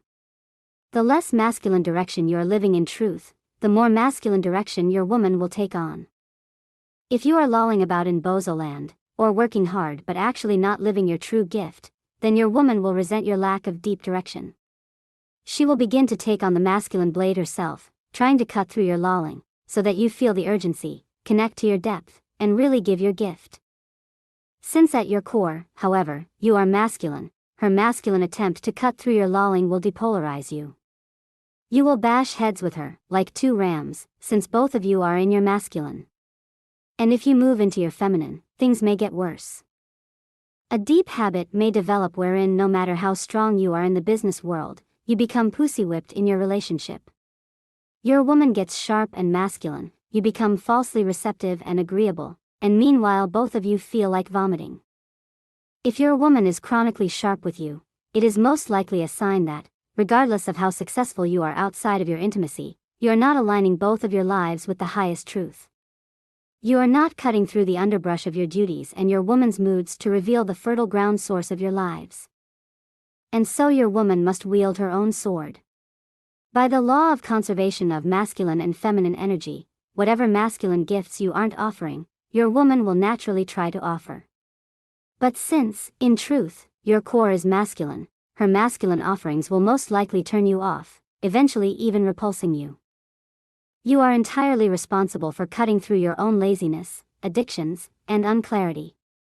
There is nothing to wait for and nobody to blame. Whatever techniques are appropriate, use them. Try talking with your friends, using therapy, practicing meditation or prayer, going on a vision quest, reading scripture, walking in nature, keeping a journal, or studying with a teacher. Remember that your success with any method you choose depends entirely on your actual commitment to discovering your deepest truth and aligning your life with it. You can meditate until you're blue in the face, but it won't work if, when it comes down to it, you'd rather masturbate, read the newspaper, or watch TV than cut through your addictions, discipline your daily life, and give your gift from your deepest, most blissful source. The quality of your intent and the consistency and depth of your application determine the results of your direction and gifting, as well as your capacity to guide your woman's life into greater happiness and bodily surrender into love. 50. Restore your purpose in solitude and with other men. A man rediscovers and fine-tunes his purpose in solitude, in challenging situations, and in the company of other men who won't settle for his bullshit. But women strengthen their feminine radiance best in the company of other women in mutual celebration and play. A man must arrange for both forms of restoration, his own solitude and men's gatherings, and his woman's time with other women. If you spend too much time with your woman, you will rub off on each other in the worst way. In order to get along together, she will begin to adopt your masculine patterns of speech, denying her feminine desire to flow and play in pleasure without having to make masculine style sense or fulfill a purpose. You will begin to adopt her feminine patterns of touch and affection, denying your desire to get down to it, with your mission or your woman. Instead, you will find yourself pecking your woman on the cheek or giving her hugs and pats of lovey-dovey reassurance. In short, the goddess and the warrior will become neutralized householders sharing only the mildest play of sexual polarity. In order to enliven her feminine core, your woman should spend time every day in absolute abandon and celebration. During these times of dancing, singing, laughter, and sheer delight, her body and mind should be totally released of any obligation to be masculine, directed, controlled, structured, or goal-oriented. These occasions are most rejuvenating when she is with other women, magnifying and rejoicing in each other's feminine radiance and flow. If your woman lacks this frequent feminine rejuvenation, she will develop symptoms of depressed feminine energy, disease, especially in her more feminine parts, lack of life energy, low sexual desire and enjoyment, and a blue, downhearted, despondent disposition. Much of the modern men's movement has concentrated on men reclaiming their inner feminine energy. If you want to revitalize your own feminine energy, then you can do pretty much the same as women do to revitalize their feminine energy. You can go out into the woods and sing and dance and laugh with your friends. For men who have become rigidly stuck in their masculine direction, without allowing the flow of joy and sharing in their lives, this is good medicine. But for men who have lost their sense of purpose, who don't know what their life is about, or who have trouble aligning their life with their truth, singing and dancing aren't the remedy. The cure for lack of purpose is to be challenged to live at your edge, since you have lost the capacity to live there by yourself. The two ways to bring you right to your masculine edge of power are austerity and challenge. Austerity means to eliminate the comforts and cushions in your life that you have learned to snuggle into and lose wakefulness. Take away anything that dulls your edge. No newspapers or magazines. No TV. No candy, cookies, or sweets. No sex. No cuddling. No reading of anything at all while you eat or sit on the toilet. Reduce working time to a necessary minimum. No movies. No conversation that isn't about truth, love, or the divine. If you take on these disciplines for a few weeks, as well as any other disciplines that may particularly cut through your unique habits of dullness, then your life will be stripped of routine distraction. All that will be left is the edge you have been avoiding by means of your daily routine. You will have to face the basic discomfort and dissatisfaction that is the hidden texture of your life. You will be alive with the challenge of living your truth, rather than hiding from it. Instead, feel your suffering, rest with it, embrace it, make love with it. Feel your suffering so deeply and thoroughly that you penetrate it, and realize its fearful foundation. Almost everything you do because you are afraid to die. And yet dying is exactly what you are doing, from the moment you are born. 2 hours of absorption in a good Super Bowl telecast may distract you temporarily, but the fact remains. You were born as a sacrifice. And you can either participate in the sacrifice, dissolving in the giving of your gift, or you can resist it, which is your suffering. By eliminating the safety net of comforts in your life, you have the opportunity to free fall in this moment between birth and death, right through the hole of your fear, into the unthreatenable openness which is the source of your gifts. The superior man lives as this spontaneous sacrifice of love. The other means, besides austerity, for rediscovering your masculine core is through challenge. The more superficial forms of challenge include activities like mountain climbing, ropes courses, competitive sports, and boot camp. These forms of physical challenge instantly enliven the masculine sense of purpose and direction, in men and women. Deeper forms of challenge involve directly giving your gift in ways that have been blocked by your fear. If you have always been afraid of public speaking, you can take on the challenge of speaking in public once a week for 3 months. If you fail and miss an appointment 1 week, the following week you must give 3 talks. If you have always wanted to write a novel, but could never finish one, you tell your friends that you are going to complete 1 chapter a week, or a month, for the next year. Every time you don't complete your weekly goal, you owe your friends $100. If you don't complete your yearly goal, you owe them $10,000. The point is, there must be a consequence for freezing in the face of fear. There are obvious consequences for freezing in the face of fear when mountain climbing or playing competitive sports. You must instill consequences throughout the rest of your life, unless you want to cling to the safety net of superficial pleasures. The most potent forms of masculine realignment involve both austerity and challenge. Go to the middle of the woods, by yourself, with only survival necessities. Nothing to read, nothing to do. Fast from food and don't sleep for as long as possible. Challenge your attention with some practice, like chanting or ritual movement, so that your attention doesn't drift or become balmy. Open yourself and wait. Do not cover your suffering. Do not quit before you fall through the hole of your fear and emerge with a vision of your true mission, the unique form of your living sacrifice.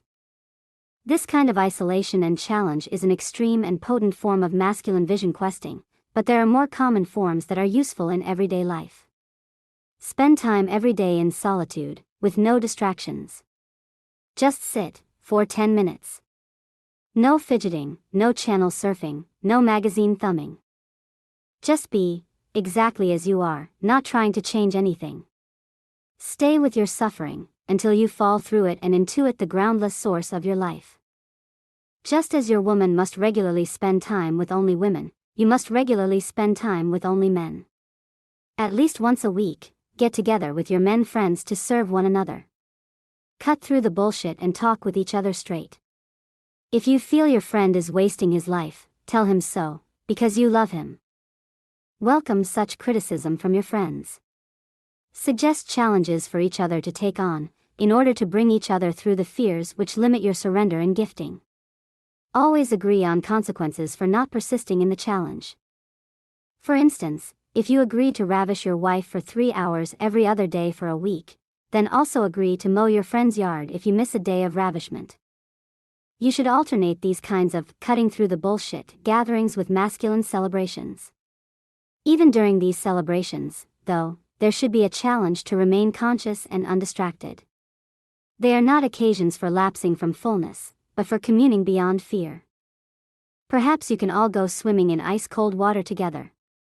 Or drink to the point of inebriation and then spend the rest of the night chanting hymns of the mystery of existence, nobody allowed to drift. Whatever you do, share as much loving as you can with your friends, without settling for mediocrity or less than each man's fullest gift. Make sure that you arrange for your woman's rejuvenative time and your own.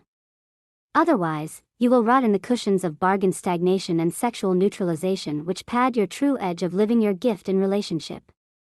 51. Practice dissolving. Like dissolving in the intensity of an orgasm, a man's greatest desire is to be utterly released. Moment by moment, practice loving through your woman and the world, allowing the force of your surrender to transform every moment into an orgasm of divine dissolution. Embrace every moment of experience as a lover, and trust whatever direction love moves you. Die in the giving of your gift, so you don't even notice you have stopped holding on to yourself. Fear is your final excuse. Don't fight it. Love through it.